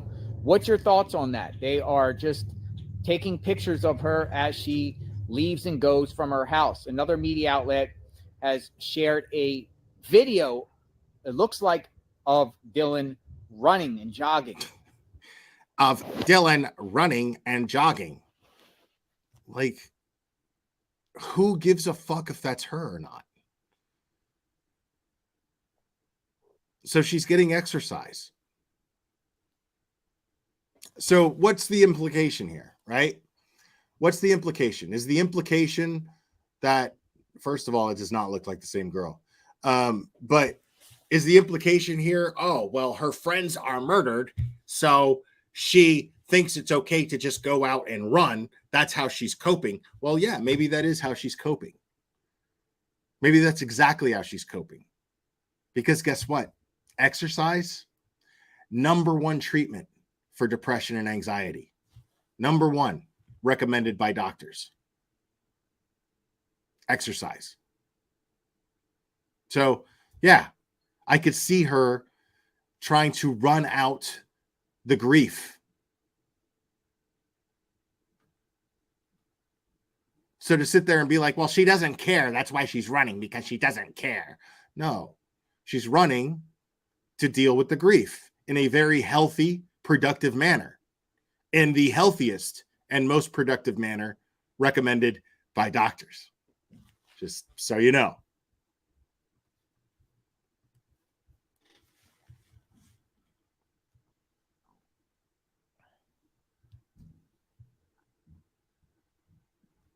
Well, it's a good thing that I don't do both, Mike M. People cleaning and doing exercises are not to be trusted. I'm glad that I still have your. So if that is Dylan jogging like the media is reporting, then she is into physical fitness. You know, she's 19 years old. You saw in the photos her hair behind her head, her with it looked like jogging shorts on, 44-degree weather, going to Starbucks. She is going to be the prosecutor's star witness. Maybe not now. Questioning why she waited 8 hours to call. Maybe not now. Maybe one of the reasons why she's not probably going to be one of the prosecutor's star witnesses is because she's a tainted witness. Now she's so public thanks to people like you. All authorities to report the bodies. 8 hours after she saw the killer, Brian Kohlberger, saw him in the house, and she just froze and went in and locked the door. Better call waited Saul. 8 hours to call police. What's your thoughts on that? I don't believe Dylan is involved with the murders. Police have shown no evidence of that, but I do personally, my personal thoughts is Dylan is definitely guilty of negligence and cowardness. Wow. I say cowardness. Wow. This guy calling somebody a coward, calling a survivor a coward. This guy, of all people. I don't even know if that's a word, but I just think what she The word did is cowardice. Cowardice, not cowardness. Cowardice.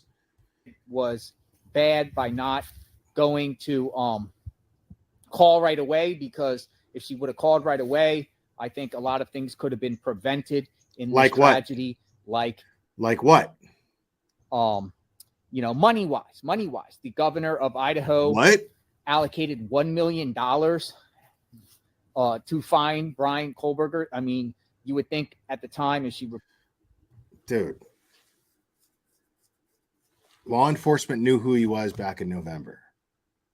Okay? They already knew who he was. KB investigates. Thank you for the super sticker. I appreciate that.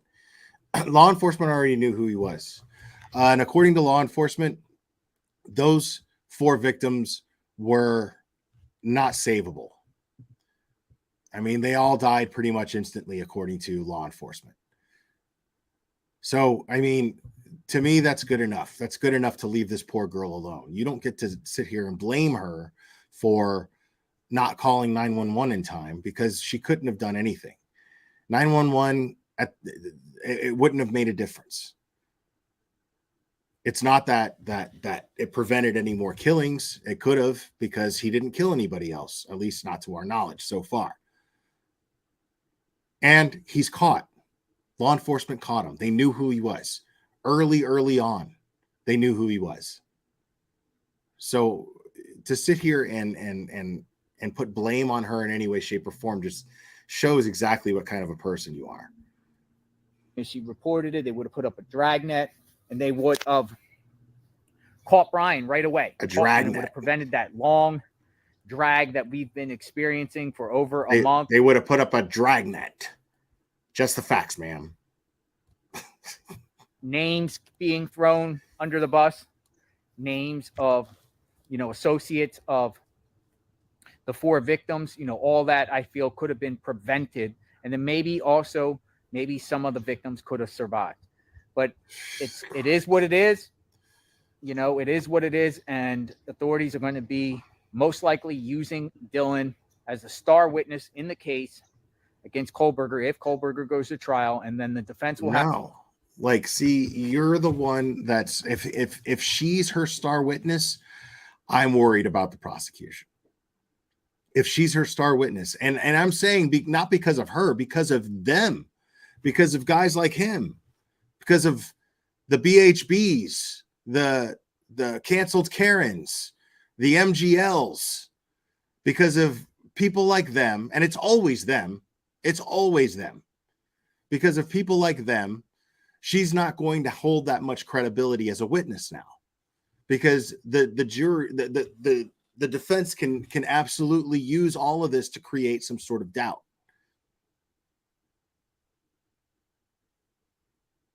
These people are the ones that are interfering with this investigation and with this trial that's going to come up. If this guy walks, these people are going to be the reason why.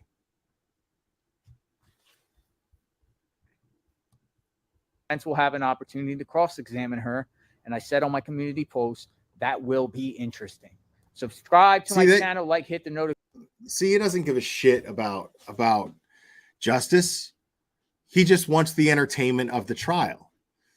That's all it is to these people, man. Like that's what really bugs me. It's just, this is all just entertainment. It's all a big show, you know? For a lot of us, we want to see justice happen. We want to watch it unfold because we want that justice so bad. We know he's guilty. You know what I mean? Now, I'm going to watch the trial with an open mind. Right now, I'm sure he's guilty. Right now, I'm sure of it. I absolutely feel that way.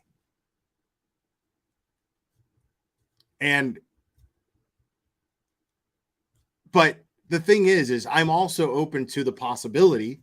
I'm not going to shut down if for some reason the defense comes up and says, hey, wait a minute, you got the wrong guy and this is why. And then they show solid proof. Then I'm going to go, oh shit. But with what we've got available to us, dude looks guilty as fuck. So I don't feel guilty for feeling that way right now. But I'm not going to sit here and, Julie Porter, that's a good question. I don't know if he was federally charged, then no, it won't be televised.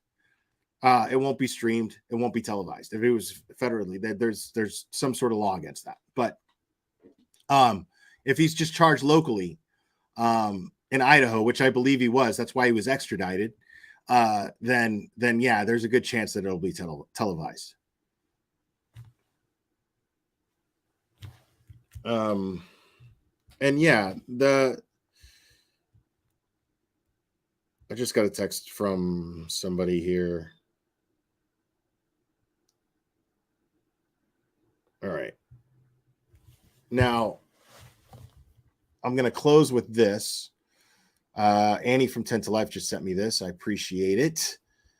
I don't know if she knew I was live or not, but she just texted me this. Give me a second here.